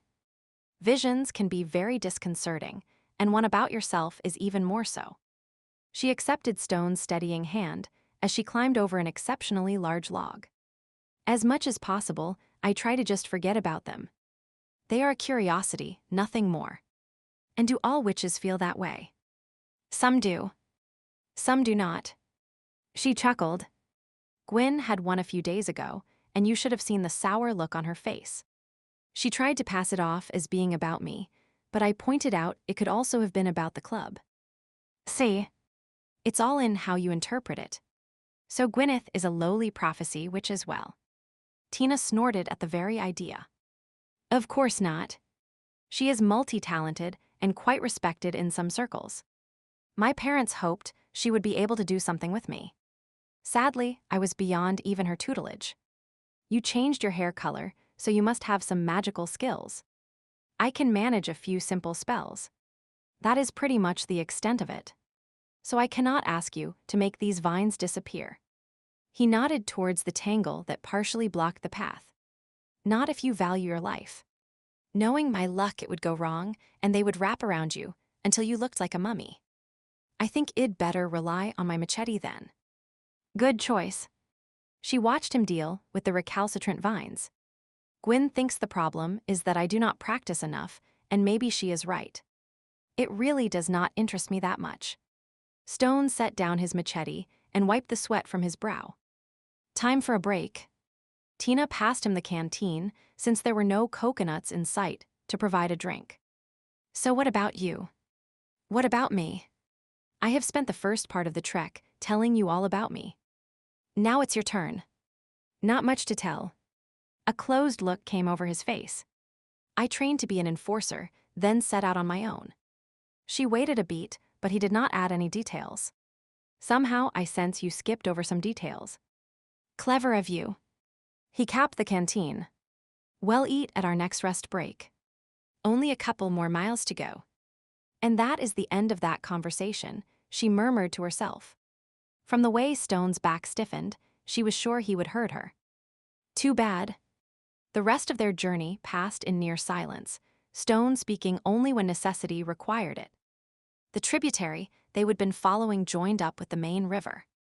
Stone continued to lead the way. She followed behind. It seemed a more arduous journey, without the friendly chatter from earlier in the day. Tina spent the time in thought, alternately cursing him for being so close-mouthed, and then speculating why he was so reticent. She came up with a number of theories, some plausible, others preposterous. In the end, it did not really matter. She was just glad he finally seemed ready to converse again, even if it was only about their mission. We're within a few miles of the embassy, the Duffys established. Stone took off his pack. I am going to cut through the jungle and do some reconnaissance. Through the jungle. But in my wolf form. A wolf in the jungle. Well, not that because questions. I mean, they are not endemic to the area, are they? No, but I doubt anyone will see me. He scanned the area, then gave a nod. This is a safe place for you to stay. The river banks are wide, and if you stay near the edge, the water is not too deep. Just do not go too far in. I will not. There are some palm trees for shade. I can lounge in the hammock reading that survival book. It will be almost like being at the beach on vacation. She tried to sound positive. Good idea. It'll be a couple of hours at least, maybe more. Tina put on a brave smile, despite the fact that an extended period of time by herself in the jungle was more than a little daunting. I'll hold the fort while you are gone, start a fire, maybe try to catch some fish. Stone nodded his approval. Just do not go into the jungle. Stay near the river. If I am not back by nightfall, do not go looking for me. Wait until dawn, then head back the way we came. Use the sat phone to contact Reno. Hell help you. I am leaving the AK-47. It's awkward to shift with large objects. Use it for protection if you need to. Got it, but you will come back. I have no worries on that front. She spoke with confidence, refusing to allow any negative thoughts to creep into her mind. That is what I like, positive thinking. Stone cupped her cheek and stared at her for a moment, his thumb tracing her cheekbone. His palm felt rough, yet oddly comforting. I mean it. Do not, under any circumstances, go looking for me. After the silent treatment she had been given for the past hour or more, his apparent concern came as a surprise. She looked up into his stony eyes. They seemed softer, less intimidating than usual. Was there even a glimmer of warmth, or were they just reflecting the sunlight on the river? Before she could decide, he pressed a brief kiss to her forehead, then stepped away. The air around him shimmered, and suddenly a large wolf stood before her. It was gray, its thick fur tipped with black, its eyes as black as those of the man who had been there just moments before. It gave a sharp yip of acknowledgement, then turned and disappeared among the trees. Stone padded through the jungle, the ground soft and warm under his paws. He ducked under leafy fronds and carefully stepped over exposed roots. Keenly aware of the foreign environment they now traversed, his wolf was more alert than ever. The smell of moisture and decaying vegetation permeated the air, yet layered upon it was the scent of unknown creatures and exotic flowers. There is much to explore in this territory. The wolf looked about curiously. Basic instinct momentarily vied against its sense of duty, but soon the animal continued on its way. We are on a mission, potential danger lurks everywhere. The need to be on guard cannot be ignored. Sights, scents, and sounds were absorbed, analyzed, and categorized against information they would gained on other missions. Each job had its own adversities: desert sand, the mass of humanity in a city, the frozen ground of the far north, the pungent heat of the jungle. Yet each challenge strengthened the bond between man and beast, honing their skills, tightening their connection, making them a formidable force to be reckoned with. He and his wolf were as one, firm in their resolve, functioning seamlessly as one unit, each allowing the other to take control when needed. There was no power struggle in their relationship, at least not since they would realized the true purpose of their existence. They had a job to do, and that was what they focused on. It was for that reason that Stone now took the backseat, allowing his wolf to pick the path and pace needed. As always, his wolf chose well. Only as they neared their destination did the animal falter. The lingering stench of death caught its attention. It paused, one foot raised, ears twitching, and then veered to follow the scent into the surrounding jungle. Broken leaves, scuff marks in the soil, something heavy has been dragged this way. With its nose to the ground, the wolf examined the evidence, then lifted its head to study the surrounding foliage. The edges of the leaves are damaged, but already brown and dry. This happened several days ago. Even though there seemed to be no immediate danger, the animal's steps instinctively slowed as it neared the source of the foul odor. Death. They would encountered it before in many forms. Still, the grim sight had the wolf's lips curling back to show its teeth, its ears flattening as it took in the gruesome scene before them. Flies swarmed the area, the stench of decay filling the air. Shallow graves had once been dug here, but scavengers had disturbed the dead. Mangled bits of the corpses were now scattered about like pieces of garbage, while nearby wildflowers seemed to form a macabre funeral tribute. Bile rose in Stone's throat, and his wolf wanted to howl in rage, but they both fought against those basic reactions. They had a job to do, and emotional reactions were of no help. He returned to his human form, hands clenched at his side as his gaze skimmed over the bits of clothing and bone that remained, forlorn fragments of the humans they had once formed. Shallow graves mean the burial was quick, the only purpose was to get rid of the bodies. He communicated his observations to his wolf, a habit he would developed over years of being by himself. A lack of markers or rocks to deter scavengers indicates the dead individuals were likely considered outsiders.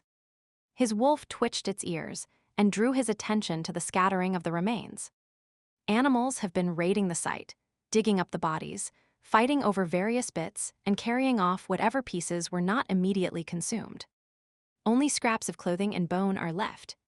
Stone concurred as he carefully picked his way through the morbid scene, insects taking flight around him as he disturbed their feasting on the last few bits of remaining flesh and bone.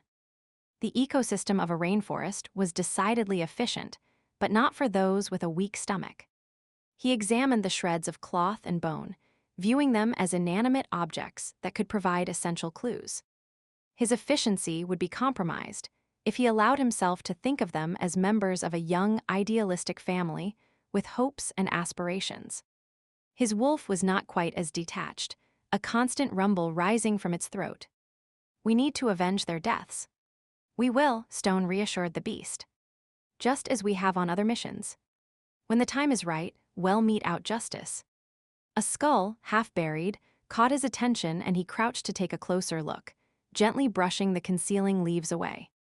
It showed the because of death. A bullet to the back of the head. They would been shot, execution style, not even allowed to face their killers. He clenched his jaw, a muscle ticking as he struggled to control his rage. Had they been forced to beg for their lives, for the lives of their children, only to be denied once stripped of their dignity? The bastards who had done this would receive equal treatment if he had his way. Pushing to his feet, he continued his search. The femur he found had belonged to an adult, a male given the size. The collarbone and scapula was finer, likely a female. Part of a brassiere, a leather loafer, some denim, the remains of clothing had belonged to adults. No evidence of children, he concluded, though it could mean the smaller remains had been easier to carry off. Or perhaps the pups are still alive. His wolf pointed out. "Let us hope so. We'll check out the house, see if we can find any trace of them." Stone shifted back to wolf form and retraced his steps to his original path. The Lycan embassy was not far away, and soon he was hunkered down under a leafy bush, studying the area. Men were posted around the perimeter, militia from the looks of it. They were wearing camo, carrying assault rifles and extra ammunition. Narrowing his eyes, he noted similar tattoos on their arms, likely some kind of membership mark. Something or someone of significance must still be at the former embassy if it warranted guarding. Perhaps the building was now being used as a checkpoint. With the main Cantalan River close by, it would be a prime location for supervising the transportation of drugs to the coast. And if the embassy was in use, there was not much chance that the Duffy children were still inside. He would need visual confirmation of that fact, though, and that meant looking inside the house. It was definitely not your typical jungle abode, more of a luxury retreat. The Duffys had certainly spared no expense when choosing their home. It was a large, sprawling one-story building made of stone with a low-pitched tile roof and a veranda surrounding the entire structure. Windows dotted the walls, some shuttered while others were wide open, likely in the hopes of catching a breeze. A cobblestone drive led up to the building and pots of exotic flowers flanked the front door. Around the house, small terraced areas with flower-laden pergolas dotted the garden. Each was connected to the next by a water feature that eventually spilled into a large swimming pool. The area around it had been cleared of most of the trees, so light spilled into the garden. Clusters of long ornamental grasses grew near the walls, and flowering shrubs created a variety of edges and focal points. The serendipitous location of shrubs and shadows would work in his favor, making it possible for him to reach the building unseen. The posted guards had the bored appearance of someone who did not expect any action, but Stone knew better than to underestimate them. In some parts of the world, his wolf could pass as a stray dog, and that would buy him some leeway, but dogs were not pampered pets here. If he was seen, they would probably shoot at him just for the target practice. Not that he valued his own life that much, but he had a job to carry out first. Keeping one eye on the gun-bearing men, he edged closer. Scents assaulted him.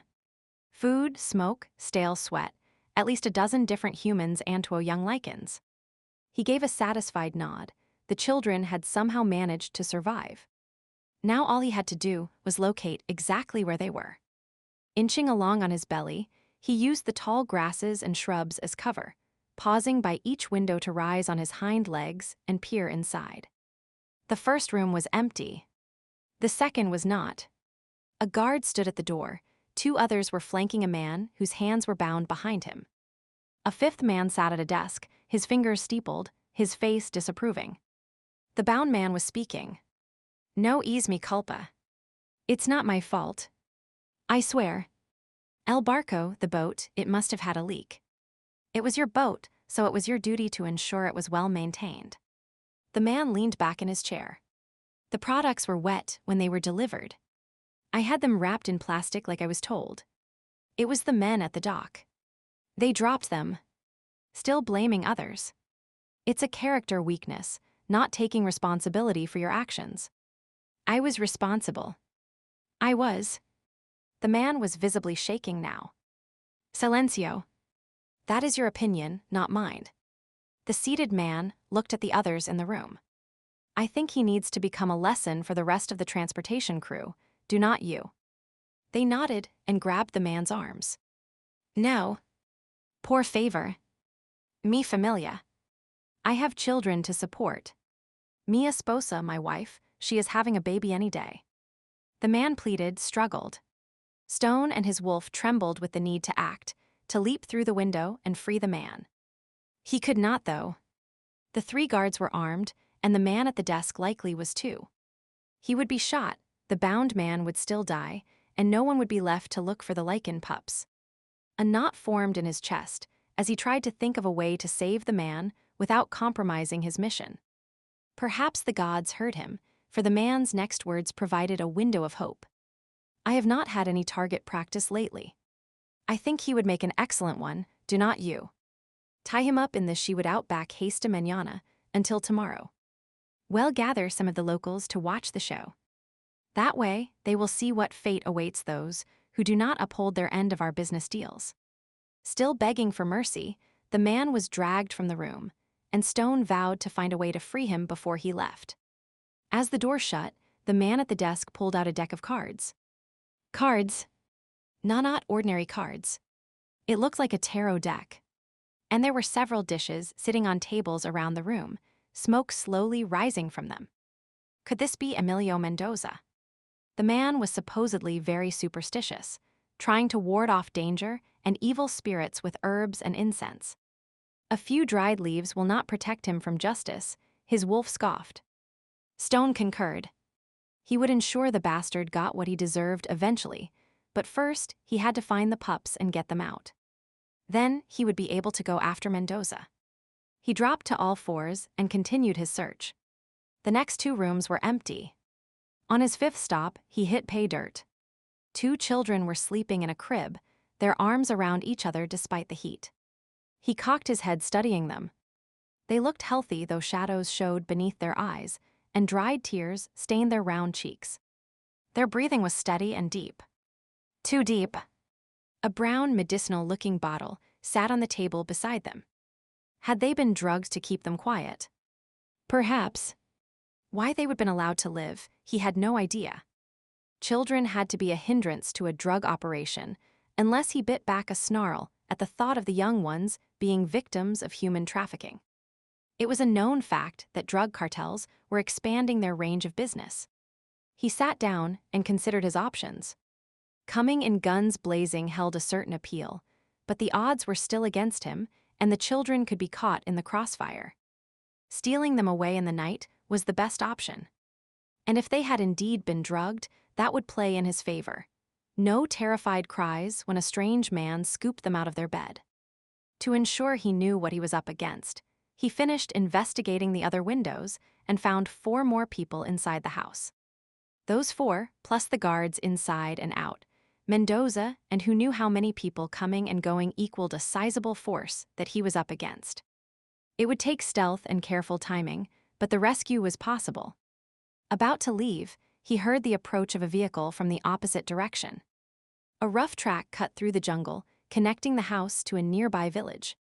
When Reno had pointed it out during their planning sessions, they would both immediately dismissed its use as too open. Instead, they would opted for the more rigorous, but covert route he and Christina had taken. Someone, however, was not worried about being discovered. Stone slunk into the shadows, curious as to who else was part of the group. The vehicle stopped in front of the house. From his vantage point, he could only see the legs of the person exiting the expensive ride, but vision was not necessary to make an identification. A familiar scent drifted by, one he would noted just the other night. A memory clicked into place. Dante. His wolf trembled, barely able to restrain itself. This is the one we have been tracking for ages.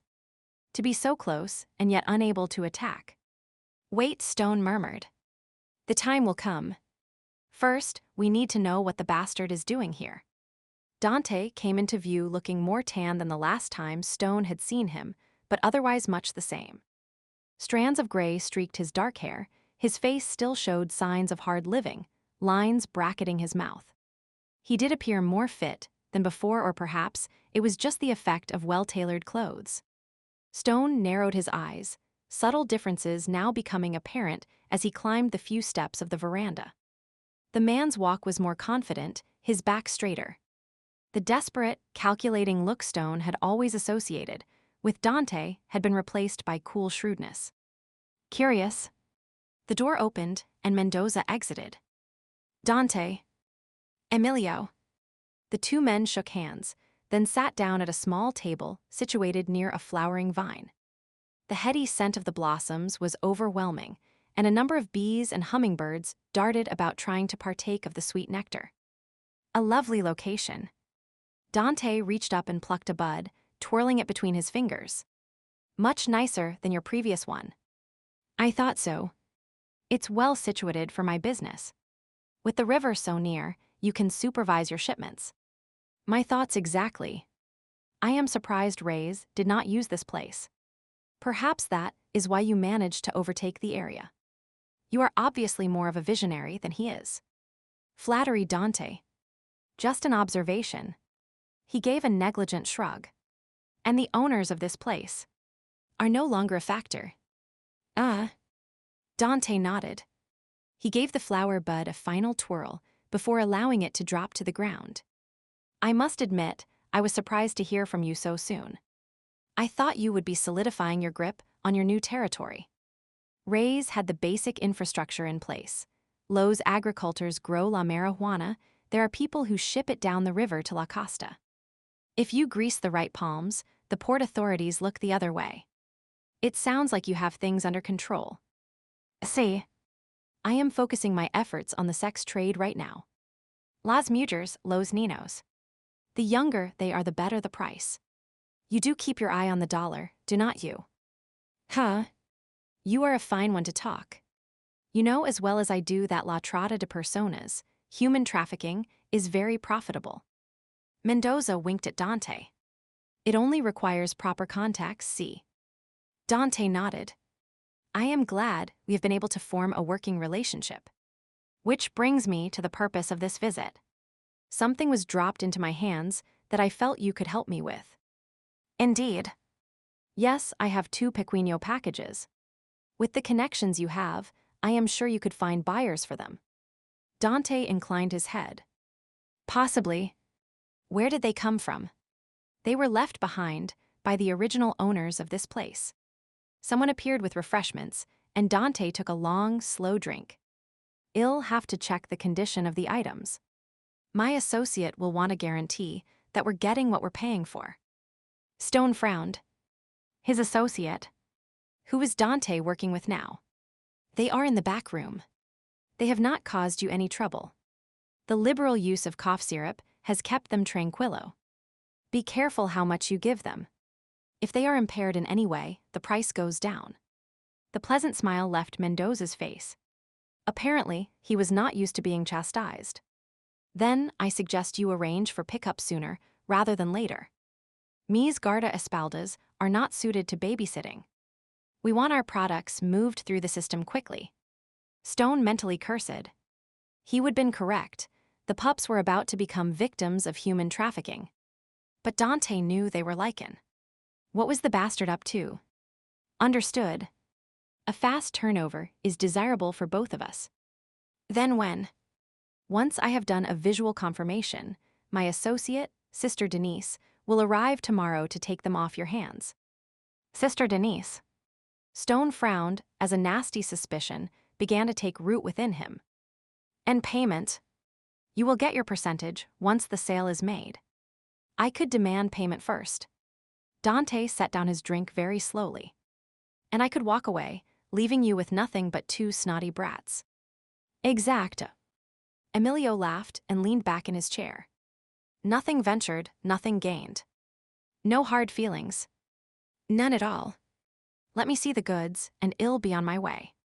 The two men stood and crossed the veranda. Stone inched backwards, thankful the light breeze was blowing his scent away. That combined with the flowers and Emilio's herbs stinking up the air should cover his scent. Even so, he held his breath until Dante was inside.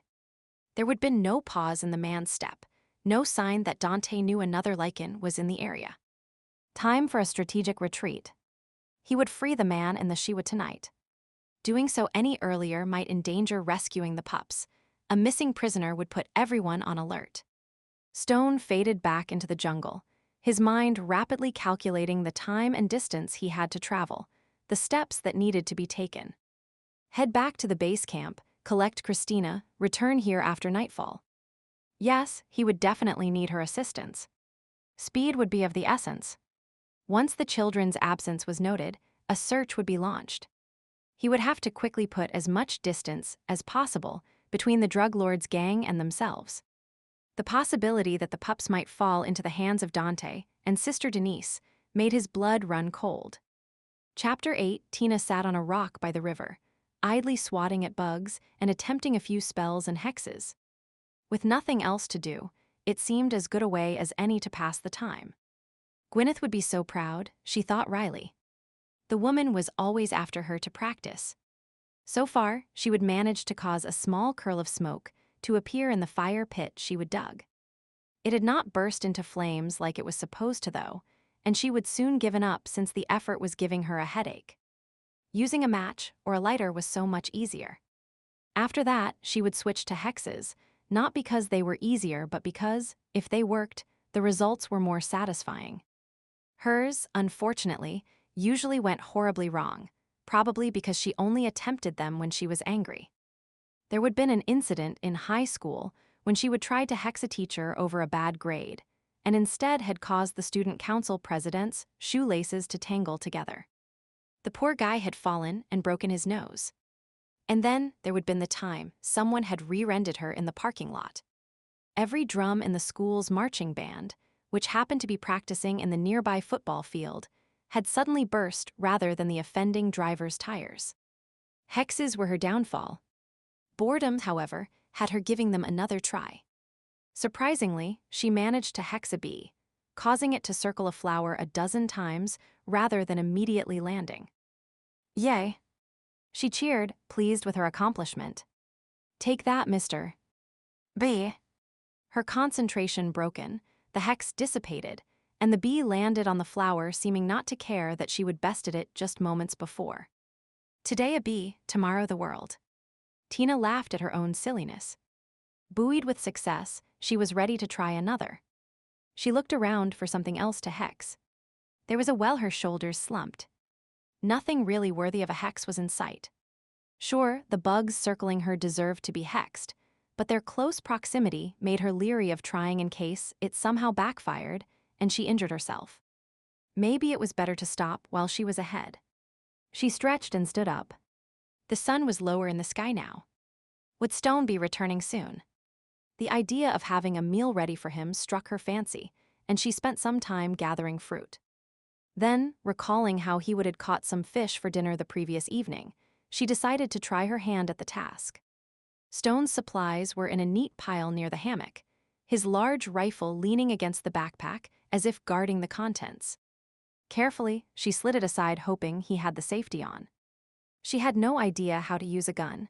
She probably should have told him that. Oh well. Stone had used a string and hook yesterday, so it had to be in his backpack somewhere. She began to search. The contents of the pack were surprisingly meager, without the hammock and mosquito netting tucked inside. A sat phone, a few packages of dried food, first aid supplies, a water purification kit. She took a moment to examine the kit, wondering what it contained. Iodine tablets, and strangely enough, condoms. Several interesting ideas came to mind as she held the foil packages in her hand, a smile dancing over her lips before she gave her head a shake and continued on with her search. Gingerly, she removed a lethal-looking knife, and there it was. A hook and a string. Finding a probable location near the river, she prepared to dangle the makeshift fishing rod in the water only to pause and eye the hook. No bait. Last night, Stone had found some wormy creatures under a rock. The idea of holding a slimy, wiggling bug and piercing it with a hook made her grimace. Maybe baiting the hook was not needed. Maybe she could hex a fish into taking a nibble on the line, even without bait. She would have had success with the bee, had not she? Frowning in concentration, she willed the fish to bite the hook. One swam close and she held her breath, but, with the flick of its tail, it turned and disappeared into deeper water. Maybe I need to be closer, she murmured. The bee had been only inches away, after all. She stepped into the river and balanced herself on a partially submerged rock, ready to try again. Water lapped about her ankles. The sun beat down on her back. Birds squawked overhead, and bugs buzzed around her, uncaring of her irritated frown. A muscle cramped in her leg, but she did not move. When an itch tickled the back of her neck, she resisted the urge to scratch. She was not going to give up. Hexing a fish had to be possible, even for an incompetent witch like herself. She bobbled the hook up and down in what she hoped was a tempting fashion and leaned closer, focusing all her powers of concentration on the sea creature below her. "Come here, fish," she crooned. "I have surprise for you." Curious fishing strategy. Unexpectedly, Stone spoke behind her, and she jerked upright with a squeal of surprise, her feet slipping on the rock. "Oh fudge."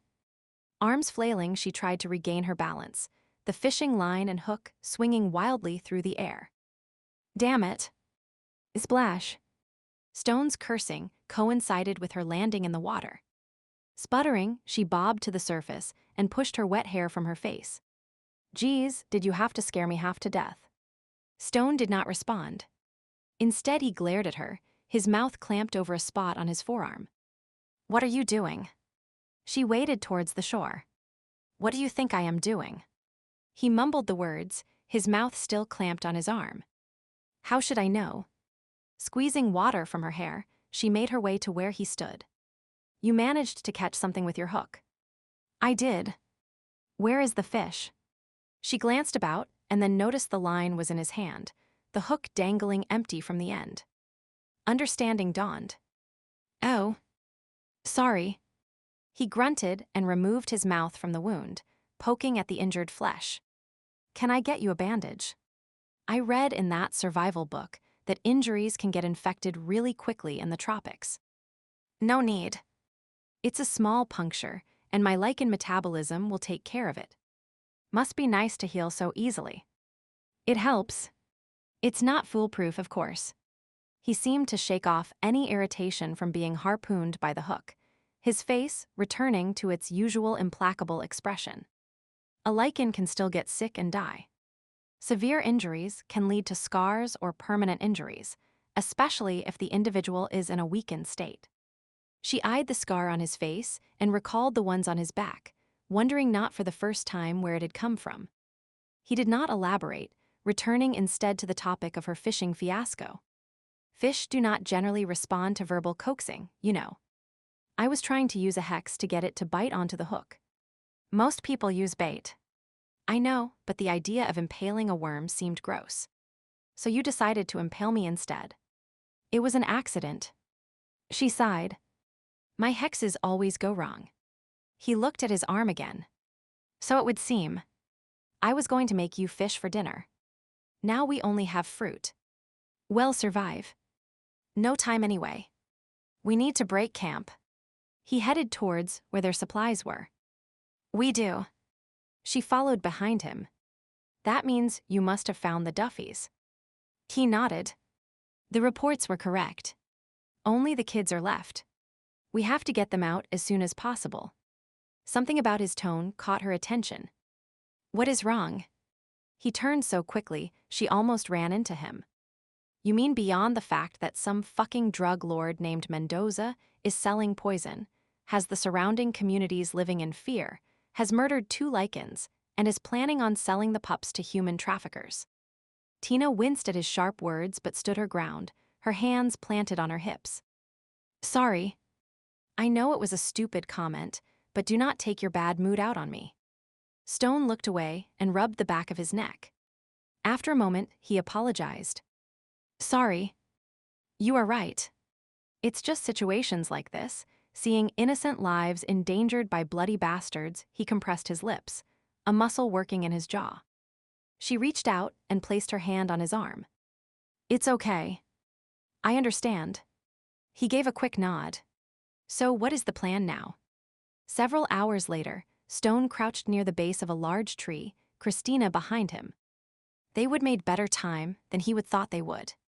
The little witch continued to impress him, never once complaining as he would lead her along the rough trail he would discovered that afternoon. Being this close to their goal, he had not dared take the easier route along the river in case they were seen. It had been a punishing journey. Heat, humidity, and an afternoon rain made the going uncomfortable while leaves slapping against them. Roots jutting up and spider webs hanging down at face level added to the misery. She would been a real trooper. Now they were about a couple 100 yards from the former Lycan embassy, sitting and waiting for the occupants to go to bed for the night. That was when he would make his move. In the meantime, he would continue to observe the guards and note the shadowy images of people inside the building as they passed by the windows. Rushing in without sufficient current data was what got operatives and civilians killed. Everything appeared normal. There was no indication they were expecting trouble. So far, the guards were following the same pattern as they had in the afternoon, circling the area every 20 minutes. It should give him ample time to get in and out with the two children. Stone eased back so he was leaning against the tree trunk, his hands resting lightly on his rifle, his gaze still fixed on the house. "What is going on?" Christina whispered the words to him. "Nothing." "Okay." She was silent for a minute, then spoke again in hushed tones. "Can I ask you something?" "What?" "The person you were supposed to be working with was a man, right?" He nodded, narrowing his eyes as one of the guards paused, but it was only to bend and tie a shoe. "Yeah." "Jenkins." "That is what I thought. So, if you were heading into the jungle with a man, why do you have condoms in your backpack? Are you bi?" Slowly, he turned to look at her, not even trying to hide his shock. "I can honestly say no one has ever asked me that question before.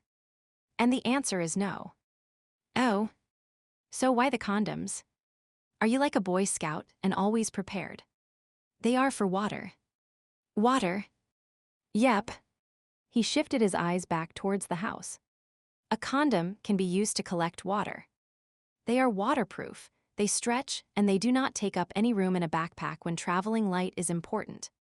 Would not they break too easily? If you wrap it in a t-shirt or put a sock around them, they are less fragile. It's not an ideal method, but in a survival situation, they would do the trick. The ones you found were part of the water purification kit I picked up. Well, the lowly condom has just risen in my estimation. You can also use them to keep sand or mud out of the barrel of your gun." He nodded towards the weapon he was cradling. "And we certainly would not want your gun getting dirty, would we?" He gave her a wink, acknowledging her double entendre. "We certainly would not."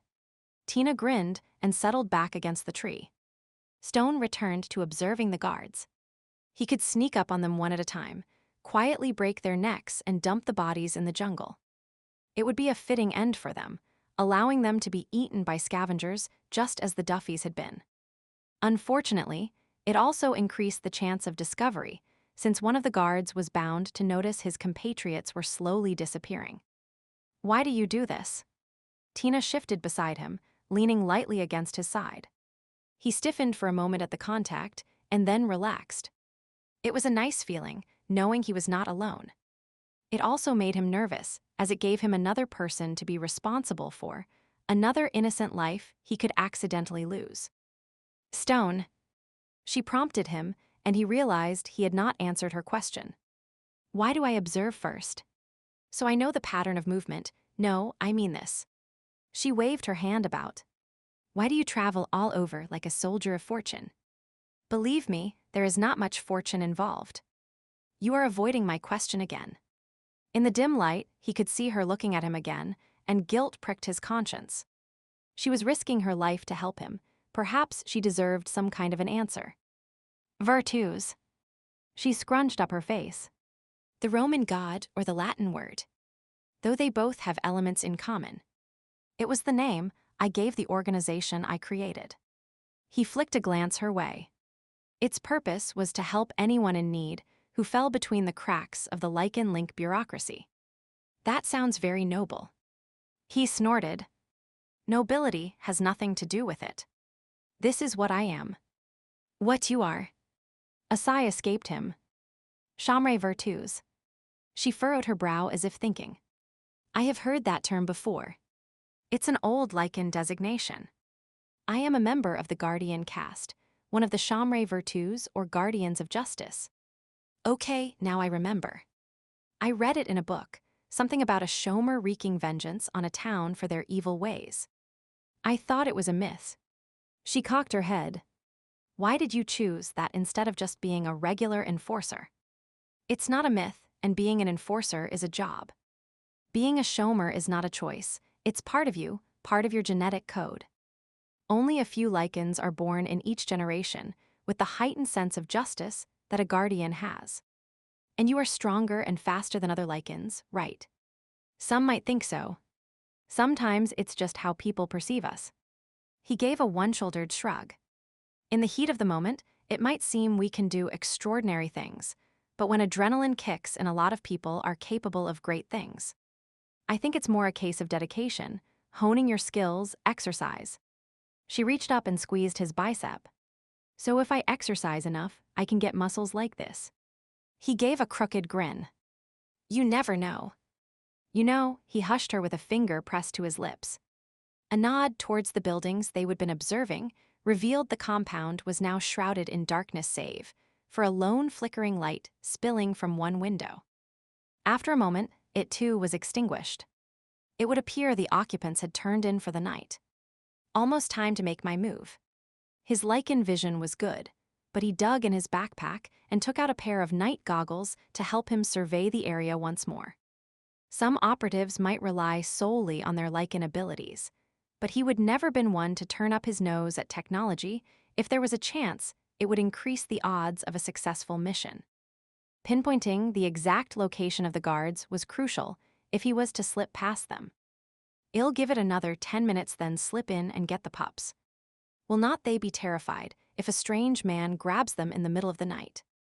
Especially wearing those freaky goggles. Maybe I should go with you. He shook his head. The more people, the greater the chance of detection. They were drugged with cough syrup this afternoon. If they are still zoned out, it will make my job easier. What if they are not? If they are awake, and I am crossing my fingers that they are not, I am counting on them responding to a warning growl. They are Lycan pups and instinct should kick in. Either way, I'll scoop them up and bring them here. We'll each carry one and head back towards the river. Stone handed her the backpack and then slipped his rifle off. I'll leave this here. I cannot use it carrying two kids. He handed her the AK-47. She held it gingerly. I do not like guns. Sometimes they are necessary. I suppose I should have told you earlier on that I have no idea how to use one of these. He looked at her. Yeah, that was probably important information. He held back a sigh as he thought back to how he would left the rifle behind that afternoon, believing she would have some protection while he was gone. She winced, no doubt, sensing his exasperation. You just point and shoot, is that the idea? Watch this. In 2 fluid movements, he mimed releasing the safety, bringing the gun to his shoulder and pulling the trigger. Brace it with your shoulder, look down the sights. Be prepared for some kickback. Fire 2 to 3 shots at a time. Aim for their chest and let the recoil work for you. A chest shot does a lot of damage, and the recoil from the second and third shot will take off the enemy's head. She made a face. I do not even want to think about taking off someone's head. I'd probably vomit and still be retching by the time the rest of the bad guys arrived. Believe me, adrenaline would kick in. Hopefully, we will not have to put that theory to the test. The chances of me hitting anything are somewhere between remote and 0. Use strafing shots then. He flipped the stock out of the way. Fire from the hip. 3 or 4 to the left, then the right in a random pattern to keep them guessing. It will at least slow them down and sometimes even a small edge is better than none. What about you? He bared his teeth, then patted the knife strapped to his thigh and the 9mm gun at his waist. Do not worry about me, I am covered. Stone checked his watch. It was time to move, if they wanted to be sufficiently away from here before dawn broke. I am going in. It should only take me 10 minutes tops. If anything happens, I'll draw the fire my way and you run. Head back the way we came, use the sat phone to call for help as soon as you can. She nodded and swallowed hard. Okay. He studied her pale face and wide eyes. She was scared spitless, which was why she had been chattering like a magpie earlier. He cupped the back of her head, his thumb caressed her cheek. Her eyes closed and she seemed to relax, lightly leaning into his touch. Brave girl. He whispered the words as he pressed a kiss to her forehead, and then silently made his way towards the compound. No wolf form this time. He needed arms to carry the kids. Timing his moves to give him the maximum window of opportunity, he darted towards the room where he would seen the children earlier. Luck was on his side, or the gods were smiling. Maybe the spirits of the children's parents were helping as well. Whatever the case, the pups were still sleeping in the same bed. Silently, he levered the screen out of its frame and eased himself inside. The house was silent, and the children barely murmured when he lifted them in his arms. Pressed against the wall, he peered out the window, watching the guards pass by. They did not look his way. He counted down from 20, then swung a leg over the windowsill, slid to the ground, and ducked into the shadows once again. His heart was pounding, adrenaline rushing through his veins. It was only yards until they reached the relative safety of the jungle. Last time, his last mission, it had been like this too. Freedom had been in sight. He had gotten careless, urged the women to move faster instead of opting for stealth. If only his wolf repeated the sentiment, the sense of failure still stinging deeply. He shook his head and blinked. Not now. He had to stay focused on his job, on the children. There would be time enough to wallow in regrets from the past once they were safely back on soil. Yes, the mission, our duty. His wolf clung to those facts, years of experience kicking in, allowing both of them to function on autopilot. Stone. Christina's faint whisper reached his ears, serving as an anchor, keeping him steady as he traversed the final few yards. He sank to the ground, his legs feeling wobbly. You okay? There was concern in her voice, faint worry lines between her brows. She pressed her hand to his face, and he instinctively leaned into it before realizing what he was doing. Taking a deep breath, he drew on years of experience to get himself under control. Do not think, just do what you know you have to do. Yeah. He handed her the kids, vaguely noting how naturally she tucked them close to her body. Hold them for a second. I have one more job to do. Stone melted away into the night once more, circling to the back of the compound where the she-wood was. Soft sounds came from inside, mumbled prayers or perhaps moans of despair. He lurked in the shadows, letting the guards pass by before moving around to the door. Locked but not solidly built. Using the blade of his knife, he pried the hinges off. The metal creaked as it gave way, the noise amplified in the stillness of the night. He froze, listening intently, but there was no sound of running feet. Apparently, it was only loud to Lycan ears. Setting the door aside, he stepped inside. The man he had seen earlier in the day was cowering in the corner, his eyes wide with fright, likely thinking Stone was there to kill him. Stone shook his head, signaled for silence, and cut the ropes that bound him. He noted his bloody wrists, evidence of desperate yet futile efforts to get free. Follow me. With a beckoning gesture, he indicated for the man to follow him and swiftly led the way back into the jungle.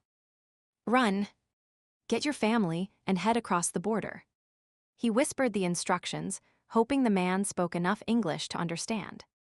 It would seem he did. After grabbing Stone's hand and giving it a brief shake, he left without a backward glance. Satisfied he had done his duty as a shomer, Stone returned to his main priority, Christina and the children. He had been gone less than 10 minutes, but already he could see the lines of tension on her face. Sorry. There was something I had to do. That is okay. I knew it had to be important for you to leave. There was no condemnation in her voice, and he gave her a quick smile of thanks as he slung the pack over his shoulders and then collected the rifle.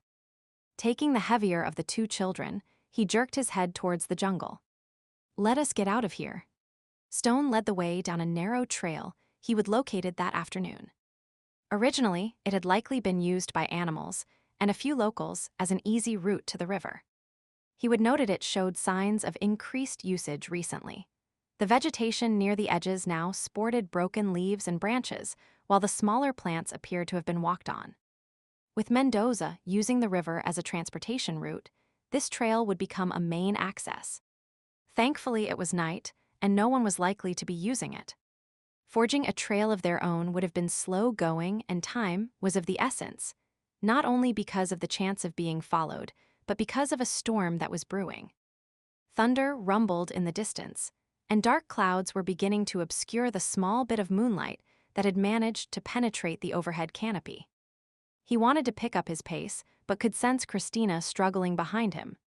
There was a sliding tentativeness to her steps as she tried to traverse the pitch blackness of the path. Once they were farther away, he might dare use the small flashlight, but for now, it could not be chanced. The witch does not have our night vision. The wolf reminded him. We need to offer her guidance. He whispered hushed warnings of exposed roots, twists and turns. Falling and breaking, an ankle was the last thing they needed. The children occasionally stirred, but did not awaken. The buzz of insects filled the air, soft skittering sounds giving evidence that night creatures were hunting. Leaves rustled as the wind picked up, the storm growing ever closer. I do not think we're being followed. Christina murmured. It's been quite a while, has not it? Half an hour, perhaps. I think we have made a clean getaway. Her voice sounded less strained. While I was waiting for you, I had a vision of children playing. I am taking it as a good sign. I thought you said you would not conjure up a vision about this mission. I did not. It just appeared. He gave a non-committal grunt. She was right. Everything seemed fine, but his wolf was uneasy. It could be the change in the weather, or it could be danger lurking. A big cat stalking them. Surely Esteban would not stoop that low, even given his dislike of wolves. It could be a member of the drug cartel. He darted his gaze left and right, scenting the air as he listened for anything that might be amiss. His hand rested on his gun, his step slowed. The storm hit with an abruptness hard to imagine. Rain came teeming down, hitting the wide leaves that formed the canopy above, each drop sounding like the beat of a drum. The noise filled the air, a cacophony that surrounded them in a bubble of white noise only to be punctuated by the crash of thunder. Bits of leaves began to drop around them, flashes of lightning making it seem like they were being subjected to a strobe light. Somewhere nearby, lightning struck a tree and the ground shook, the sound of thunder mixing with the crashing of trees. The scent of ozone filled the air. Stone came to a dead stop. His inner wolf had raised its hackles. Tina bumped into him, shouting over the sound of the storm. This is awful. Should not we be taking cover somewhere? He shook his head. I do not know. The sound of running feet and voices reached them over the noise of the storm, only not from behind. It was from the direction of the river. Into the bushes. Stone hissed the order, pushing Christina sideways and then shoving the child he was carrying at her. Barely had he set the infant down when 3 men rounded the bend in the path. A quick glance at their shirtless forms revealed they would likely been swimming in the river and had been caught in the storm. It also showed the tattooed mark of the drug cartel on their arms. Bastards! Stone grabbed his rifle and began firing. He had no compassion for those that dealt in death. His first shot killed 1 man, his second winged another. The third jumped to the side and began firing back with a barrage of bullets. Christina screamed. Stone leapt to the side as the path he had been standing on was filled with bullet holes. He ducked low and ran to the shelter of a tree, firing as he went, hoping to move the fight farther from where the children were hidden. Lightning flashed and thunder boomed. Bullets hit the trunk, bits of bark spraying into the air. He pressed his back to the tree, blinking as rain blurred his vision. Another volley of bullets peppered the ground near his feet. That is right, scum-sucker, Stone thought. Use up your ammo. He would been counting the shots. One more anther. There was a short pause as the sewer rat reloaded. Stone took a deep breath, stepped out of his hiding spot and downed the man with one bullet, then dodged back behind the tree. 2 dead for sure. He would wounded the other, but how bad? He listened intently, his back pressed to the tree as he strained to hear over the pounding rain. No sound of movement. Cautiously, he turned, peering out from the shelter of the tree. 2 bodies. No sign of the man he would winged. Gun at the ready, Stone eased away from his shelter. 1 step, then another. Still no sign of the missing man. Had he run like a coward? He sniffed the air and then relaxed.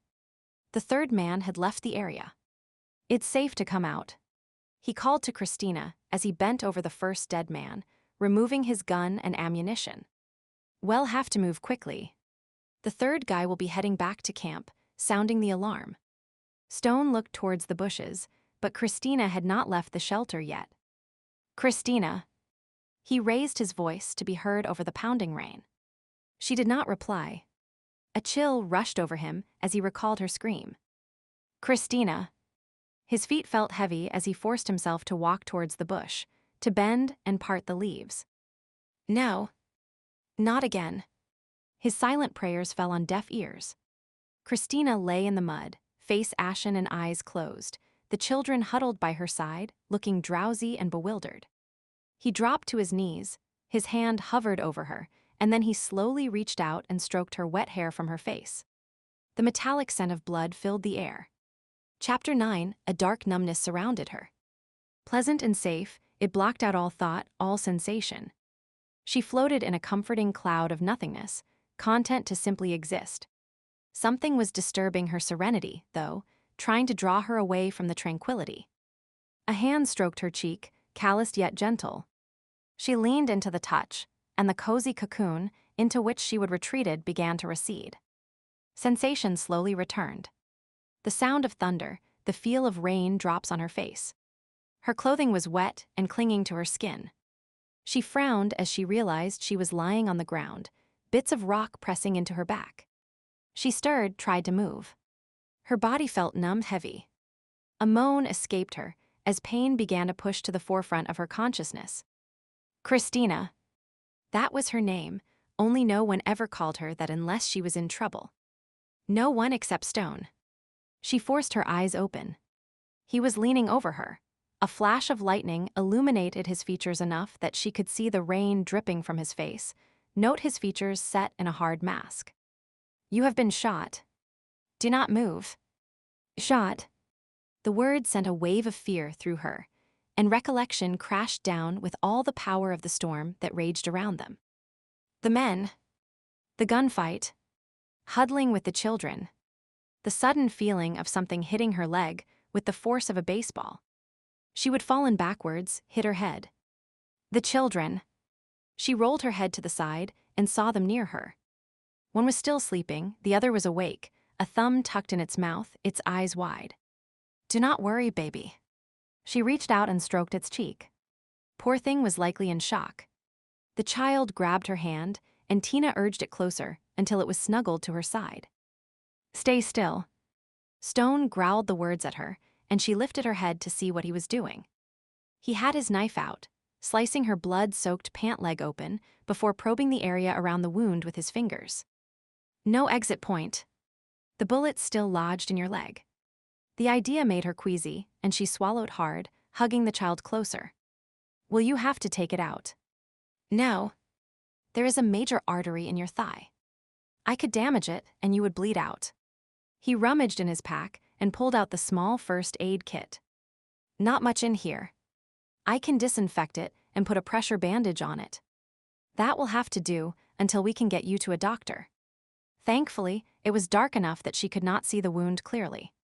She could, however, feel it and bit her lip to keep from crying out as Stone disinfected the area with alcohol wipes. Now what? Ideally, you would lay still with your leg elevated until the bleeding stopped. His mouth was compressed into a straight line, and he looked around, frustration radiating from him. Unfortunately, we do not have that luxury right now. We have to keep going. Those men were members of the drug cartel. I could tell by the tattoos on their arms. I got 2 of them, but the third one escaped. He'll head back to camp and tell the others. Exactly. They will come looking for us. His voice sounded as hard as his name. He was not accusing her, but she could connect the dots. If they were caught, it would be her fault. I am sorry. For what? This. She gestured towards her leg, watching his sharp, jerky movements. You did not plan on getting shot. It's my fault I am here. I pushed for you to take me along. I accepted. I needed your help. I still need your help with the kids. But did he really? He could easily carry 2 small children. I am going to slow you down. Do not even continue that train of thought. He fixed her with a cold stare and then continued to work on her leg, his brows drawn together in a frown. Tina pressed a kiss to the top of the child's head while watching the other still sleeping a few feet away. Stone might say otherwise, but if something happened to them, it would be her fault. She tried to hold on to the vision she would had earlier, the one that showed children playing. They would survive this unless she would read the scene all wrong. Had there been dark shadows in the background that she would missed? Had the children really been happy? She would assumed so, but rain mixed with her tears and she blinked, determined to stay strong. After a few moments, Stone spoke again. We have some things going in our favor. Such as this storm. The rain will wash away our footprints. The wind is stirring the foliage enough that our trail will not be as noticeable. Are we still heading towards the river? Yep. Once we get there, we'll travel downstream to the rendezvous location. He finished applying the bandage and leaned back on his heels. That is the best I can do for now. Let us see if you can stand up. She eased the now sleeping child on to the ground, thankful that the overhead canopy was keeping the worst of the rain from them. There were no dry clothes for them to wear. Hopefully, the concept that wet clothes caused children to get sick was a fallacy. Stone helped her to her feet, and she braced herself on his arm. Gingerly, she put some weight on her leg. I think it's okay. Just a bit sore. You are lying through your teeth, but try to walk. He released her, but kept his hands nearby. Gritting her teeth, she moved her leg forward and then tried to take a step. The leg buckled under her weight, excruciating pain radiating through her body. I have got you. Stone caught her and she clung to him, her hands gripping his shirt, her face pressed to his chest as the waves of pain crested and then receded. I am sorry. I cannot. Nonsense. He eased her away from his body, his hands holding her upper arms. You can do it. Tears welled in her eyes, and her voice began to quaver as the enormity of the situation sank in. No. I cannot. You will have to leave me here, and that is enough. He gave her a little shake. You can and will walk. There is no other option. But Christina. Her name was accompanied by a low growl, as if his wolf were on the verge of getting loose. The sound caught her attention. She took a long, slow breath and used one hand to slick her wet hair back from her face, willing herself to stay calm. Falling apart was not going to help the situation. I am sorry. Her voice hitched, fear still curled in her stomach. She forced it down and tried again. What do you suggest? Stone gave a nod of approval. I can fashion you a makeshift crutch.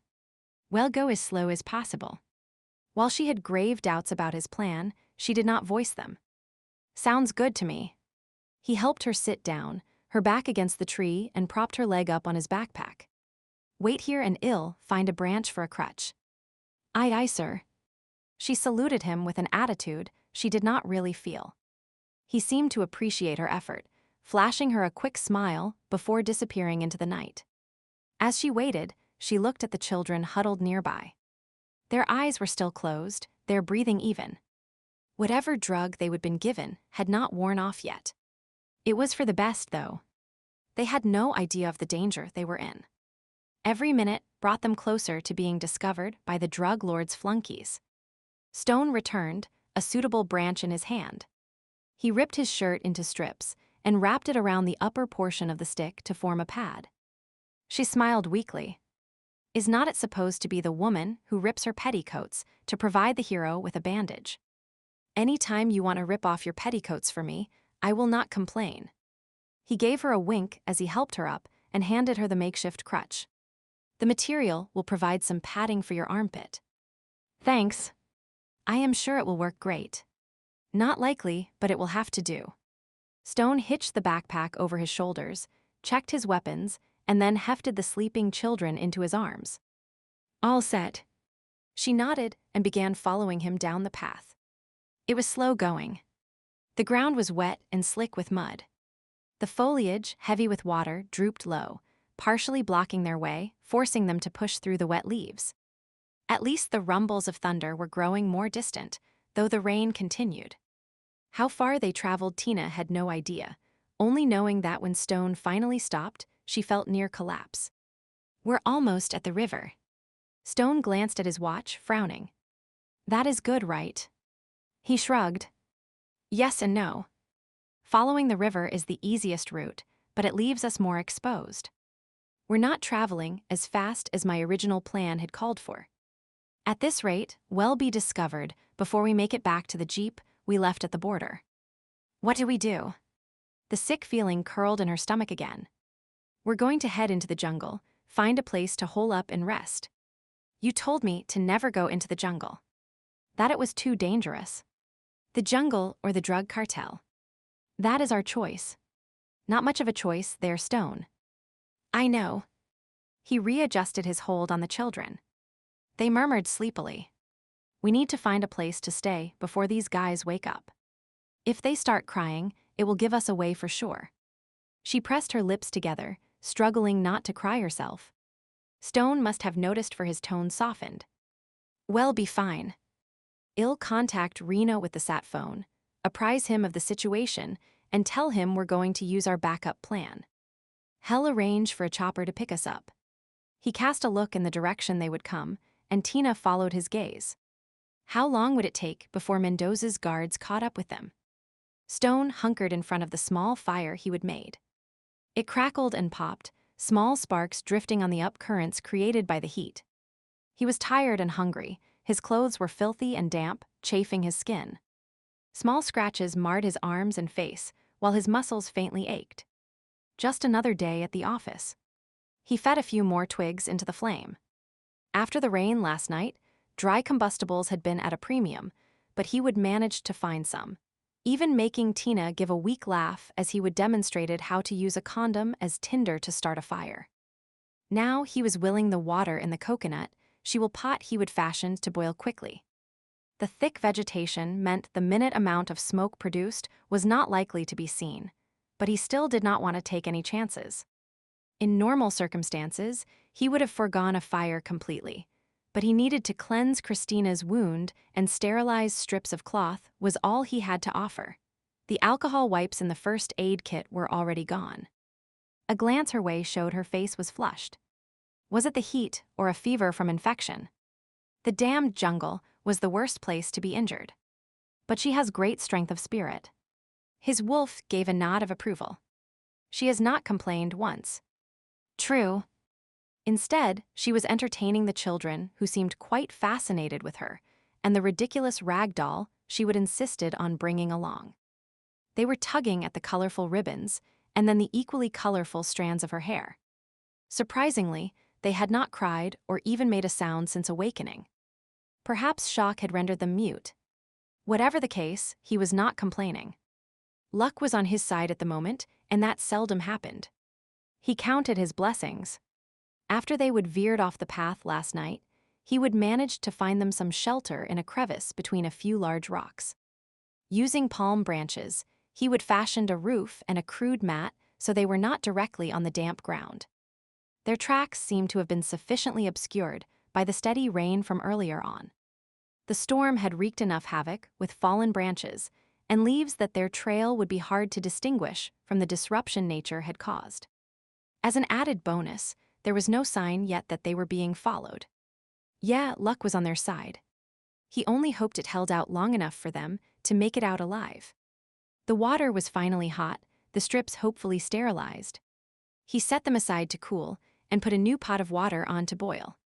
This second batch would go in the canteen. Rising to his feet, he carried the fruit he would gathered earlier over to Christina and the pups.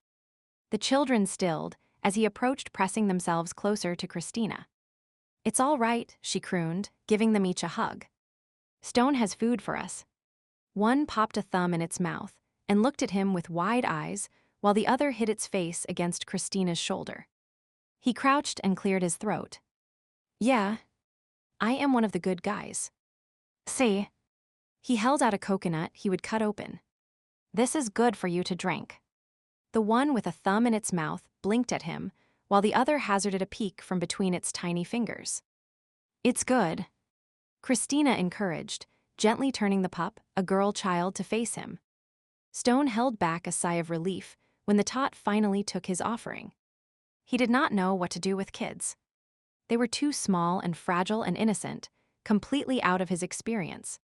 Christina peeled a banana and handed it to the other tyke, who finally took his thumb out of his mouth. She whispered something to them that made them giggle, handed them the doll, and they toddled off to the sleeping mat he would created. With the children occupied, he focused on Christina. "How are you doing?" "Fine." The sheen of sweat on her face belied the smile she gave him. "Let me check your leg." He peeled back the blood-stained bandage and examined the wound. It was red, the flesh around it hot to the touch. When he flicked a glance at her, she was staring at the wound, her brow furrowed. "Llama biscuits." She hissed the words and looked away. "Llama biscuits."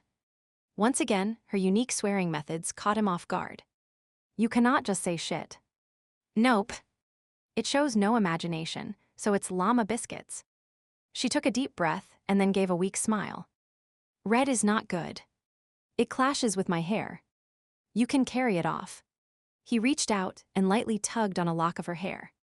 "You would look good in any color." Flattery, Stone. "Just the truth." His gaze locked with hers for a moment before he cleared his throat and looked away, feeling strangely uncomfortable.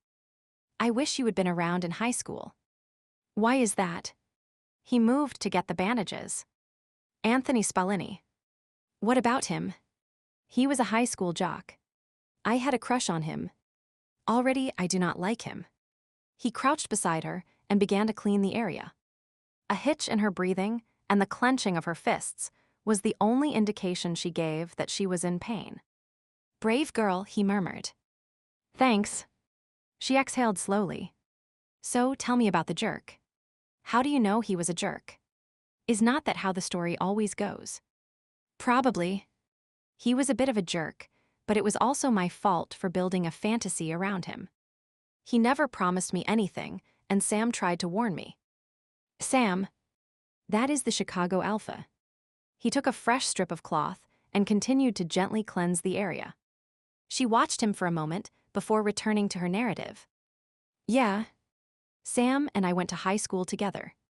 I bet she offered to kick the guy's butt for you." "Sort of. After Anthony and I did the dirty deed, he dumped me because I was too boring, too ordinary." "You were boring and ordinary." She finger-combed her hair. "Hard to imagine now, is not it? But yeah, I was back, so what did Sam do to avenge your honor?" "I am assuming she did, of course. We did it together. She helped me let the air out of his tires, and then we put sand in his gas tank." "What?" "That is it. No hexes from you. Sam did not corner him in an alley as a wolf and snarl until he peed himself." Christina laughed. "I wish, but like I said, my hexes never work. And Sam's grandfather was Alpha at the time, and he would have grounded her for a year if she would pulled a stunt like that. It might have been worth it." "True." He applied a light dressing from the first aid kit. "So because of this guy, you dye your hair all different colors?" "No." He might have given me the initial push, but I discovered a hidden talent because of him. My face and hair are the canvas for my artwork." "Artwork? Is that what you women call a haircut and getting your nails done?" You are thinking about a cosmetologist or a hairdresser. We take some of the same courses, but a makeup artist works in theater or movies, turning actors into anything from an ape to a zombie. Learn something new every day. Stone sat back, having finished his task. Okay. I am all done. Thanks for taking care of my leg. She visibly relaxed, letting him know the process had not been easy on her. And for trying to distract me. Is that what I was doing? He began to pack away the supplies, keeping his face impassive. Never admit to doing anything nice. Is that your credo? Pretty much. He used his machete to open another coconut. Drink this. I am going to call Reno, and then well rest for a few hours before setting out. She nodded and leaned back. He propped her leg up and then went back to the fire. As soon as he was gone, the children approached her again. Part of him wanted to shoo them away so she could rest, but maybe it was for the best. They would keep her mind occupied, and she would keep them entertained while he made his call. He picked up the phone and dialed. Reno answered immediately. Reno, we have got a problem. You did not get the pups. Hell, High Council is going to, no, we have the pups. Christina's been shot. Shit. There was a pause before Reno spoke again. Explain. Stone delivered the details as succinctly as possible, only leaving out Dante's part. That was his own personal vendetta. We'll need to use the chopper to get out. There is no way she can make the hike back to the Jeep. Where are you now? Stone pulled out the map. I am not exactly sure. We had to leave the path, but I'd guess a couple of miles from the river. As for getting to the rendezvous site, I'd say, at best, another day. We're moving slow. That is not good. The longer you are there, the greater the chance you will be discovered. I know, but it cannot be helped. There was a pause, then another voice came on the line. Fielding here. Fielding. Stone recalled the name from his enforcer days. He would never met the man, but remembered him being touted as an up-and-comer. That is right. I was put in charge of this situation, and High Counselor Duffy is breathing down my neck wanting an update. What is this about a holdup? Stone held back a growl and re-explained. Neither he nor his wolf had any use for bureaucracy. However, since Lycan Link was supplying the chopper, some concessions had to be made, like not telling the man to go screw himself. Humph. Fielding did not sound impressed. It's a shame about the witch, but remember speed is of the utmost importance. You need to get those pups out of there, no matter what. I know. Good. I am counting on you to do whatever it takes to make this mission a success. A lot of people's butts are on the line over this. Great. Just what he did not want to hear. Understood. And Stone. Yeah. I know you will do the right thing. Fielding hung up and Stone sat there, clutching the phone in his hand while he watched Christina softly singing to the children. It was something about a spider and a waterspout. Strange choice, given how much she disliked spiders. He put the phone away and scrubbed his face with his hands. Speed is of the utmost importance. I know you will do the right thing. Had not he always done the right thing, the just thing, the thing that was in the best interest of the whole group? Sometimes those choices had been easy. Other times they would sucked. He hoped this was not going to be one of them. Progress was slow that day. Walking, resting, walking, resting. At one point, his Lycan hearing picked up the sound of men nearby.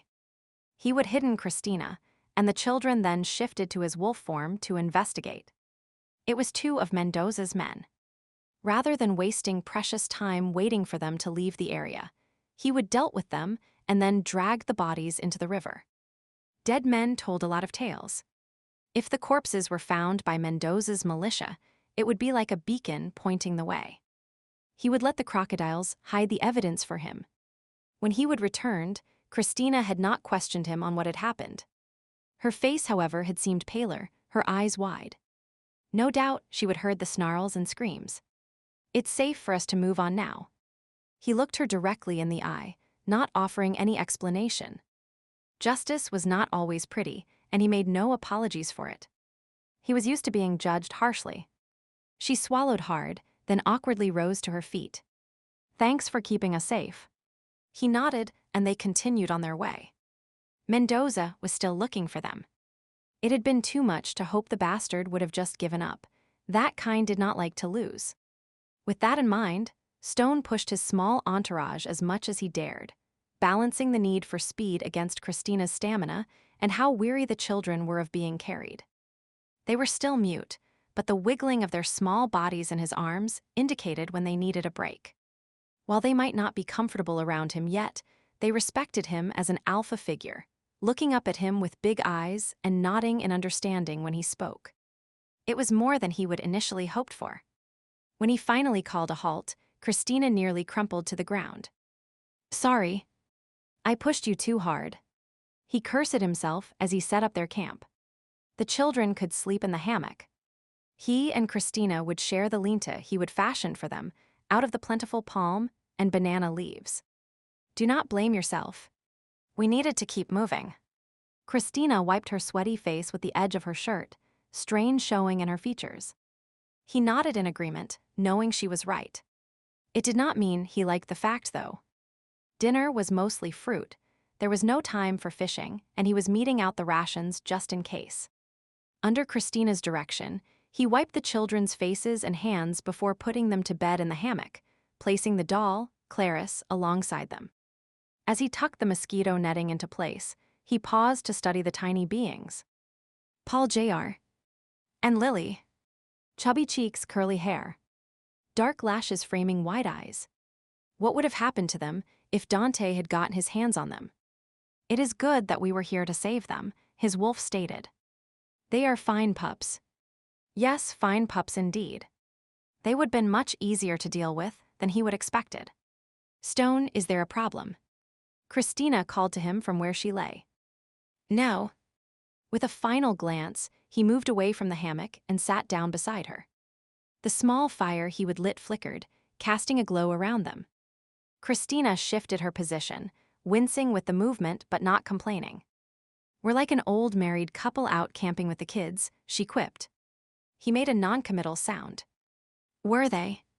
He would never gone camping with his family. Sleeping out of doors when they had a perfectly good house had never made sense to his mother. His father had always been too busy working, trying to multiply their already large fortune. Always concerned about appearances and money, and where had it got them? Killed in a private plane crash. He would vowed to never let his priorities become skewed as theirs had. Christina touched his arm. "You are being strong and silent again, and look way too somber." "That is not allowed on my shift, you know." He allowed the corner of his mouth to twitch. "I thought that was only at Club Mystique." "Usually, but you are a special case." "A special case? Should I feel honored?" "Yep. I do not waste my efforts on just anyone." Stone studied her features. Without any makeup, she was just an ordinary girl next door. Slightly rounded face, dark lashes, average mouth. Of course, right now there was sweat and streaks of dirt on her cheeks, a scratch on her chin, a few mosquito bites and hints of sunburn. Her hair, still colorful, needed combing, wisps sticking up here and there. Her brown eyes sparkled despite it all, and humor curved her lips. He reached out and cupped her face, his thumb stroking her cheek. "Damn, you are beautiful." "What?" He cleared his throat, having no idea what prompted the statement. It was true, though, and he would stand by his word. "I said you are beautiful." He leaned in and gently kissed her. When he drew away, her eyes searched his face and she gave a funny half-smile. "Okay, now I know things must be bad. I look a disaster, and you just said something nice to me." Stone hesitated, not sure what had prompted him, and then shrugged. "A momentary madness." She gave a brief nod, still looking puzzled. "I'll get the first aid kit and check your leg before we turn in for the night." He could feel her watching him. Little wonder after his unexpected statement. He returned and squatted by her side, keeping his attention focused on her leg. It was inflamed, with streaks of red in the flesh around the wound. "That is bad, is not it?" There was no point in lying to her. "Yeah. It means the infection is spreading." "So what do we do?" "Maggots have been known to help." He gave a soft chuckle at the expression that passed over her face. You are kidding, are not you? Perhaps. He waited a moment and then winked at her. She relaxed just as he would intended, and he dressed the wound, not mentioning his real concern. A Lycan would be able to fight off the infection if they were in good health, but he had no idea how a witch's metabolism worked. A lot like a regular human's, he suspected, which meant she was considerably more fragile than he was. He thought of the scar on his cheek, a reminder of what an untreated wound could become, of how ill he would been. He would pulled through, but would she be as lucky? Why had not he brought along antibiotics? They were easy enough to get over here. Problem was he would been thinking only of Lycans. Having an injured witch on his hands had never crossed his mind. Stone. He had not realized she was talking. I said not to worry. It's going to be okay. A vision. No. Just being optimistic. She smiled at him, but it did not light up her face as it usually would have. No point in worrying about the future. True. He nodded in agreement, even though it was a lie. I'll put this stuff away and be right back. A few minutes later, he was beside her again, arranging the mosquito netting around the lean-to as best he could. Mind some company. I thought you would never ask. He eased down beside her. You won. I did. What did I win? She rested her head against his shoulder. The other night. You wanted us to camp out rather than stay inside the mission. The circumstances were supposed to be a bit more romantic, as I recall. This is not romantic. With kids nearby and a bullet in my leg. Nope. He stroked her hair. I suppose you are right. She shifted her position a bit and slid one arm over his chest. You cannot get comfortable. I am fine. I just wanted to be closer to you. I feel safer that way. I'll take care of you, do not worry. I know. She was silent for several minutes, her breathing even. He thought she would fallen asleep, but then she spoke again. What is the good of all? He stiffened. Where did you hear that phrase? The other night, when you had that bad dream. You mumbled it several times. It's a Lycan saying, part of the Book of the Law. Sam has mentioned that book in the past. It contains all your important rules, does not it? Yep. It serves as a guide, governs how we live and interact. It's a bit like the American Constitution, only it encompasses every aspect of our lives. And it was written ages ago, when Lycans were almost extinct. Sam taught you well. She nodded. So what is this good of all? A law or part of one? I suppose you could say it's our last resort law. If you are in doubt about what to do or how to interpret a law, you ask yourself what action do you take that would be in the best interests of the majority of the pack. A Lycan should always act in a manner that is for the good of all. It sounds like a good law. Acting selflessly, putting the needs of others first. He tightened his grip on her and stared at the banana leaves overhead, not really seeing them, thinking back to his earlier conversation with Fielding. Yeah. It sounds good. Tina slept fitfully, fevered then chilled, her leg aching. She tried not to wake Stone. He would borne the burden of all the work that day, carrying the children, cutting through vegetation when it blocked the path, gathering food, caring for her. Tomorrow would be more of the same, and he needed his rest. Her good intentions were for naught, though.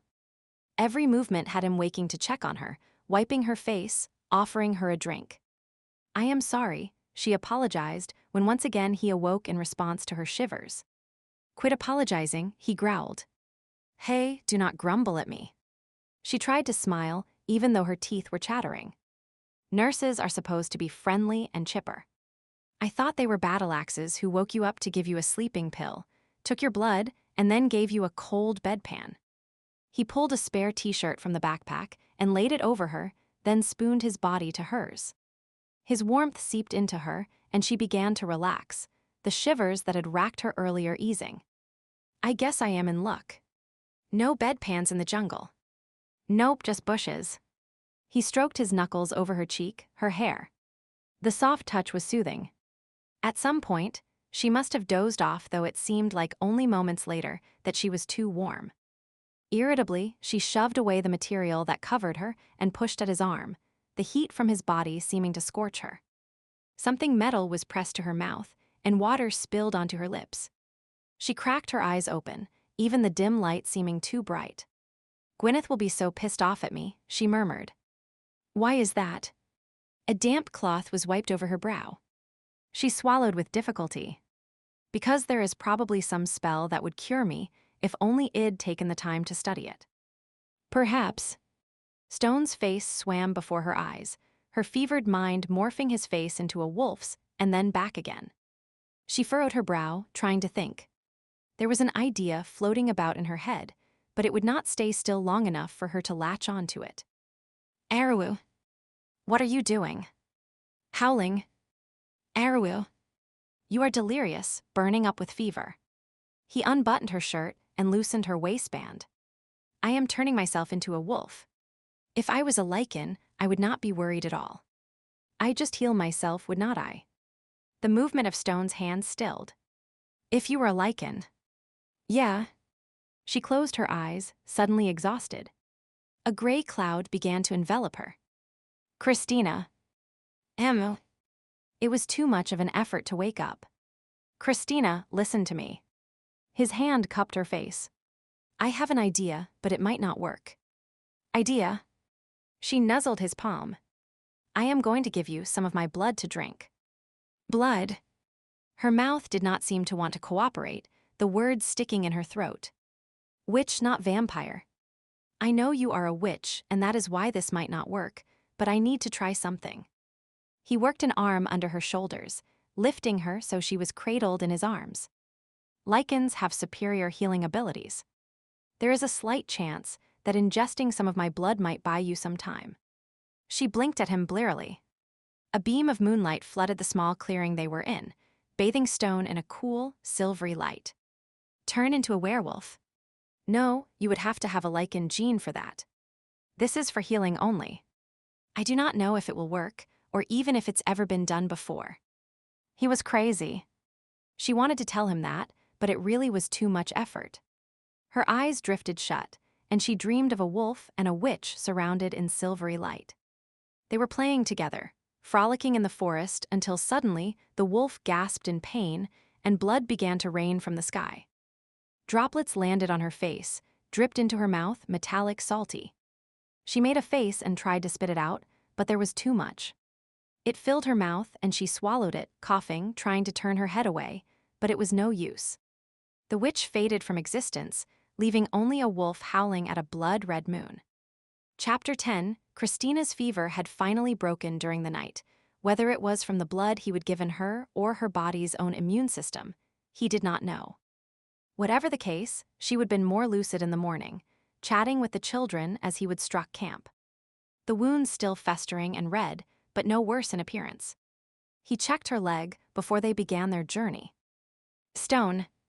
Her voice sounded hesitant. She glanced towards the children, who were a few yards away. They were playing with the doll, rolling about like puppies. "Yes. I had the strangest dream last night." "Really?"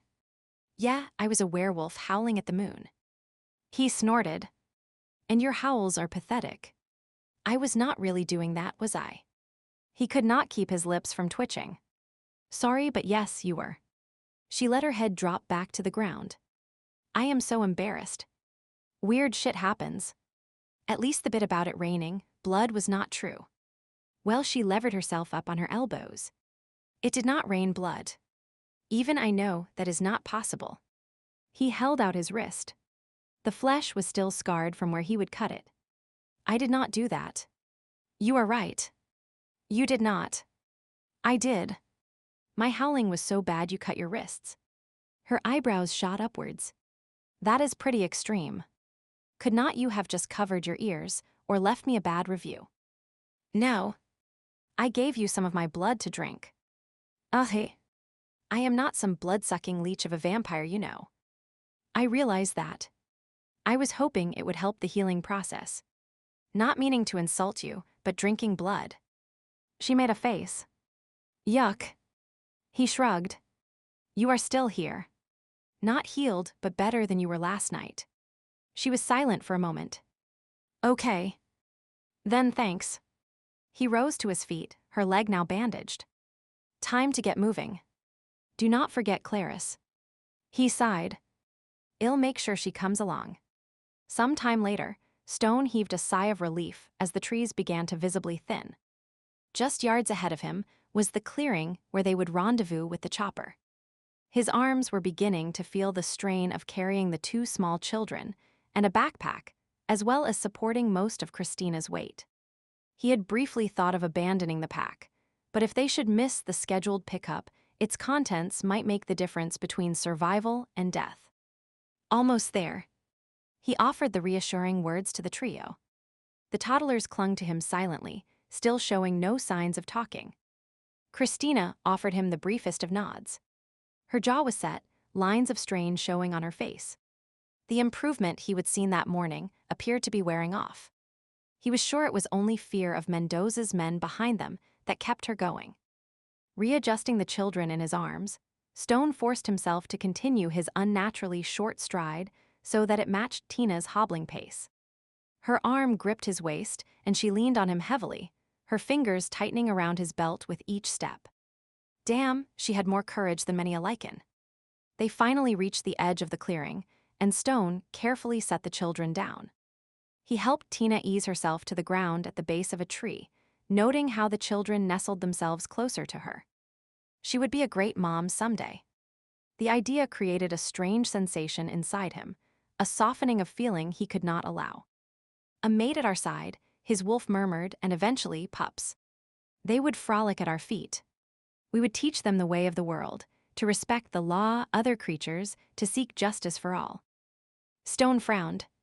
His wolf was usually silent, biding its time until action was needed. Where did this notion come from? The time has never been right. And this was the right time. Stone snorted and turned to survey the area for any sign of human activity. There was no reason to suspect that the enemy was here, but you could never be too cautious. The she-will of a small home and a decrepit wooden she-wood were evidence that this had been a small farm at some point in time. Old cocoa trees grew along one side of the clearing, the pods showing signs of pests or disease, a failed crop that the owner likely could not afford. Fields that should have produced food for the family were now overgrown, only a few scraggly stalks of grain showing among the native grasses that were encroaching. In another year or so, the surrounding jungle would reclaim the land completely. Why the farm had been abandoned, he did not know. Perhaps years of fighting and an unstable economy had caused it to be vacated, or maybe the farmer left the land for the hope of a better life in the city. It was an old story he would seen played out in too many underdeveloped countries. His eyes narrowed when he noted some of the plants were crushed. From the looks of it, a chopper had landed here recently. It would seem Reno was not the only one who saw the potential of the area as a landing pad. The drug cartels, or perhaps a group of guerrillas planning a coup. Whichever group it might be, Stone could only hope the Lycan chopper arrived soon. The area seemed clear of threats, but his wolf was becoming edgy, a sense of urgency making it pace back and forth. A glance at his watch indicated they were on time, at least 20 minutes to spare. He turned to stare back the way they would come. Something was not right. He cocked his head to the side and listened. Was there a change in the chatter of birds and animal life in the canopy above? This was not his natural territory. He did not know the rhythm of the jungle as well as he would that of a forest. Scenting the air gave no more information.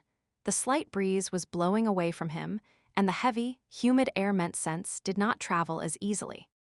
Were members of Mendoza's militia approaching? He briefly considered moving his charges to the relative shelter of the broken buildings, but quickly dismissed the idea. That would be the first place that would be searched, and his limited ammunition would only be able to hold off attackers for so long.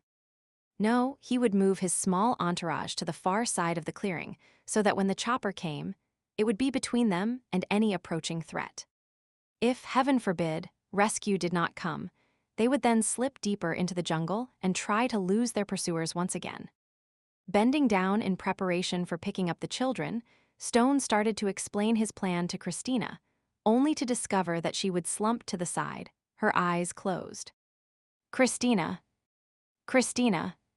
He gently tapped her face. Wake up. We have to go just a little farther. Eyes still shut, she shook her head. I cannot.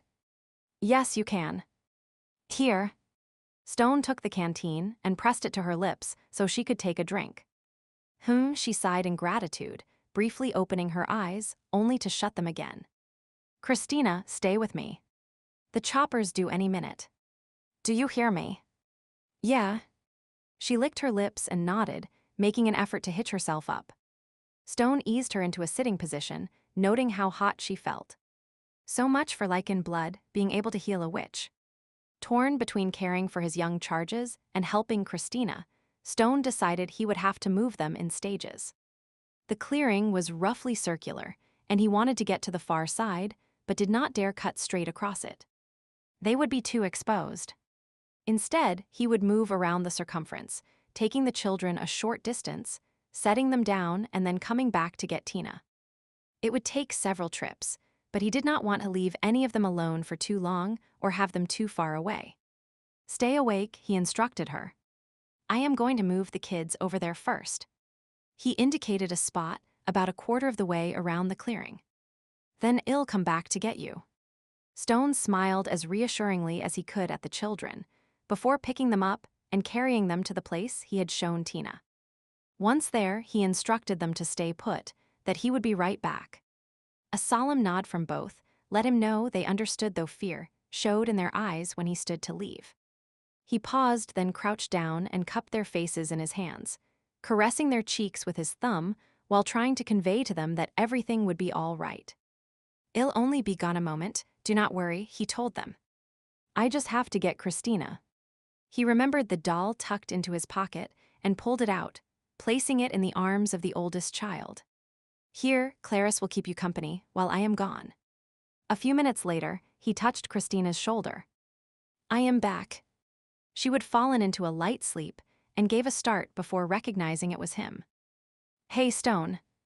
She murmured his name as he hoisted her into his arms and rubbed her cheek against his shirt. Rough. Did I mention I am into textures? Yeah, you did. He snagged the field pack and made his way back to where he would left the children, trying not to joggle her leg too much. The bandage was already stained, showing the wound had been oozing again. His stomach nodded at the thought of the risk to her health each passing hour brought. Soon, he reassured himself, soon she would be getting proper medical treatment. He would just set her down and was planning on repeating the step-by-step moving process when he heard sounds coming at him from two different directions. The distinctive roar of vehicles traveling over a rough path came at him from the south, while at the same time, the drone of an approaching helicopter filled the air from the north. Come on, come on. He scanned the sky for the as yet unseen rescuers, then turned to Christina. A chopper's coming this way. Can you hear it? Let us get you up so we can make a run for it as soon as it lands. Christina tried to stand, but her legs did not seem to want to cooperate. You can do it. Stone grabbed her under her armpits, lifting her and propping her up against the trunk of the nearby tree. I am sorry, Stone. I cannot. She slid down the trunk and collapsed at its base, her half-open eyes black against the whiteness of her face. Stone looked at her, a muscle working in his jaw. The trek through the jungle had not been easy today.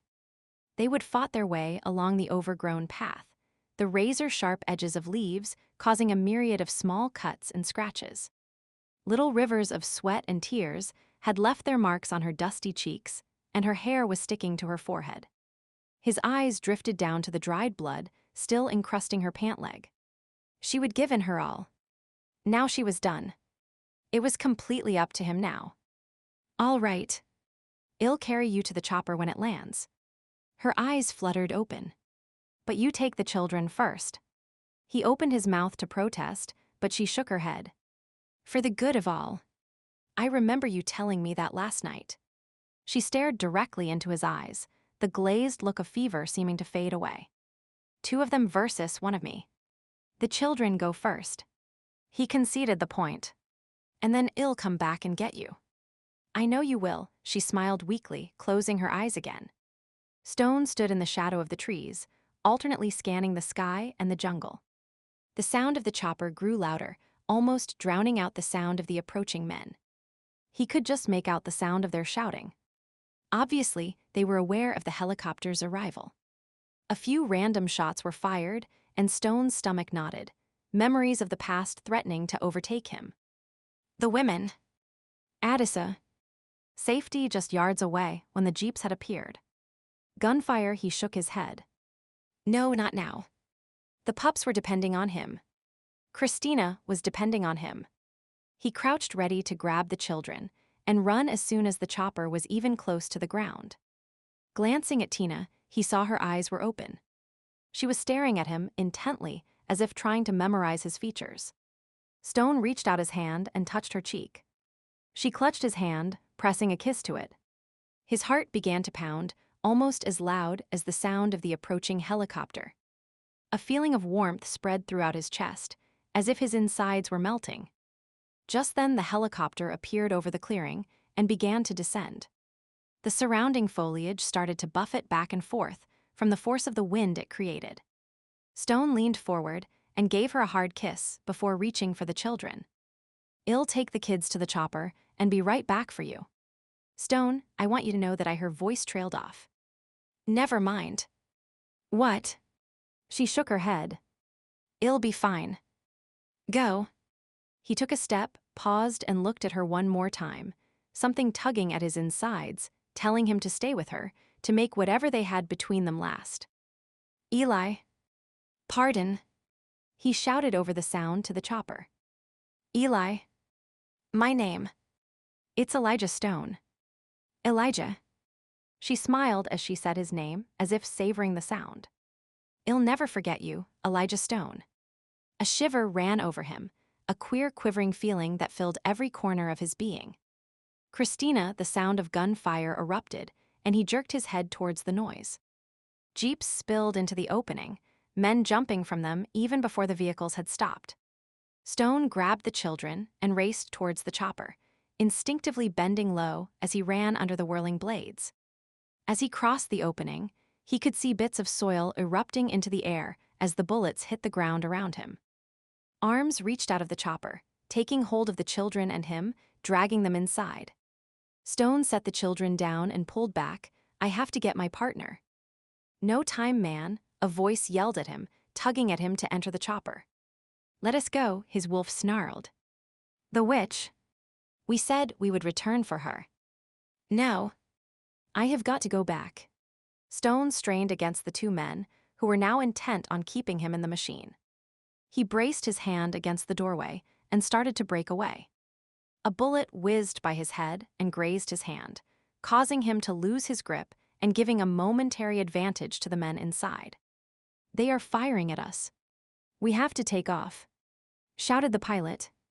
Get that fool in here. The helicopter began to rise, Stone still only partially inside. He twisted frantically against the hands that held him, half turning and trying to jump out. Panic filled him as he took in the sight below him. Fighters swarmed over the clearing. She needs us. We have to save her. His wolf snapped and snarled. We gave her our blood. She is our witch now. Christina. He struggled against his rescuers, his vision blurring as his wolf threatened to take over. Suddenly, the helicopter banked to the right and he was thrown backwards, away from the door. He hit the wall on the far side. His head snapped back at the sudden stop and he slid unconscious to floor. Something had told Tina that this might be the end. Maybe it was the infection spreading through her body. Maybe it was a vision she would had that she was too weak to completely interpret, but as she would gazed up at Stone, the need to memorize his face had been overwhelming. She would wanted his image, forever committed to her memory. He would crouch beside her, his eyes darting from the jungle to the sky. No doubt he would been calculating the odds of the chopper, appearing before the militia arrived, and plotting his defense should rescue come too late. His strong jaw had been clenched, a nerve twitching and revealing his inner tension. His dark eyes had been mere slits. His sweat-stained shirt had stuck to his body, outlining his well-muscled torso, while his crouched position pulled the material of his pants taut over his strong thighs. She would drank in every feature, every expression. They would known each other such a short time. It was crazy that she would had hopes for a relationship with him. Stupid of her, of course. Instantaneous connections and happily ever after did not happen in real life. In her heart, she would known that Stone could not save both her and the children. Once the helicopter landed, Stone would be lucky to get to it without being gunned down. She would agreed with him, though. For the good of all, it was best that he and the pup survive. The children had their whole lives before them. Stone had more people to save.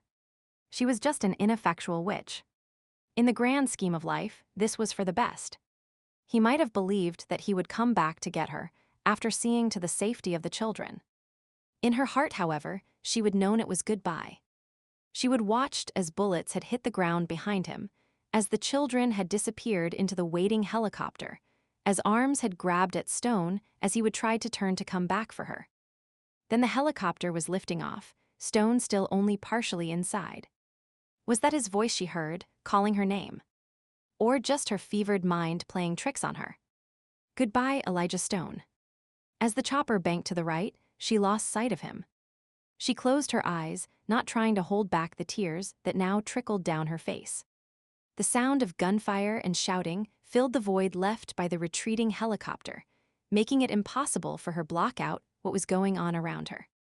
Her heart began to pound harder as fear took prominence over grief. She would never planned on being some sort of hero who put her life on the line. She was not that brave. If she was found, she would be killed at best, tortured or raped at worst. Flying fish sticks, what had she gotten herself into? Thankfully, all attention was on the chopper. No one had yet noticed her lying at the edge of the clearing.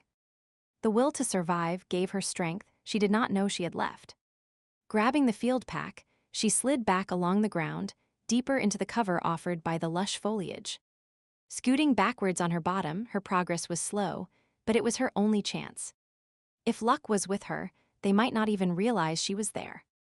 She slid sideways under a bush-like plant and pulled some of the leaves forward in an attempt to hide where she was.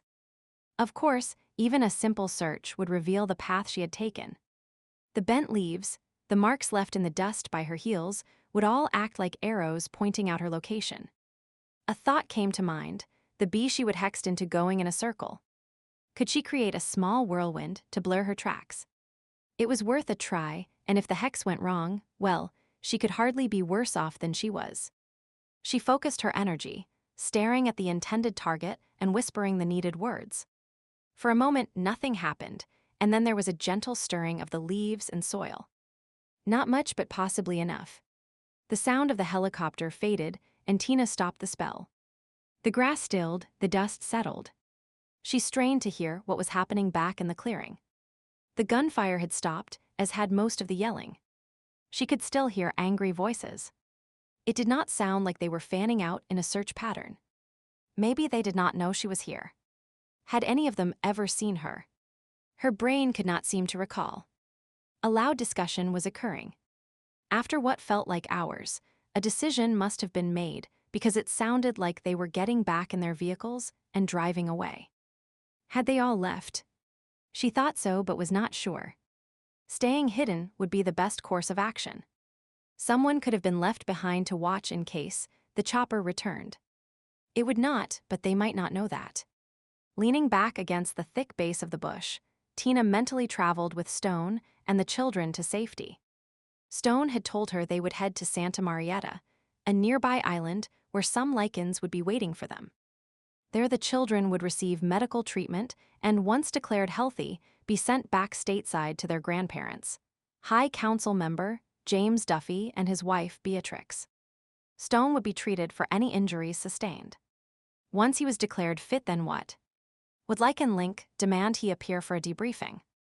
From what Sam had said, the organization was quite forceful. Then again, she had a feeling Stone did not give a damn what anyone wanted. He forged his own path in life, followed his own set of rules. Shifting a bit, she brushed the flies away that had settled on her wounded leg. She recalled Stone's comment about maggots. The very idea still made her feel sick to her stomach. Being maggot food was not on her bucket list. A wry laugh escaped her. She was feeling lightheaded now. Hot. Thirsty. In a minute, she would get the canteen out of the backpack and take a drink. There were rations left, too, and maybe a few bandages in the first aid kit. She should check the wound.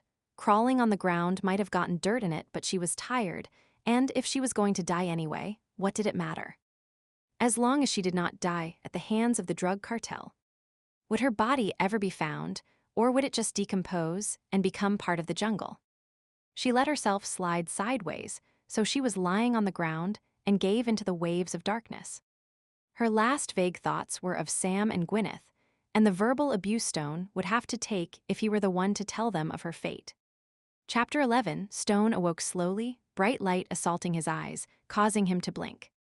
Squinting, he scanned his surroundings, not sure of where he might be, only knowing this was not a bed he would have chosen unless he was in a morgue on a slab.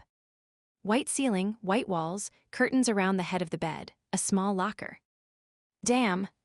He was in a hospital. Furrowing his brow, he tried to recall what had happened. Something about Central America and a drug cartel. Hiking through the jungle carrying 2 kids. Shooting Christina had been shot. He tried to bolt upright, his wolf urging him on, the need to go to her paramount, but something was preventing him from moving, keeping him flat on his back. He strained, struggled, the need to go to her growing exponentially, but his body refused to obey his command. Shit, had he been paralyzed? He took a deep breath, fighting back the panic that filled him. Think. What had happened? There would been a chopper. He would put the kids on it and was going to get Christina next. Someone had tried to hold him back. A bullet had whizzed past his head, grazed his hand, and then... Nothing. Experimentally, he wiggled his fingers. They moved at his command, so he was not completely incapacitated. Raising his head, he stared down at his body and realized that rather than being paralyzed, he was strapped to the bed. What the bloody hell was going on? The regulation IV was in his arm. His head hurt, probably a concussion, maybe stitches, but he would felt worse. He spied the call button near his left hand and signaled for a nurse, a doctor, someone. Soon after, a man entered the room. Ah, Mr. Stone. Awake now, are we? The man's ID tag indicated he was Dr. Thompson. Yeah, we are awake and we want to get up. What fucking idiot tied me to the bed? Ignoring his comments, the doctor peered into Stone's eyes, felt the back of his head, and then checked the IV flow. Appearing satisfied, the doctor went to the door and gestured for someone to enter before finally answering. You have been unconscious for almost 24 hours, but were thrashing about so much that we had to restrain you for your own safety. And ours. He directed the last bit towards the person entering the room. It was Reno. Stone wasted no time on social niceties. Smith, tell this medical moron to let me go, and I'll be on my way. You are being your usual charming self, so you must be feeling better. It's good to see you too. Reno smiled sarcastically. I am sure the doctor intends to release the restraints. The doctor nodded and proceeded to loosen the straps and remove the IV. Stone immediately sat up, swung his legs off the bed, and attempted to stand. He swayed and quickly sat down again. Mr. Stone, you have sustained a severe concussion, a bruise to your brain. I strongly advise against sudden movements like that. You will need limited activity so that the injury can heal. If he had not had a death grip on the edge of the bed, Stone would have made a crude gesture at the doctor. Perhaps sensing he was less than receptive, the doctor turned and addressed his instructions to Reno. Mr. Smith, I'll leave you to deal with him. You know the routine. There is some acetaminophen on the table beside his bed if he needs it. Call me if there are any problems. As the door shut behind the doctor, Stone tried to stand again, this time moving more cautiously. His head throbbed like the very devil, but at least he was upright. He plucked at the blue gown he was wearing. Where are my clothes? I have got to get out of here. Quit acting like an idiot. Get back in bed before you fall on your face. You will be useless to us then. Thanks for the deep concern, Reno. Stone started to walk towards the small locker near the door, deciding that was the most likely location of his clothing. Christina. He needed to go to her, save her. Unfortunately, the floor had other ideas and was starting to undulate, making it difficult to maintain his balance. He grabbed the bedside chair and sat in it. Not a complete victory, but at least he was not in bed. His wolf growled in frustration. We need to leave. It paced restlessly, feeling caged within the frailty of the human housing it. Reno leaned against the wall, his arms crossed. Are you done pretending you are an invincible superhero? For a few minutes, Stone set his jaw, fighting to maintain control. He wanted to bolt from the room and find Christina, but his logical self knew better. He needed information first. Where am I? And do not say in a hospital. Well, it's not some kinky club where they dress up as doctors and nurses and tie you to a bed for fun. Can it, Reno? I am not in the mood. Sorry, just trying to lighten things up. Reno pushed off from the wall and walked over to the window, parting the curtains so he could see outside.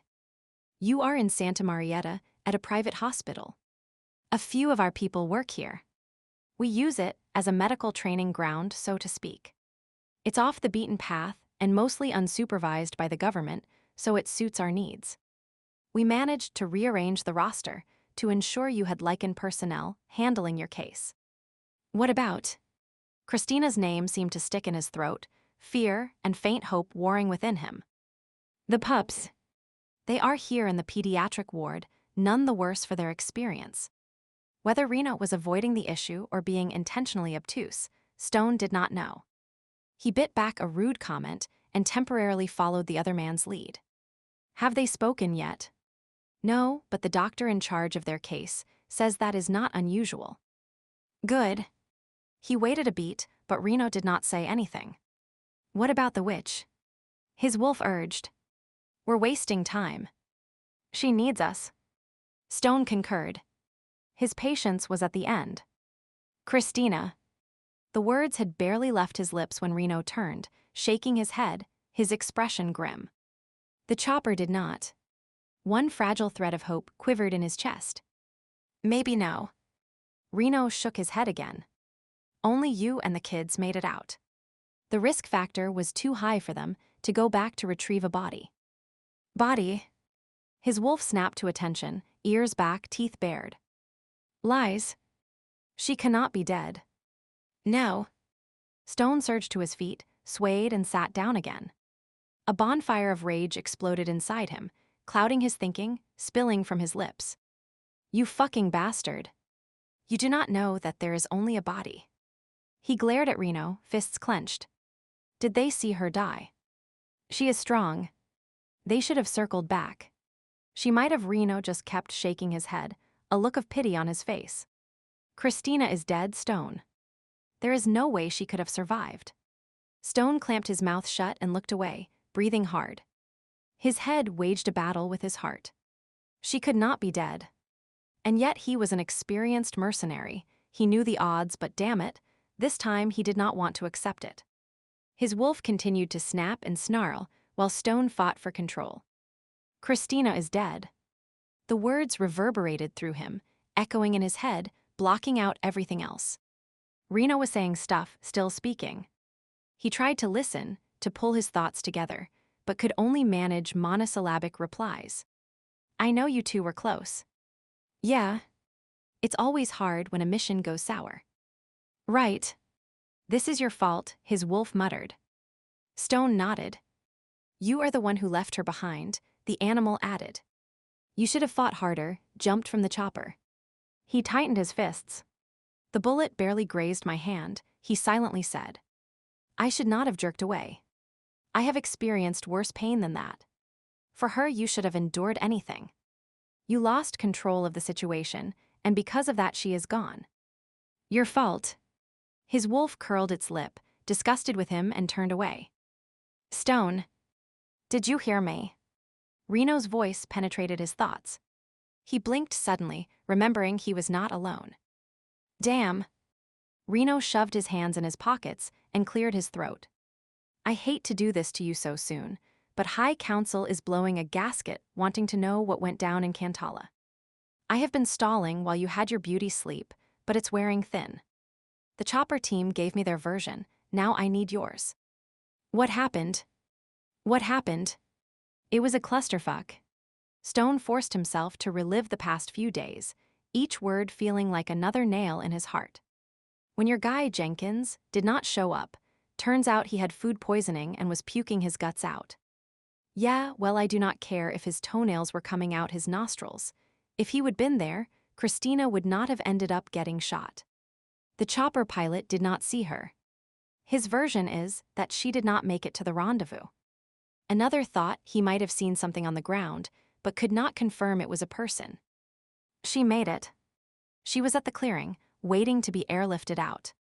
She could barely walk. I half carried her through the jungle. Stone paused, his throat feeling thick and tight as he recalled how she would struggled, her determination keeping her alive against all odds. She would been weak and pale, her skin hot to the touch as she leaned against him, trust filling her eyes when she looked up at him. During the night, as he would held her, he would told her it would be all right. That the chopper would take them to safety, to a hospital. There would be doctors waiting to treat her. She would believed him, and it had all been a lie. He had to force the words out. She was left behind. I left her behind. Reno pursed his lips. That was a tough decision. She told me he struggled to keep his voice steady. She told me to take the kids first. I said I'd put them in the chopper and then come back for her. He clenched the arms of the chair and stared unseeingly across the room, reliving those last moments in his mind. Her eyes had looked so large in her pale face, streaks of dirt on her cheeks, her lips trembling as she tried to hide how scared she was. His Christina had been so brave and...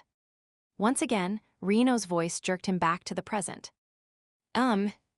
He licked his lips and hurriedly finished the recount. Mendoza's men arrived and started firing at the chopper. The pilot took off without her.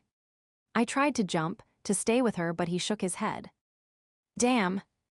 I really am sorry. I know the two of you had something going on. Yeah. We had something. Stone recalled the feeling inside him when he was with her, the pull he felt towards her, the brightness and warmth she would brought into his life. He scrubbed his hands over his face, an unfamiliar moisture having appeared on his cheek. Listen, he cleared his throat. I am feeling tired right now. I think I'd better lie down for a bit. Sure. I understand. Reno nodded. Rest. I'll start on my report and check back with you later on. Stone made no comment. He barely heard the click of the shutting door.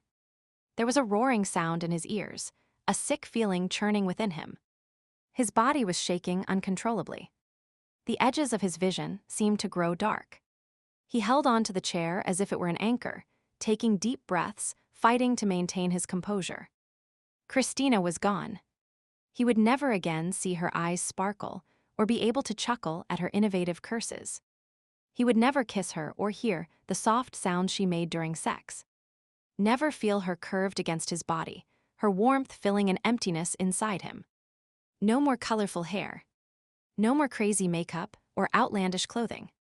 He exhaled, his breath shuddering as he forced himself to repeat the hated words, forced himself to accept the reality.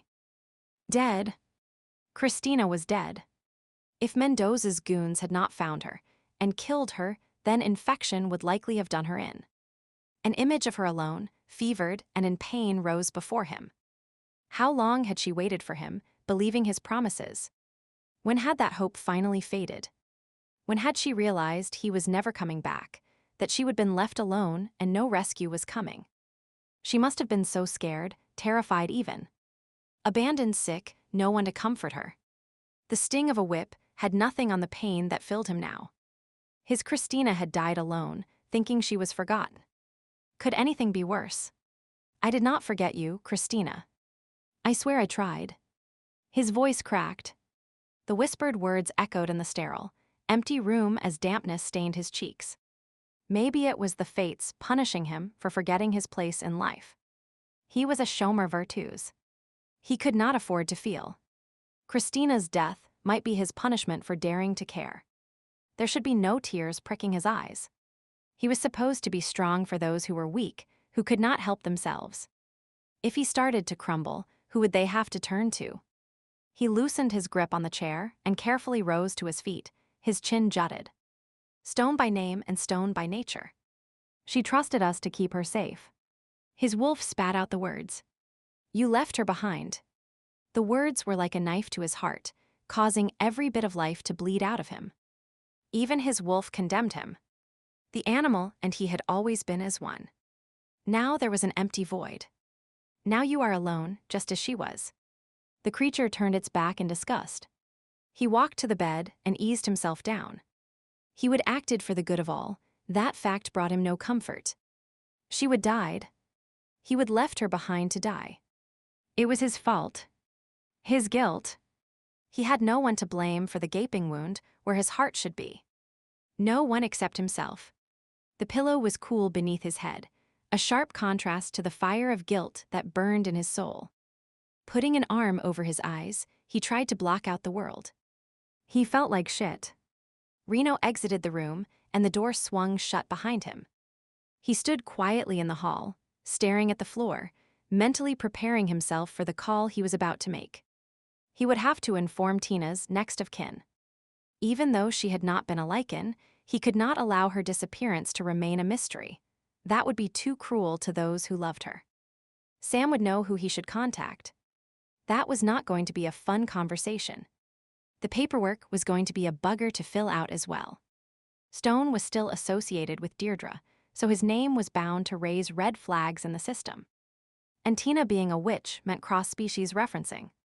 It would be just his luck that the Universal Coven would launch an inquiry.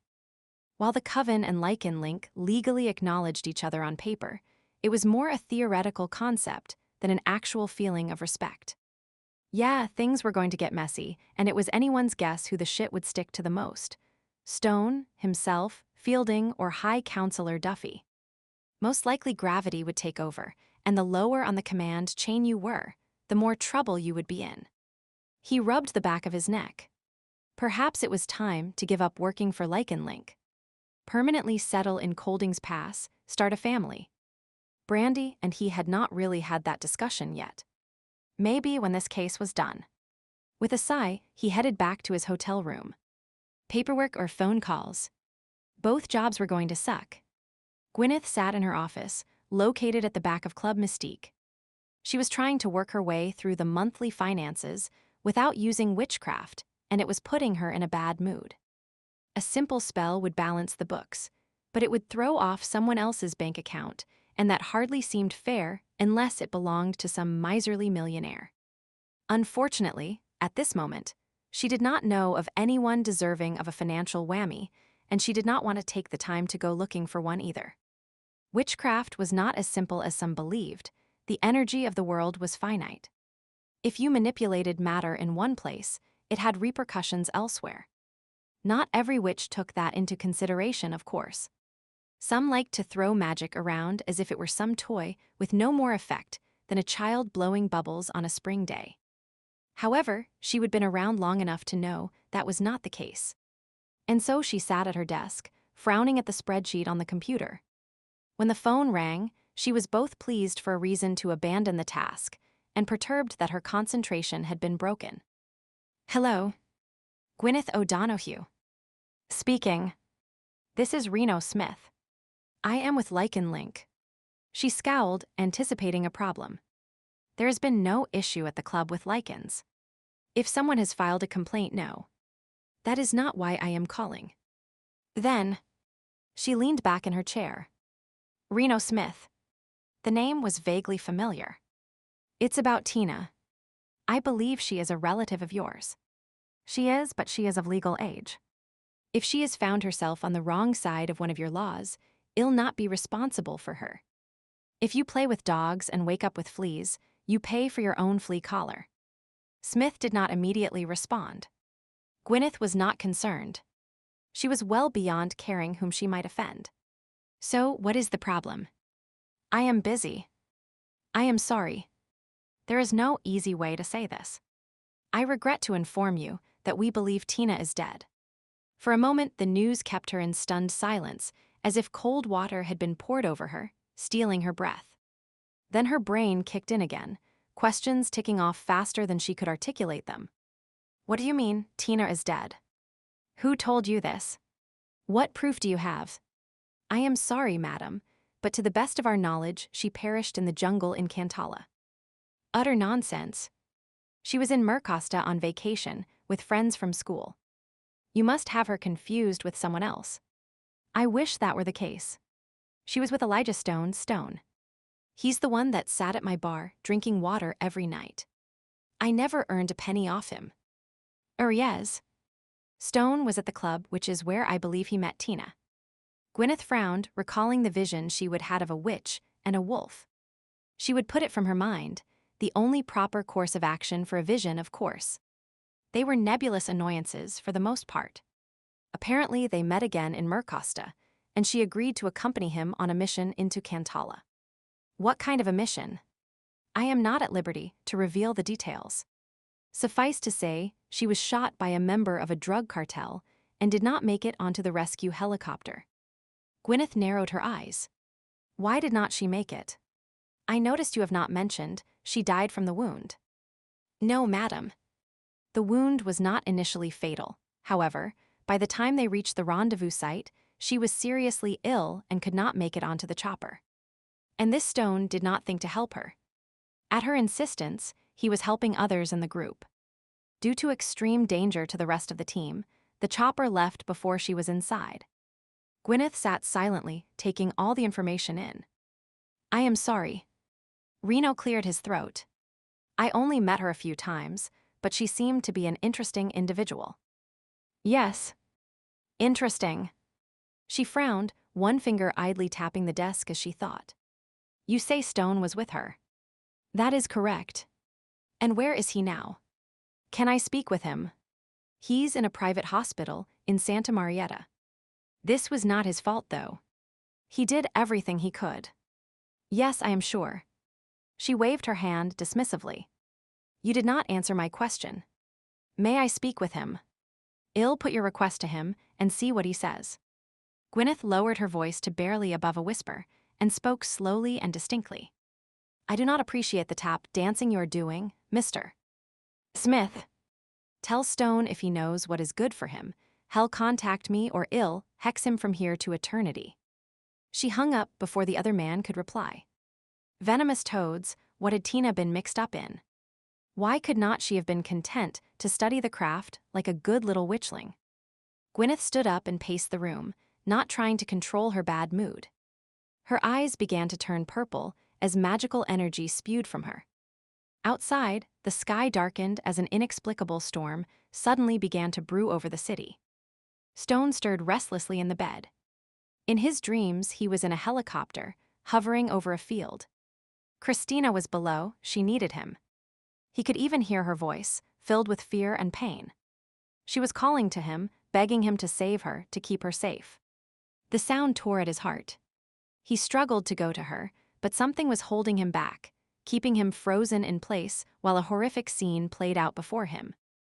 Members of the drug cartel were swarming the field, surrounding Christina, kicking her, laughing. Lewd comments reached his ears, and he shook with rage. His vision blurred, adrenaline surged through him. I am coming, Christina. Hold on. With a roar, he broke free, leaping from the chopper, transforming into his wolf. Yet by the time he hit the ground, no one was there. Silence surrounded him. The chopper was gone, and so had Mendoza's men. There were no birds singing, no drone of insects. The grass beneath him was trampled flat, while the fruit on the trees appeared withered. He turned in a slow circle, taking in the lifeless scene. A splash of red caught his attention, and he stepped closer, lowering his muzzle to sniff.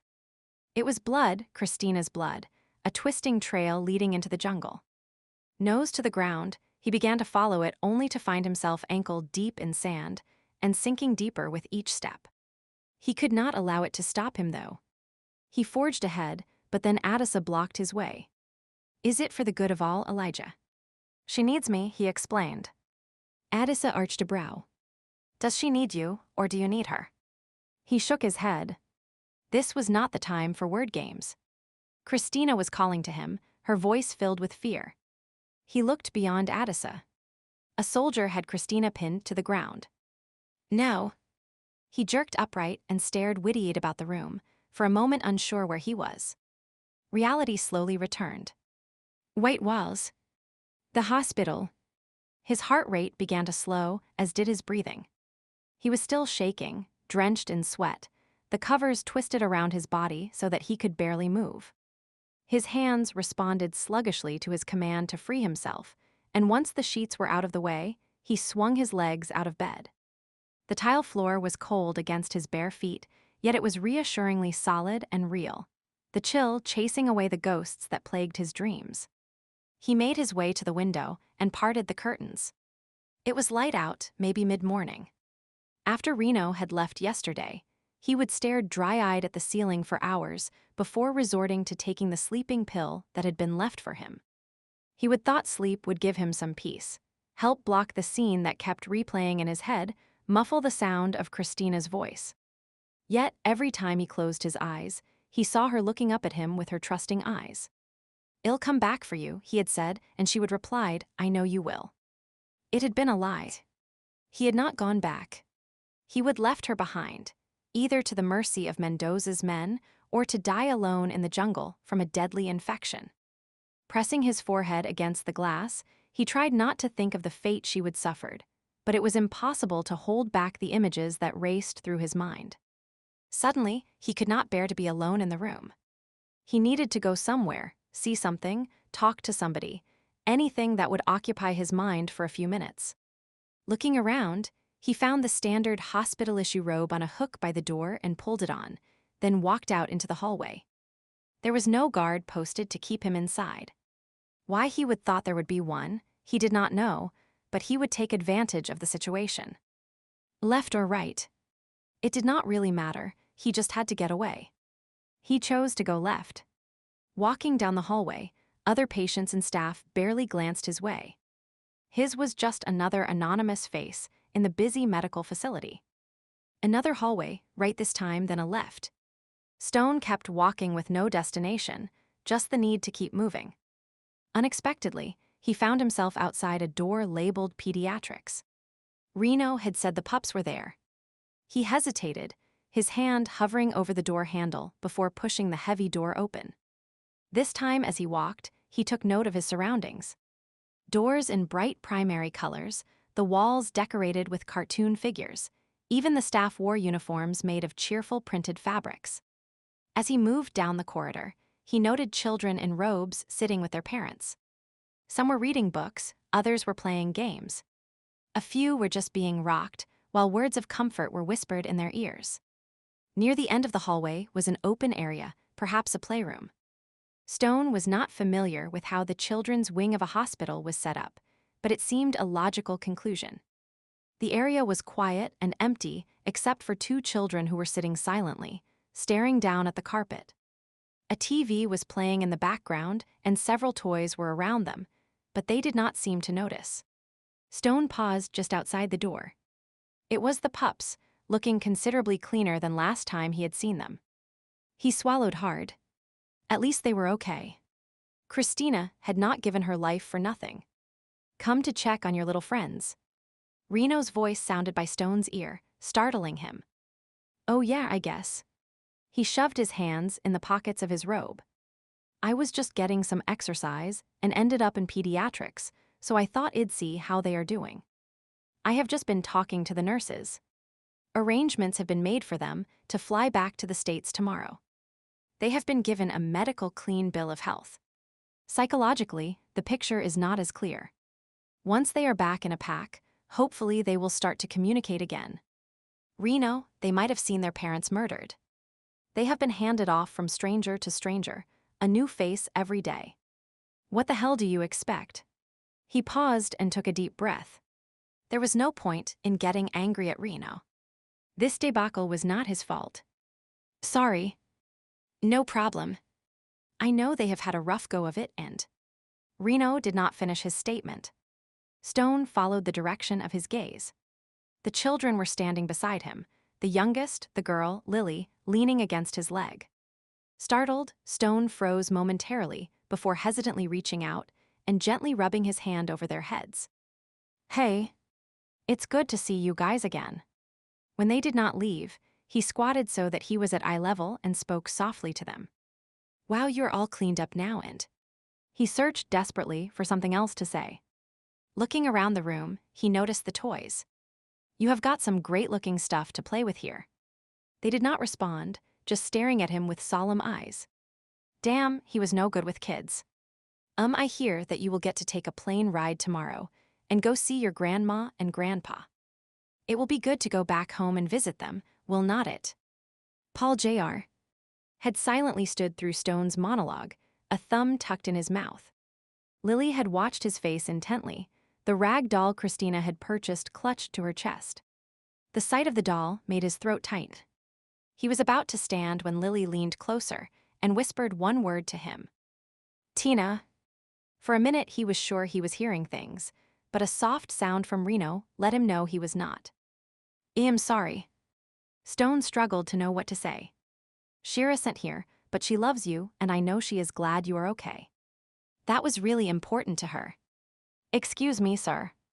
I do not believe you are authorized to be here." A nurse appeared and Stone rose to his feet, grateful for the interruption. "It's all right." Reno pulled a badge from his pocket and flashed it at the nurse. She nodded but still took the children by the hand. "I am sorry, but it's time for their lunch." "No problem. I'll see you kids later." Stone stepped back and watched as they were led away. Once they were out of earshot, he turned to Reno. "They must have heard my voice, and it struck a chord in them." "Poor kids." Reno nodded. "I'll report this to the doctor in charge of their case. Her talking to you is a real breakthrough. It's Christina's doing. She was great with them." He took a deep breath and blew it out slowly. "Do you think this hospital has a gift shop? Maybe I'll buy them a teddy bear or something to take with them when they leave tomorrow." Being handed off to another set of strangers could be pretty scary. "We need to report to diagnostic imaging first. Lycan Link Insurance requires you have an MRI due to that concussion you sustained." He snorted. "Concussions do not show up on an MRI. Tell that to the guys in the insurance office." "What if I refuse?" "They are paying your hospital bill, which is amazing given that you are not really a Lycan Link employee. You would better play along and keep them happy." Stone grumbled but agreed.